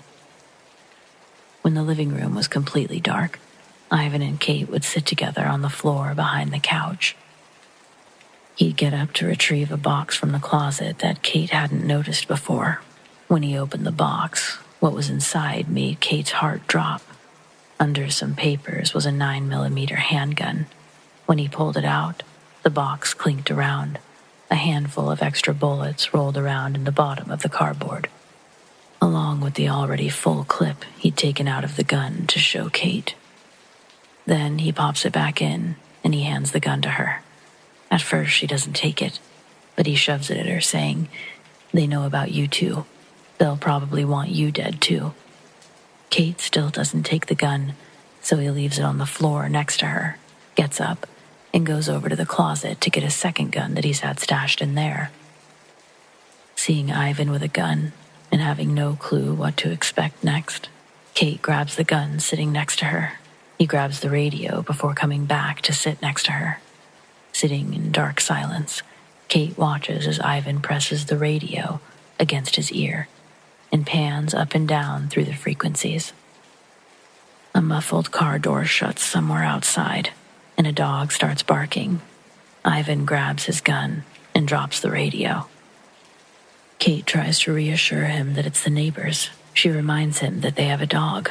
Ivan should know this information, but he stays back against the couch with his finger on the trigger. Hours would pass. When either of them would need to use the restroom, they'd have to crawl from the living room to the hallway before getting up. Kate is 8 months pregnant and struggling to stay on the ground all night, but Ivan tells her that she has to stay out of sight. Every time he reaches for the radio, Ivan looks at the clock, and every time he looks at the clock, he becomes more worried. Then, as Kate begins to drift off, her eyes are closed when she hears Ivan turn off the radio and set it on the floor next to him. He kisses her forehead, and she hears him get up. He's not crawling. She hears him walk into the baby's room near the entrance of the hallway.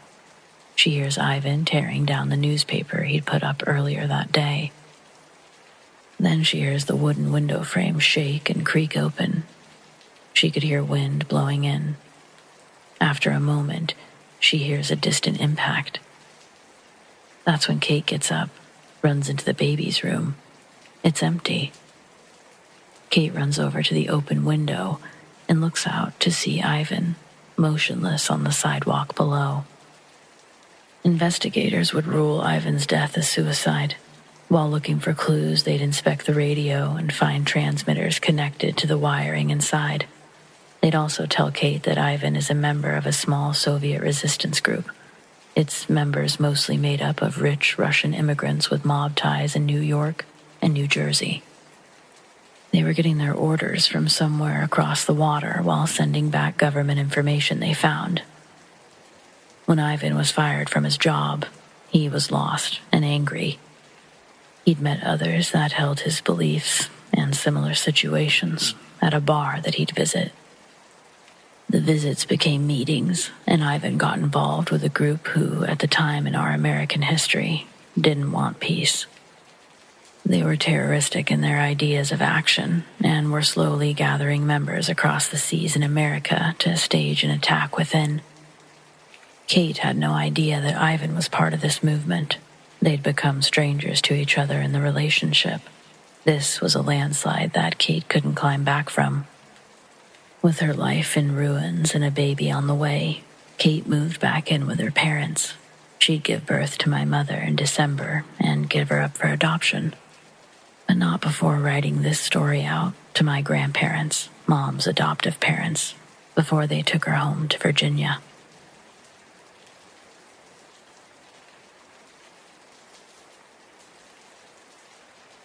This took place about 12 to 13 years ago. I was 18 when this happened, but I swear I remember it as clear as most days recently.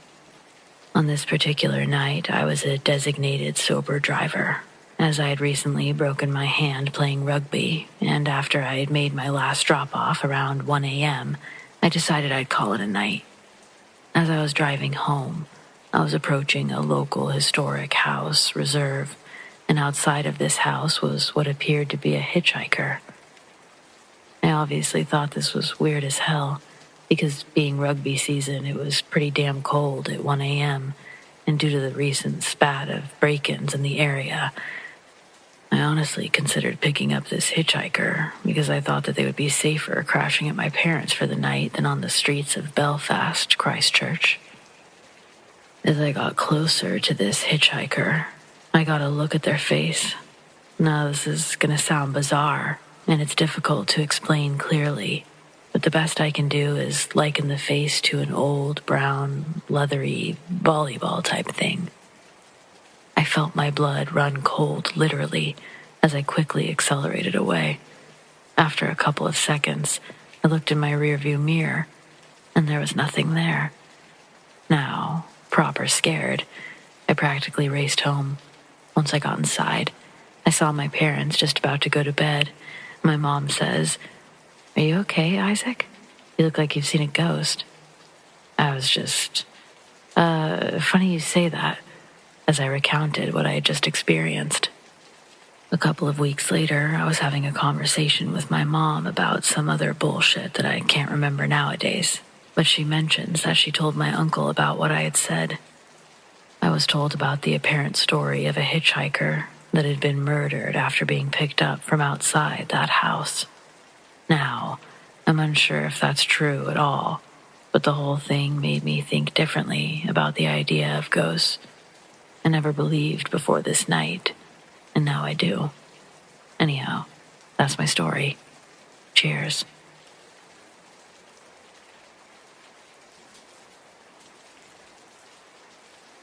This isn't my story exactly, but I heard about it and saw the evidence from those involved.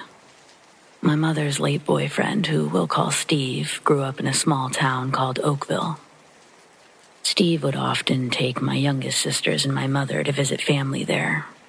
He's big on photography, so he was always looking for fun and cool places to take the family where he could take photos.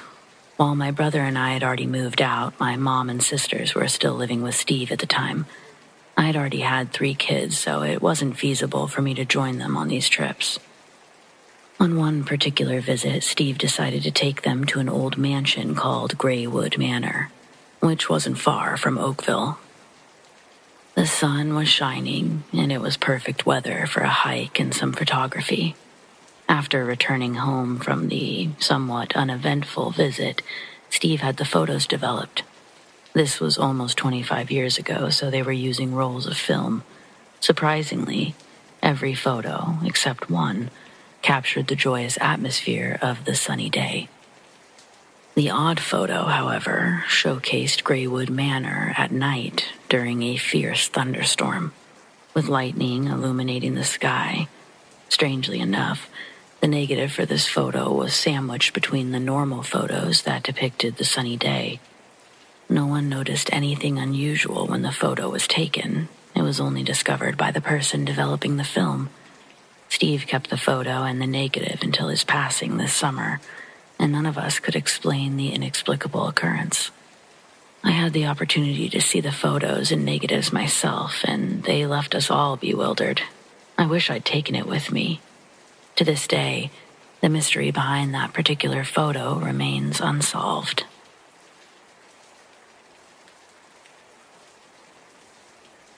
Several years ago, I was dating a woman who, when I first met her, I thought, this is a woman who is as enthusiastic about adventure and the outdoors as I am. Granted, the more I got to know her, I realized she was actually much more adventurous than even myself. She had a thing for finding haunted or abandoned locations and exploring them, usually solo. Not to sound sexist, but at the time, this heavily concerned me. Guess it still kind of does. I know that she could take care of herself for the most part, but some of these locations were places that even I wouldn't venture into alone.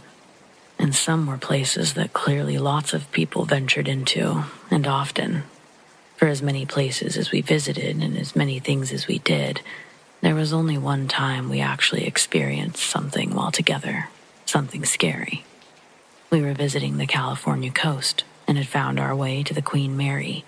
For anyone who doesn't know it, the ship is permanently moored along the coast of Long Beach, California.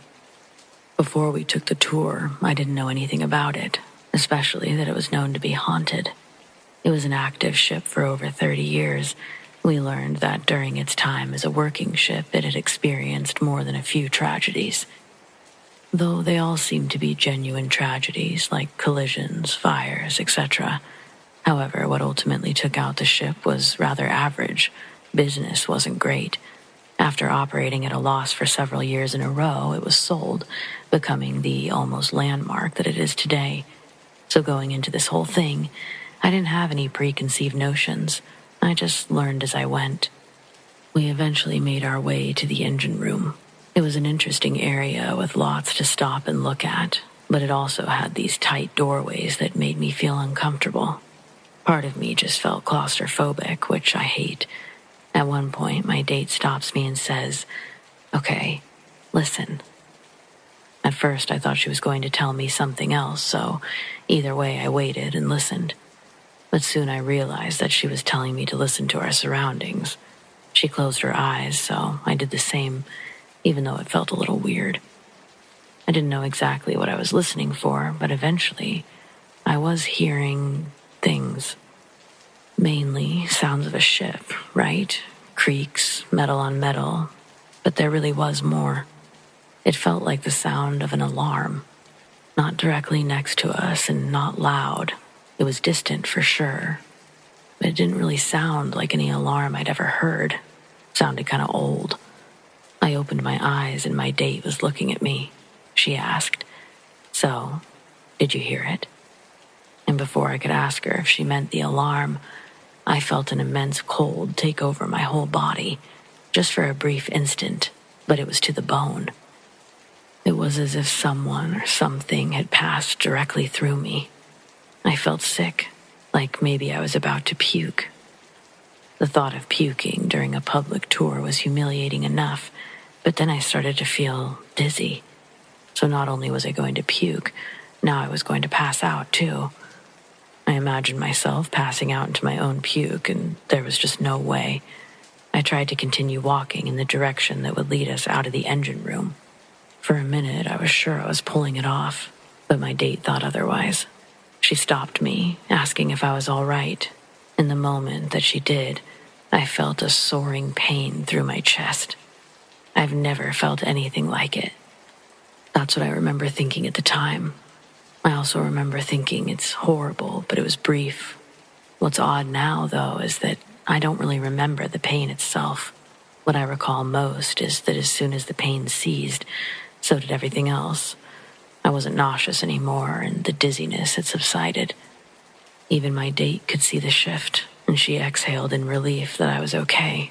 Then she asked me again, did I hear it? I told her I heard what I thought sounded like an alarm, a weird old alarm, and I watched her expression turn up into a smile.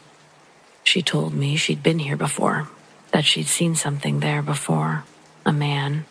He was a young man, sweaty, dressed in overalls. Most unsettling to her was that the man came up from behind her, and it was just after she'd heard what she swore was an old alarm. He was running, and she barely moved out of the way as he passed by, where she watched him disappear while passing through the various doorways. Not gonna lie, I felt very much like leaving after she told me this story, so I continued towards the path to exit. All the while, my date is just hyped up and excited, retelling me of her experience, saying how cold it felt suddenly. I wondered if that same guy hadn't just ran into me inside this place. I know this next part is silly, but I was sort of frustrated, or maybe just felt chilled by my date's choice not to tell me what I was walking into. Something, no idea what, but maybe it's that same thing she saw, but something nonetheless ran into me. I've never felt a chill like that. Not before, not since. I don't like to mess with ghosts and such. I mean, honestly, before this, I think I mainly didn't believe in ghosts out of fear.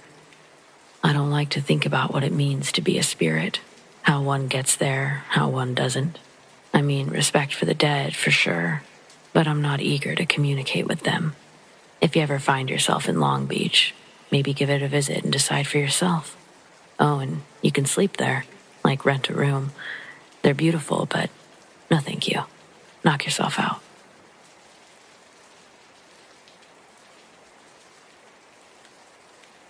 My family owns a bunch of land in Virginia, and most of it is forested.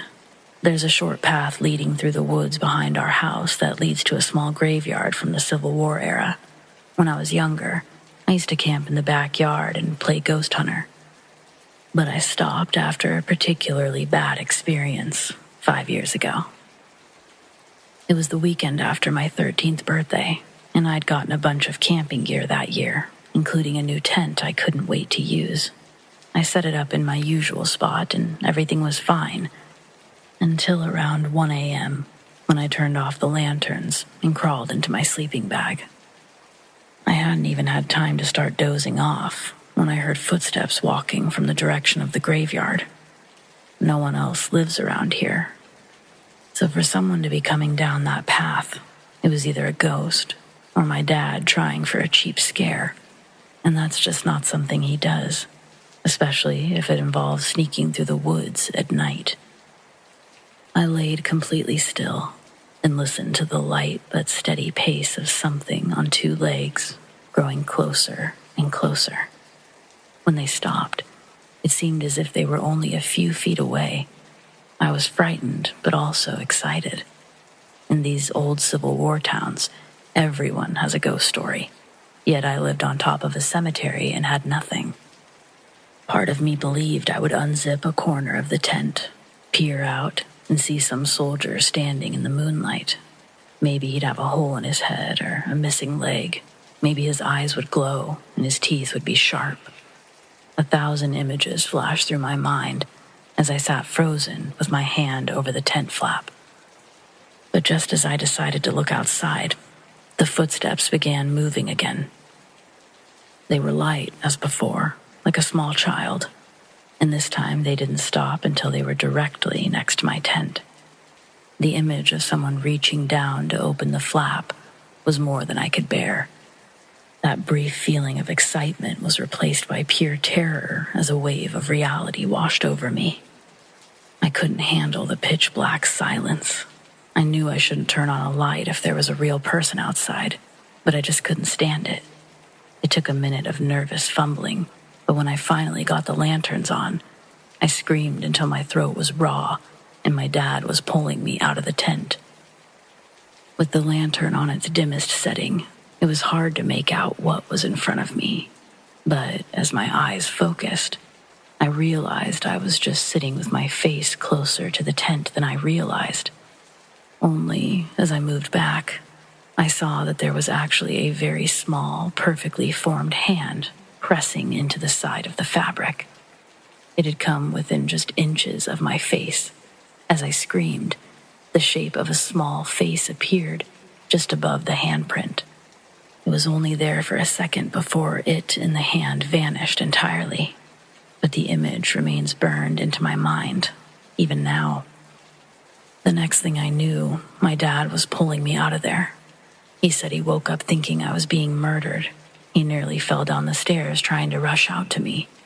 He turned on the floodlights within the first minute of my screaming, but didn't see anyone, let alone a small child. The way I sounded, he thought someone was in the tent with me, or a snake had gotten into my sleeping bag. Something awful. I've never seen him look so scared, but once I explained what really happened, he instantly relaxed, said it was only a nightmare. I wasn't even close to falling asleep when everything started, and I definitely didn't turn the lantern back on in my sleep. I feel like I finally got the story I wanted, but this was a one-and-done thing for me. I have no desire to experience any more encounters. Lesson learned.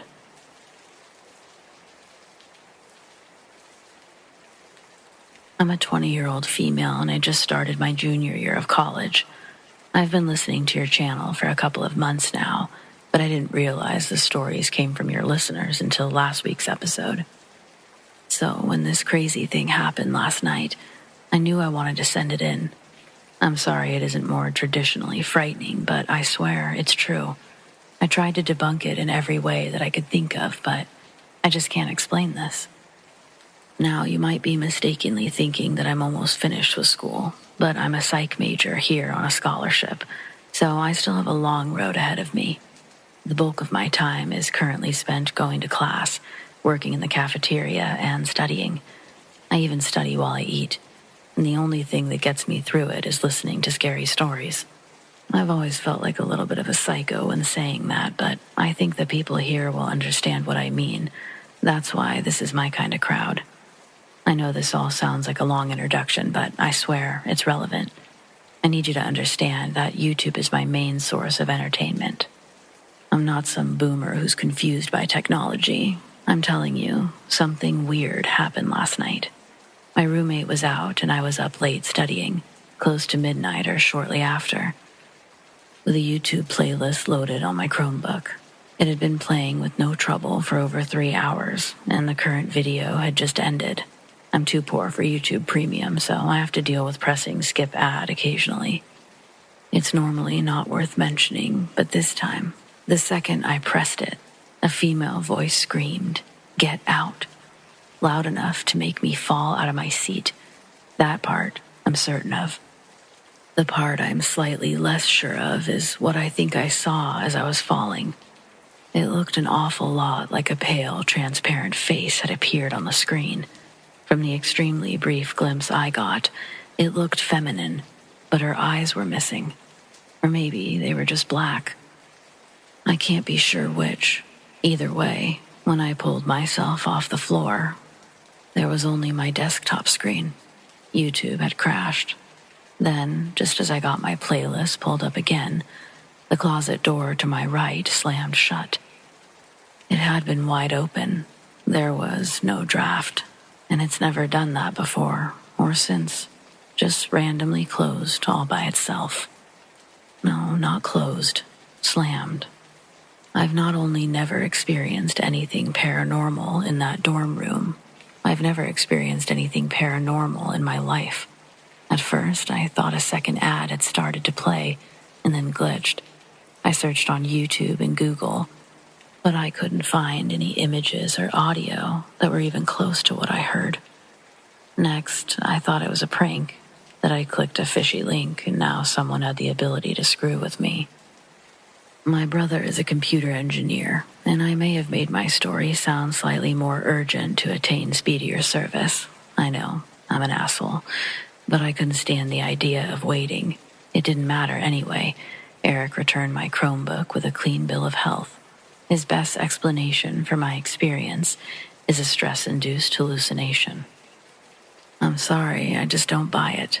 I don't think I could accept that even if the closet door hadn't slammed shut almost immediately after. I don't really mind the door or the voice as much as I do the face. That thing haunts me. I swear those eyes were blank sockets. I'm going to try to find out if anyone has ever died in my building, but I'm afraid to tell my friends about this. They're all psych majors as well, and I'm torturing myself enough in that department as it is. I really don't need them piling on. Half of me thinks I must be cracking, while the other half knows what I saw. It's maddening. Anyway, I'll send an update if anything new happens, or if I learn that some girl's eyes were brutally removed in my room. Meanwhile, thanks for reading my story.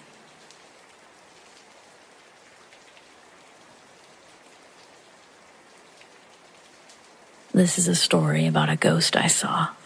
I was a teenager when this happened. I was with a friend, and we both saw her. One night, I was outside on my porch smoking a cigarette, and I saw my buddy pull down the street in his beat-up 90s BMW. He excitedly jumps out of the car with the biggest flashlight I've ever seen. You could literally light up a block with this thing, and that's exactly what we did. We flashed the light down the street a few times, flashed it at houses. The dark rooms were suddenly illuminated, and I was really impressed by how bright this thing was. Oh, the simple pleasures of 2 rebellious teenagers. The whole neighborhood light show started to get old, so we started walking down my driveway towards the house. It was a long driveway, and at the end of it was my garage. My neighbor's backyard was separated from our property line by tall hedges. I decided this was a great place to test the strength of this light before we walked into my house, so I lit up my driveway, all the way down to the gap between the properties. I paused the light for a few moments, and we were absolutely terrified by what we saw next. An older woman wearing a dark dress walked from behind my garage to my neighbor's property. She was looking down at her feet as she was walking, and she disappeared behind the hedges. Her movements were very unnatural. We both looked at each other, terrified. Did you see that? We ran back down the driveway to his car parked on the road. We sat there for a good half hour, trying to process what had just happened. I slept with the lights on that night. There have been other moments in life that I was just as scared. I almost drowned in a kayaking accident. I got lost in the wilderness, had a very bad LSD trip in my early 20s, and encountered what I believe was a young, demon-possessed woman. But this one, it has to rank close to the top of terror level for me.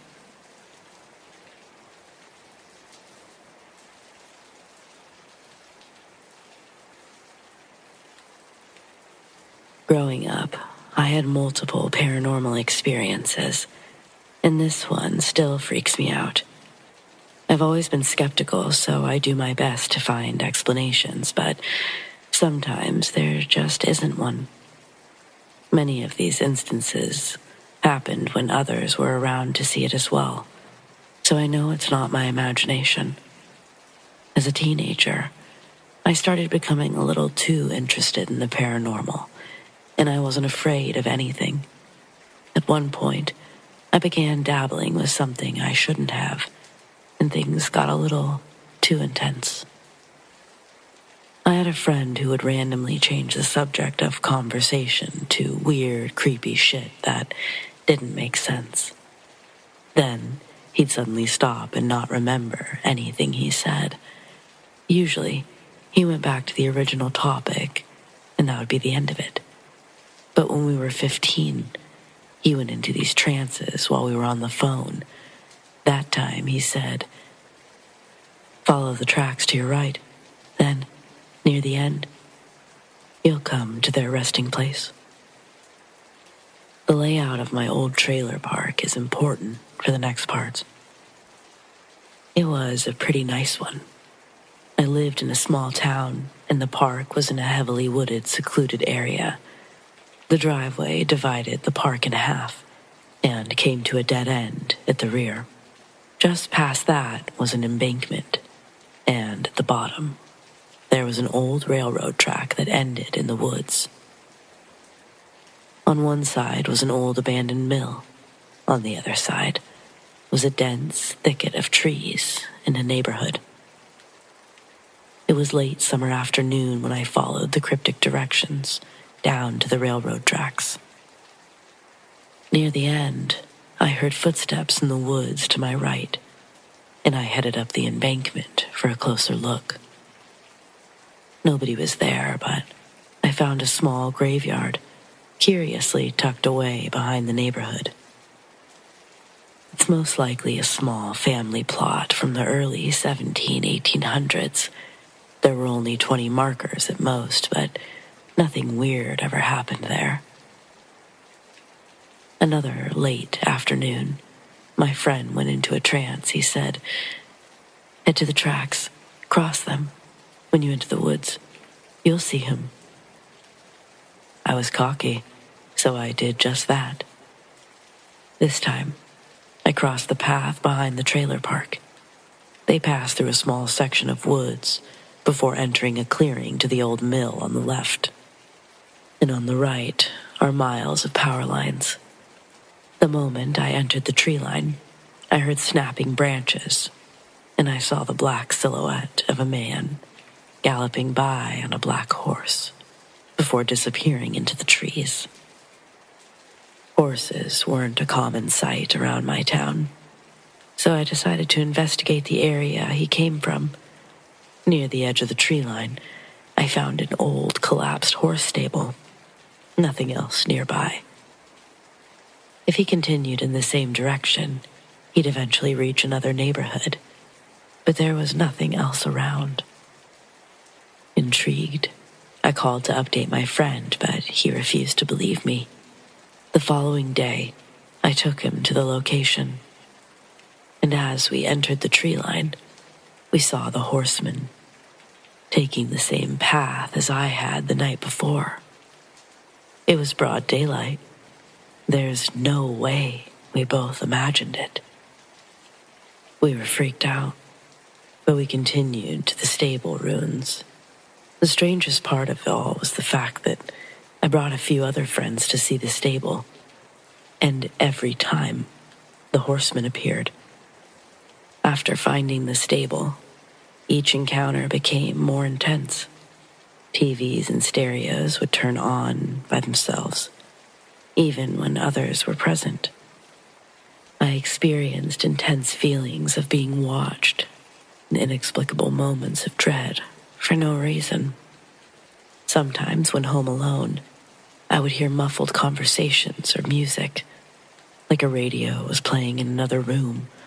Stuff would randomly and violently fly across the room. Handprints often appeared on the bathroom mirror after a steamy shower. Sometimes I'd hear the familiar sound of Mom coming home, only to realize nobody was there. Then, one night around 2 or 3, I got bored and went to the graveyard. I was super uneasy. It felt like I was being watched, but I'm stubborn and refused to back down. Upon arrival, the graveyard was quiet, and feeling dumb, I decided to leave. I was halfway up the trailer park embankment when I heard something rustle and looked up to see the horseman looking down at me. He was pitch black. You could see his outline, but nothing reflected light. It was very similar to how shadow people are described. I stared in disbelief for a few seconds, but snapped out of it when the horse snorted. Turning back, I ran down the embankment and along the tracks as the sound of hoofbeats followed. I went back into the woods and I weaved through the trees in hopes of slowing my pursuer. Finally, I reached the street and ran to our trailer, practically diving through the front door, all while the hoofbeats were still hot on my trail. Mom was at work, so I turned on every light and TV, as if they could somehow keep the horseman at bay, and eventually, I fell asleep on the couch. Upon waking, it was daylight, and Mom was just getting home. I told her everything that happened, and she said I shouldn't be playing with the paranormal as if it were a toy. She's always shared her own experiences regularly, so she had no trouble believing mine. When the sun finally came up, I returned to the embankment, wondering if I somehow imagined it all. Maybe there was simply a lost horse in the area. I don't know. But I found hoof prints in the sand atop the embankment and nowhere else. That's when I decided to take a break from the paranormal. I'm normally not religious, but I prayed for these things to stop, and I swore I wouldn't mess with them again. Everything really did seem to die down. When I turned 18, it stopped completely. I haven't had a single experience since.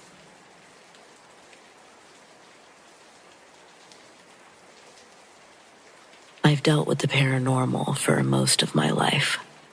One day, my cousin and I were hanging out at the house, alone except for my beautiful white cat. I was 18 at the time. My brother was at the store with friends. Our mother had recently died, and I had quite a few paranormal experiences there. But they never bothered me.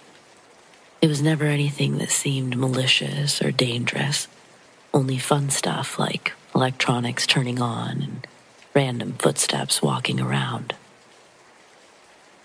One time, my cousin was sitting on my bed when he felt someone sit next to him. He screamed and ran out of the house. But I should get back to my current story. I was sitting on my bed, and my cousin was in the living room. My room was only separated from the living room by a glass door and a curtain. so we were only 20 feet away from each other. We were talking about girls when we heard what sounded like a spoon falling to the floor in the kitchen.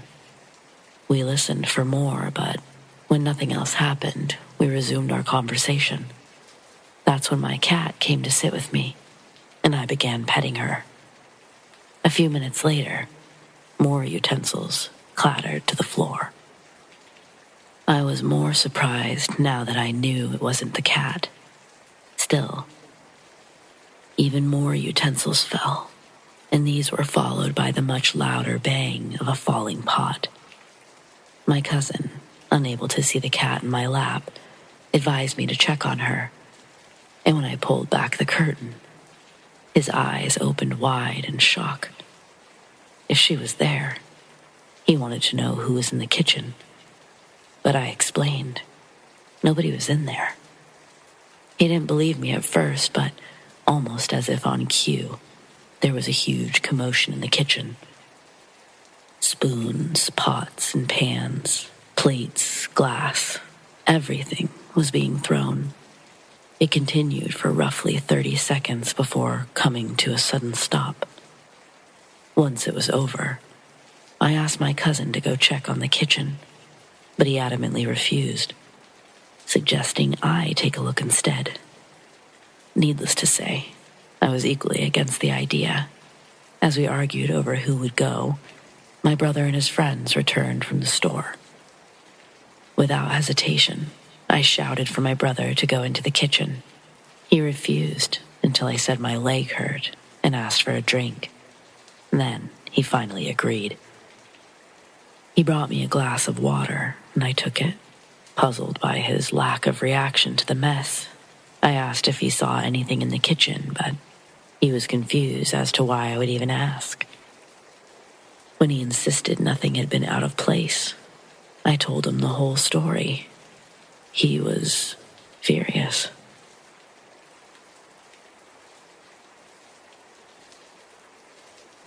Hey everyone, I'm 33, in good health, and I come from Lower Saxony, Germany. Yes, sometimes life has been troubling, but I've always been open-minded when it comes to the paranormal. 2 weeks ago, I had a nightmare that took place in my room. I dreamed that my bedroom was a movie set. To the left of my bed was my grandparents' old cupboard. To the right was a newer cupboard, and the window was across from the bed. In the dream, I was laying on my right side when someone grabbed me. I slowly turned around and saw someone sitting next to me. I couldn't tell their gender, but they had long hair, and they were facing the opposite direction. When I touched their back, they turned around and I shouted, "Who are you?" Suddenly, the figure was gone, and frightened, I got up to look out the window. That's when I woke up shouting. But I was also experiencing sleep paralysis, so I couldn't move. It's happened before, so I knew what was going on. I wondered why the blinds were still down, because I hadn't realized that I was still dreaming when I looked outside. First, I wondered who the person had been. I live alone. I don't have a girlfriend. My grandmother has lived in a retirement home since May, and my grandfather passed away, but he didn't die in the apartment. I've read that many people see an entity when experiencing sleep paralysis, but I'm not sure if seeing it before I woke up still counts. The last time I had sleep paralysis was in 2019, and before that, it was 2012. During the 2019 experience, I was in my ex-girlfriend's living room. When I woke up, I couldn't move, and someone was walking down the hallway towards the front door. Like I said, I've been pretty open-minded when it comes to the paranormal. 7 years ago, my grandfather died from a tumor, but now I need to circle back to that cupboard that came from his old house in 2007. That's the house my great-grandmother died in on December 24th, 1999. I suspect it was the source behind the activity. I do feel like someone is here, but in a good way. I know it sounds far-fetched, but that's how it feels. I didn't feel this way when my grandparents still lived in the house. Of course, I was younger then. A few months ago, there was another incident in the living room where I have a second cupboard for my grandparents. It contains a few old books about nature, and one just fell over. Nothing was shaking. It wasn't standing in a strange angle. It simply fell over, and I was pretty scared. What are your thoughts? I'm not too frightened anymore. I have good feelings about my grandmother and grandfather. They were the best people I've ever known. But could all of this have something to do with their furniture?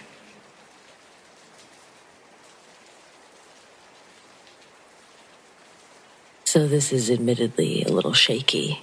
There's probably a logical explanation for this, but I think it's interesting, especially given where I heard it.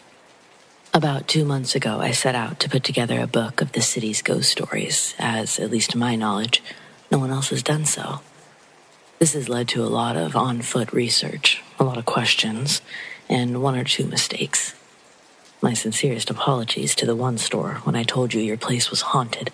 I hadn't realized I was in the wrong place. One of the more prevalent ghost stories I've come across so far, as everyone seems to know some version of it, is of a little girl who fell through a skylight of a grocery store in the 1930s. She hit her head on a Coke machine and died the next day. It's one of the few ghost stories I've come across for the book that's rooted in history. As the little girl did actually fall, I've seen a photograph of her, I've read newspaper articles about it, and I've visited her grave. A lot of the finer points of the actual event seem to have gotten mixed up in the retelling of it. I've heard people talk about the little girl falling from the window instead of the skylight, and pointing to other buildings on the street as the ones that she'd fallen out of. Supposedly, her ghost doesn't just haunt the site of the former grocery store, but the building on either side of it too. Anyway, I was going for a walk one morning, early, as I often do. Heading down the street, I was thinking of the cold, of the weather, and 6 other things besides the ghost story about the little girl. I was walking by a series of shops when I heard a noise. A terrific-sounding crash. Jumping, startled, I whirled towards the sound, only to find myself standing in front of the exact building the girl had fallen into. It's a jewelry store now, or at least it will be until they move out soon. Admittedly, it could have been someone working inside who dropped something. Still, the place didn't open for another 2 hours. It was fairly early in the morning. I almost looked in. Probably should have looked in, but didn't, just in case it was one of those workers and not a ghost. I went on my way, rather shaken up, and have yet to hear anything else, no matter how many times I walked by the building. So did I hear the ghostly replaying of the tragic accident? Or just the mishandling of a clumsy employee? I don't know, and probably never will know. But that doesn't mean I'm gonna quit hoping to hear it again.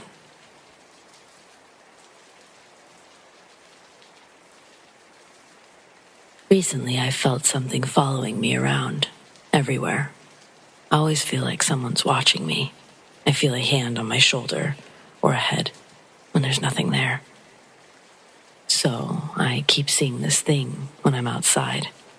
It doesn't talk usually, but I keep seeing it wherever I go. It's always behind a tree or hiding. When I was younger, I used to go outside to swing next to the huge tree, and I kept seeing a shadow figure stick its head out. But whenever I actually looked at it, it disappeared. It doesn't hurt or scare me. It's sort of like a father. It comforts me, and yes, it may be an imaginary friend, but it feels real. I keep feeling it touch my shoulder. I feel it next to me, always beside or behind me. When I sleep and face the wall, I feel it behind me. There are times when I see it or hear it in the closet or in the hallway at night. But it doesn't harm me. It doesn't harm me, and it says it brings no threats. It's comforting to me. Talk to it sometimes. During school, I write about it, draw about it. I might be crazy, but it looks so real and feels so real. It's super tall. No face, no accessories, nothing on it. A shadow figure, really skinny. I can almost see its bones. It has a sort of low, raspy voice. It's nice and kind. It's never made me feel threatened or scared. I feel happy, relaxed, and welcome it. I can never touch it, though, but it can touch me. If I try to touch it, it fades away. It's not around me all the time, but comes to me when I feel stressed out or scared. No one else seems to see him but me, but I know I see it. Also, I just don't see him behind trees. Sometimes, when I swing, I see him next to the road. Once I saw him next to the road somewhere else, but it was signaling for me to follow it.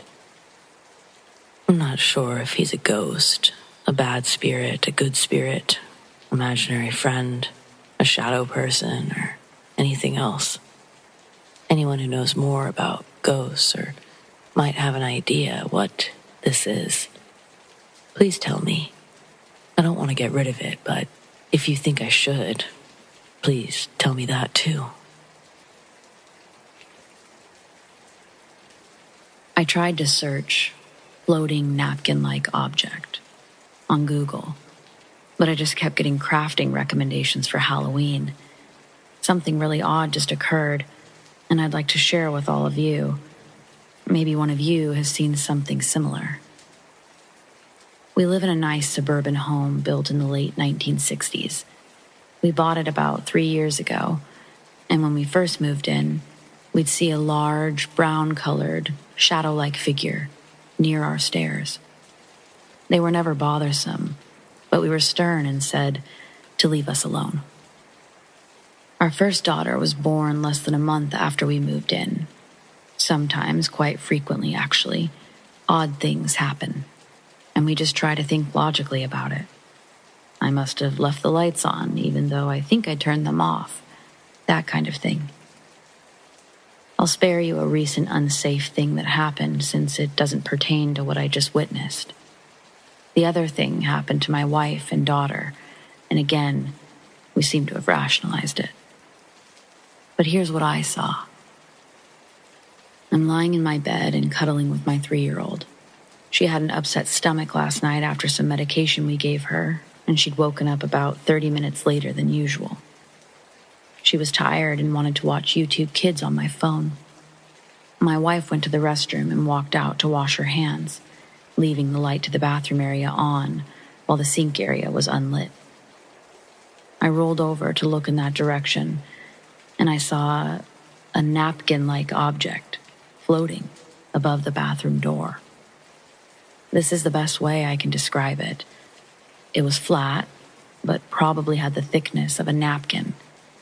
It was square-like, but was floating just above the door. It looked like it was falling down slowly, only to be blown back upwards by the gentlest of breezes. My glasses were on. I could see it plain as day. It was probably white, though that's also the color of the wall. It had a shadowish effect on the wall that it was near. I called out to my wife and said, "What the hell is that?" She came around the corner and turned off the light in the bathroom. I told her to turn the light back on, and it was gone. We've spent the last 30 minutes trying to recreate the situation with lights and activities and positioning. Nothing. I want to think logically about this before saying it was paranormal. For those who have seen the paranormal before, does anything of this shape, texture, movement, or anything else sound familiar?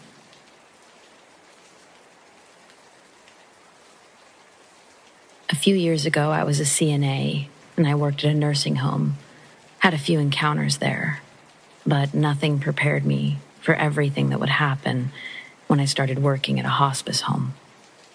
It essentially is where people go to die, people that are sick and don't have a lot of time. The facility was amazing and worked quick on getting people in. The point is, a lot, and I mean a lot of people passed away in that building, and a lot when I was working, 7 p.m. to 7 a.m. I always opened the window in the resident's room after someone passed away, my way of freeing the spirits so they wouldn't be trapped. No one else, unfortunately, did this. On to the main point of this post. We have 2 wings of the building, and each wing has a huge linen closet. Tons of sheets, blankets, comforters, towels, washcloths, gowns, etc. When you open the door, both walls are lined with racks filled with linen. You can walk down into the room a couple of 100 feet and then turn right. It's a little area where extra stuff is stored, things for bed baths and hygiene things for residents. You're completely hidden when you're in the area on the right. A resident woke up around midnight and wanted to get cleaned up, so I was going to give them a bed bath. I went into the linen closet and headed to the area on the right. I was grabbing soap, toothbrush, toothpaste, a little basin, and other things. I heard the linen closet door open and close. We have 1 CNA and 1 RN on each wing during the night shift. I figured it was the nurse or the CNA from the other side. Sometimes we grab each other if we need help. I then heard a female voice. "Hello? I'm just grabbing stuff for a bath. Do you need help?" I answered, figuring it was the nurse. "I'm so cold." "I can bring you a blanket. Maybe I'll throw it in the dryer again like last week." I laugh. I turn around and head to walk down the main area of the linen closet, and nobody is there. I didn't hear the door open again, so no one left, and there's no place to hide. I then feel someone grab my shoulder. I scream and drop everything as I turn around so quickly, and of course, nobody's there. I ran out of there so fast. I tried to tell the nurse, but I wasn't making any sense until I calmed down. She stuck by my side the rest of the night. I didn't go back into the linen closet that night. When they grabbed me, it felt like they touched my bare skin, and it was so cold.